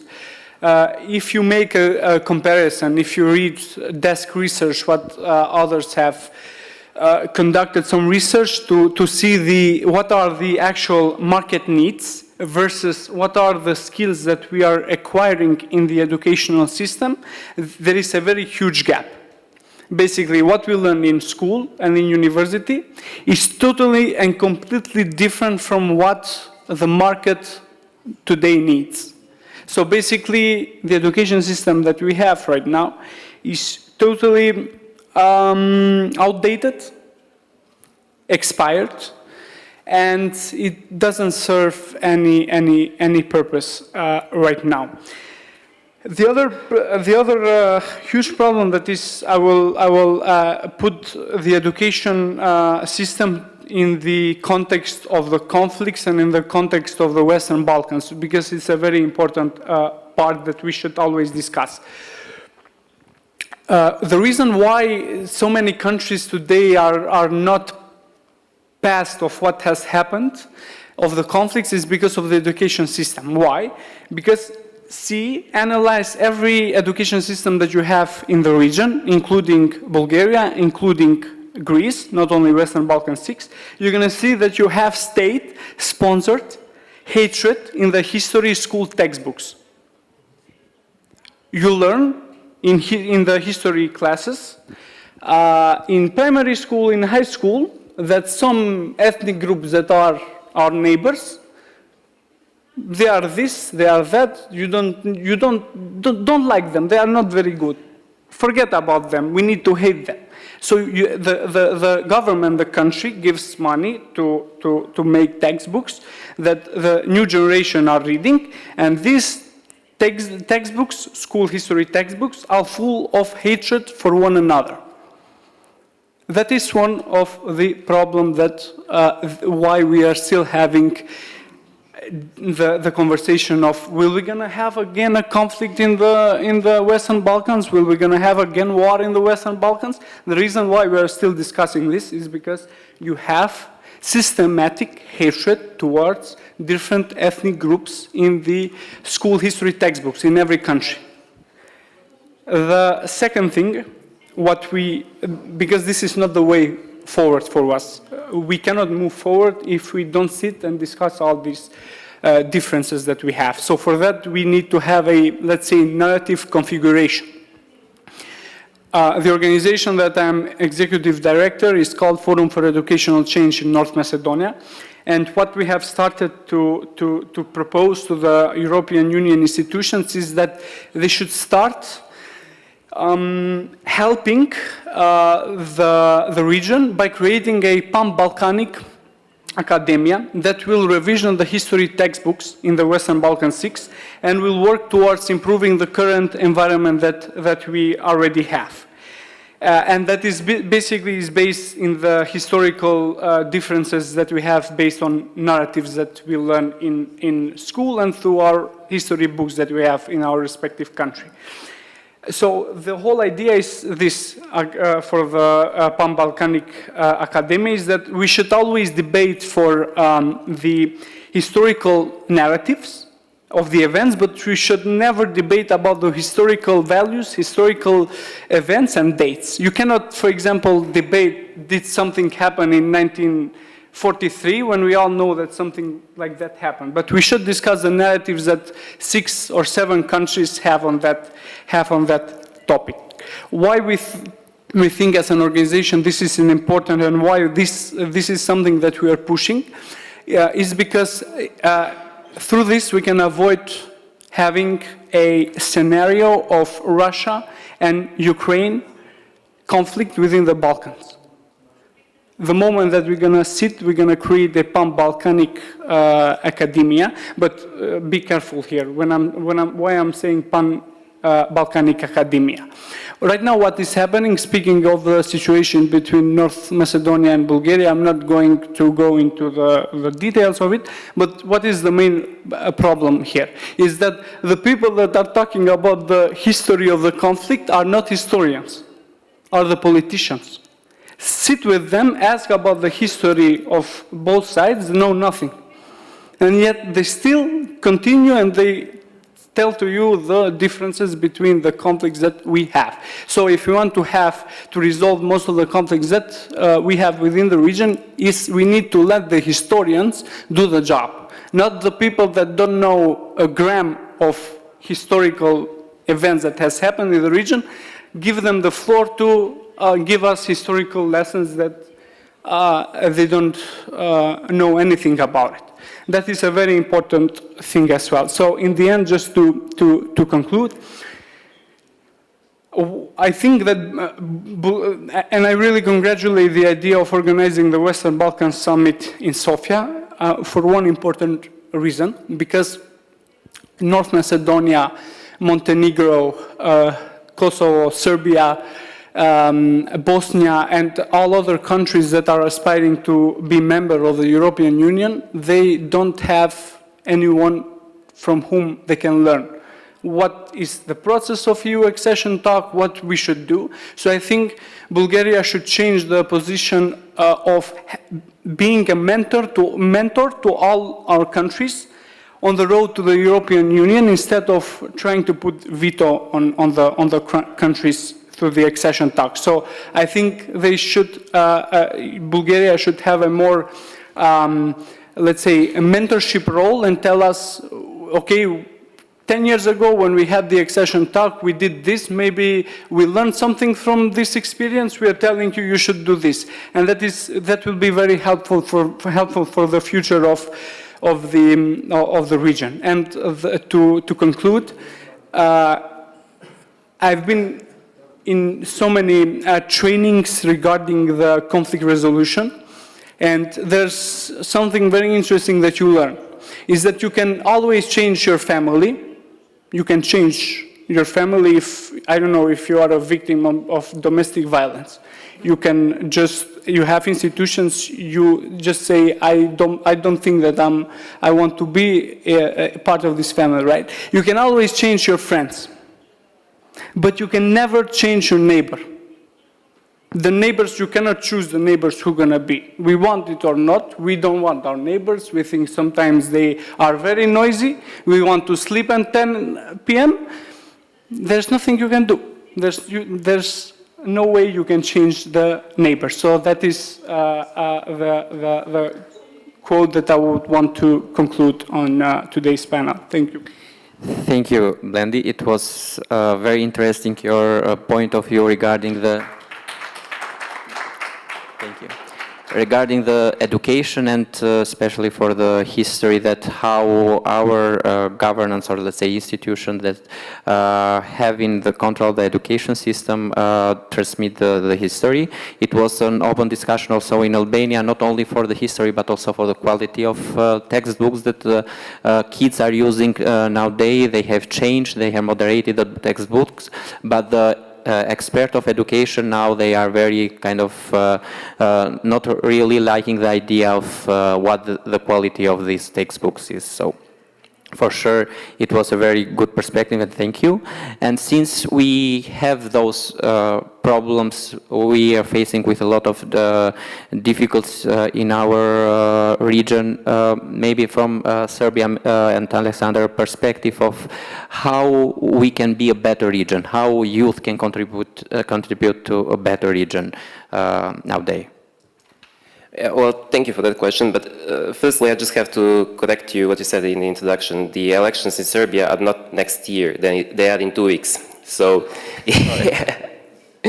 but yeah, for the region, I don't think that there is actually a potential right now for the conflicts as we saw in the past. There is just nobody that is capable of large-scale wars or something like that. Minor conflicts are possible due to national hate and things like that, but I don't think that we have like a potential for wars that we had. But I think that the first thing, if you want to be a better region, the first thing is we need to respect each other.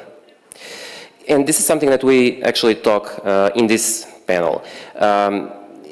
It might seem obvious, it might seem easy, just respect your neighbor. But unfortunately, we had events during the 90s here, and there is a lot a lot of propaganda that was going on in all of the countries. And unfortunately, those events were not manufactured by journalists or something like that. Those were real events. We had wars, we had war crimes, we had ethnic cleansing, we had victims on all sides.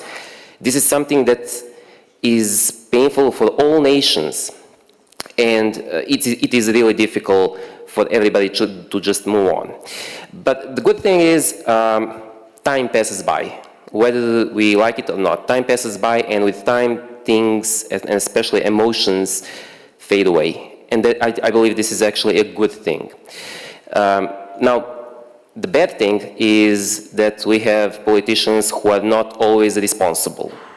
So often we have political parties that are essentially populist, that are nationalist, that are playing on that card of nationalism when they want to score easy political points. You just need to say, like, these people are our enemies. They hate us, and they want to destroy our culture, our history, our tradition, and people will stand by the flag, and support the ruling political party, whichever party that is. And this is irresponsible, and this do not bring respect in the region. So this is a real problem, and respect in the region between young people, well, between everybody, but especially young people, is a precondition for better cooperation. Now, once we have that precondition, I believe that we have three main areas that we need to talk about and think about.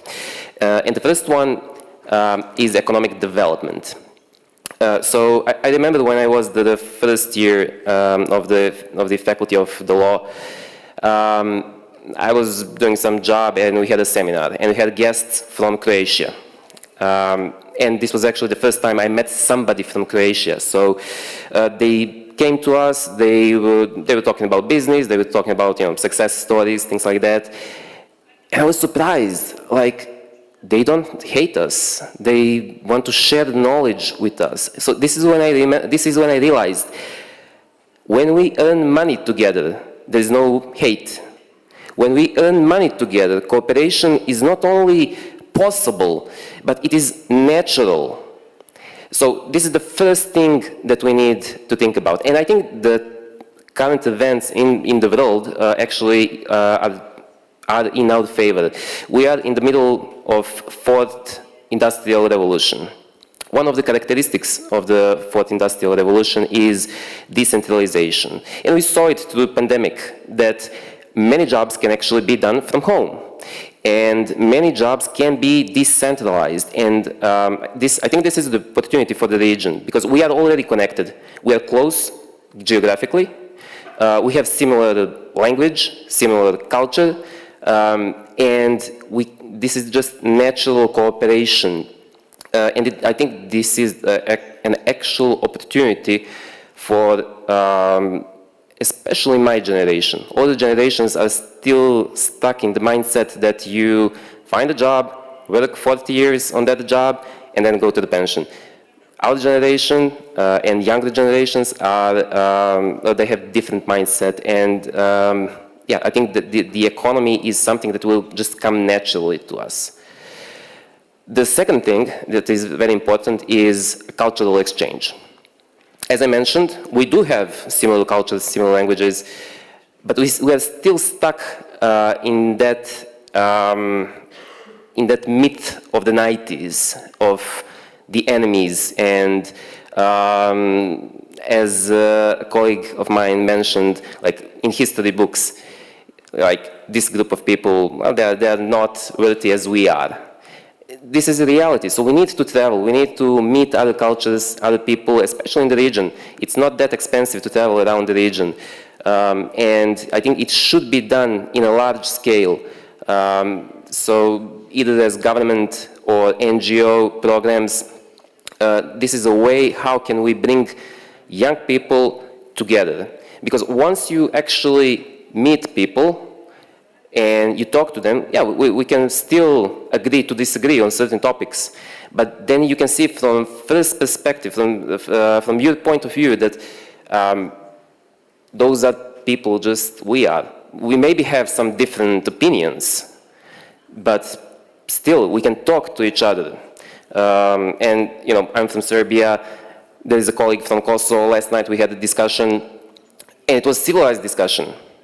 We eventually agreed to disagree, but yeah, it was an actual, honest discussion.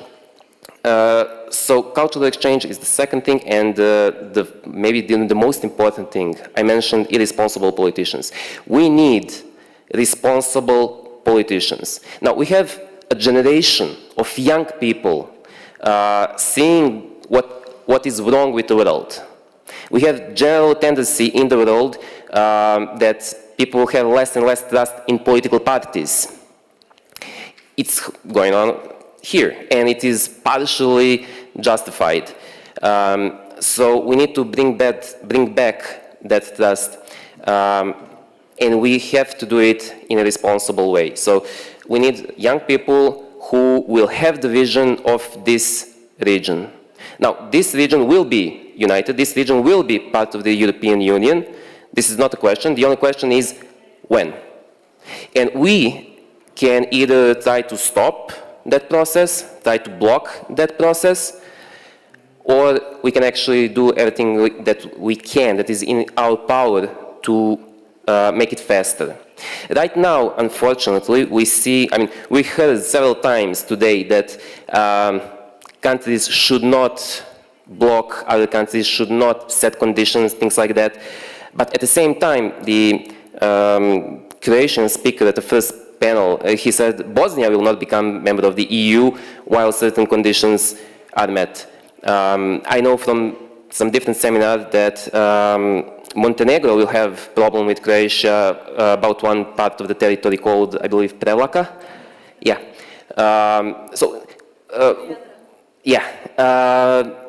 North Macedonia, formerly known as former Yugoslavian Republic of Macedonia, have changed the name. I mean, I'm not from Macedonia, but I don't like that. So we are setting conditions. We are blocking each other. Now, some of these things we can influence, and we need to do it like from the domestic level. Like we have to set the example. We have to be the one that we say, okay, let's do things differently. So yeah, I think that if we have responsible politicians, and if we know where we are going, if we have clear vision, the answers are really easy. Like, we will live better. And I believe that the job of every government is to be service for the people, to make sure that people who live in a certain territory live better. And if this is our goal, and it should be, then the answers are really easy. The regional cooperation is just a natural thing, and it will enhance lives of everybody living in this region. Thank you very much, Alexander. It was very clear, and your three suggestions were very promising for our region, especially the culture exchange. We have to focus, and we as young people can do it. We don't need the government, we don't need the institution to talk with each other, to exchange our opinion, and only to listen each other. Let's start us, and then we can ask the government to do these things. We have prepared also, because one of the main problems that we are facing nowadays is brain drain. And since the panels was postponed, maybe very short, if someone want to add something about brain drain and how we can contribute to stop this phenomenon in our region. Very shortly, because I think that everyone is very tired. It's the end of the day, and we need some rest. But since we have planned no more than 1 minute for each other. So.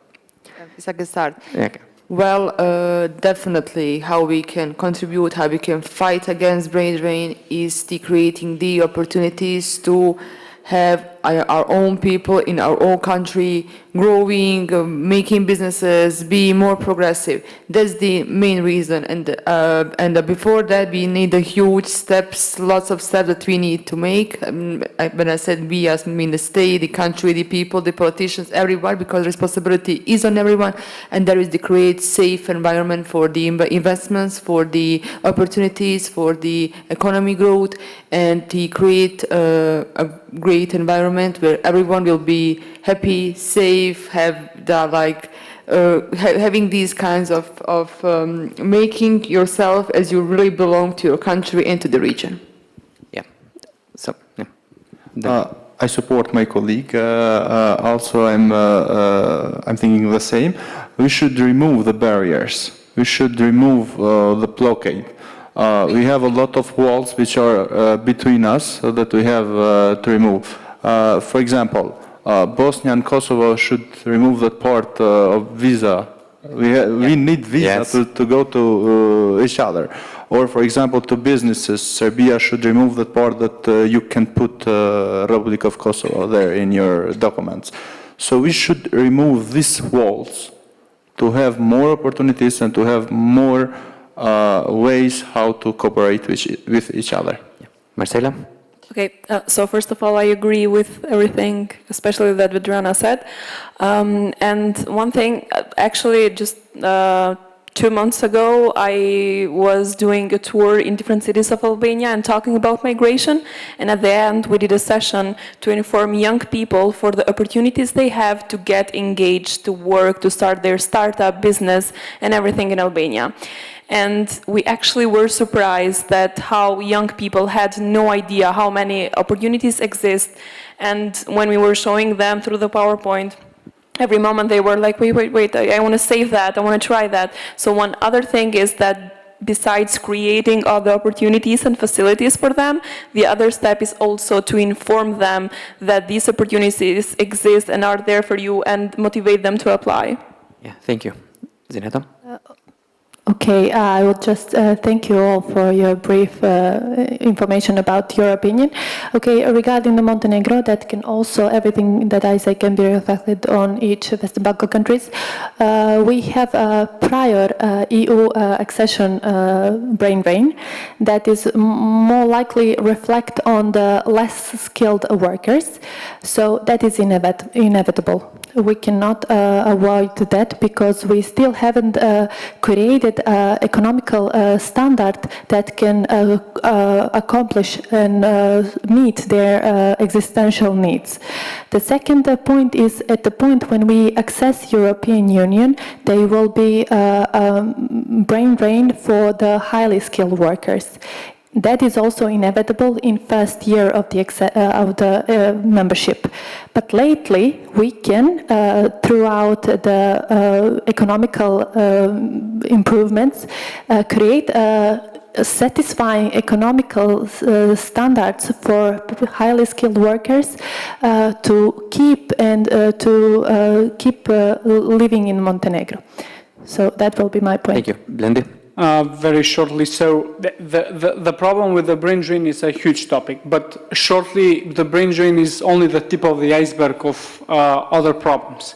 How we can change from brain drain to brain gain is if the countries develop good education system, good health system, you have rule of law, you also have good democratic culture and values within the countries, and also a space where young people have lots of opportunities. But what is the role of young people here? Is that young people need to be more demanding.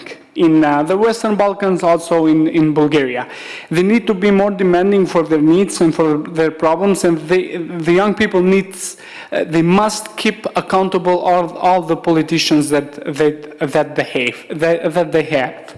Why? Because this is the most important thing, and I'm gonna finish here, is that we should never be scared of causing offense, but we should be scared of not being hurt. So, pardon my French, that means that we should never give an F if we are offending some politicians, because they are in the first place in that position to meet the needs of the citizens, but we should always give an F if they don't hear what are our needs and what do we want within this country. Thank you. Thank you. Alexander? Yeah, well, we did recently research between young people. What is the number one reason for leaving Serbia?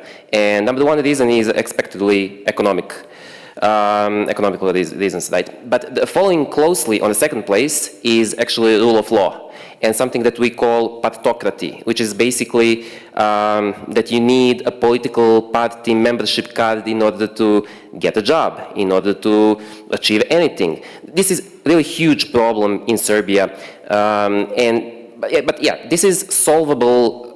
This is characteristic to Serbia, and it is solvable by changing the government, which is not easy, but it is solvable. Now, the much deeper problem of brain drain that is characteristic for the whole region is actually what we actually need to do is we need education.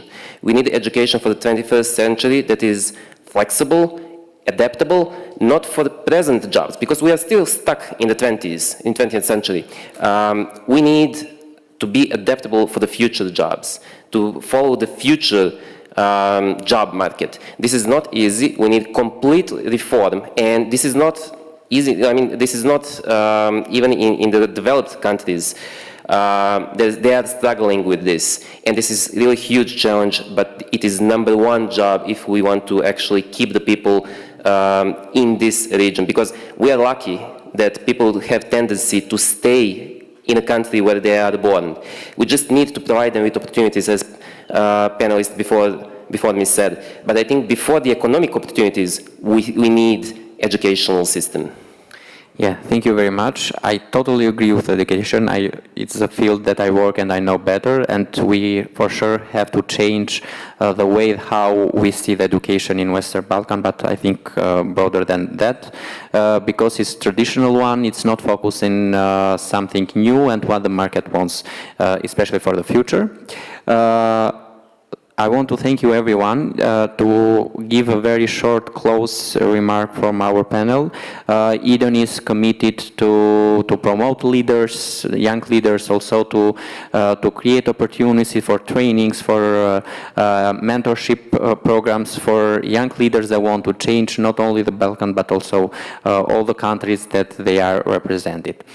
It's a fact that at least 1/3 of Western Balkan population is young, and governance institutions should focus more in not to do reform or political things for the youth, but to include young people in the decision making, and they have to change their future. To close, I will steal my organization motto. We say that the future is today, and really future is today for the Western Balkan, and the youth is the opportunity that the future can be today. Thank you very much, and thank you to the organizers.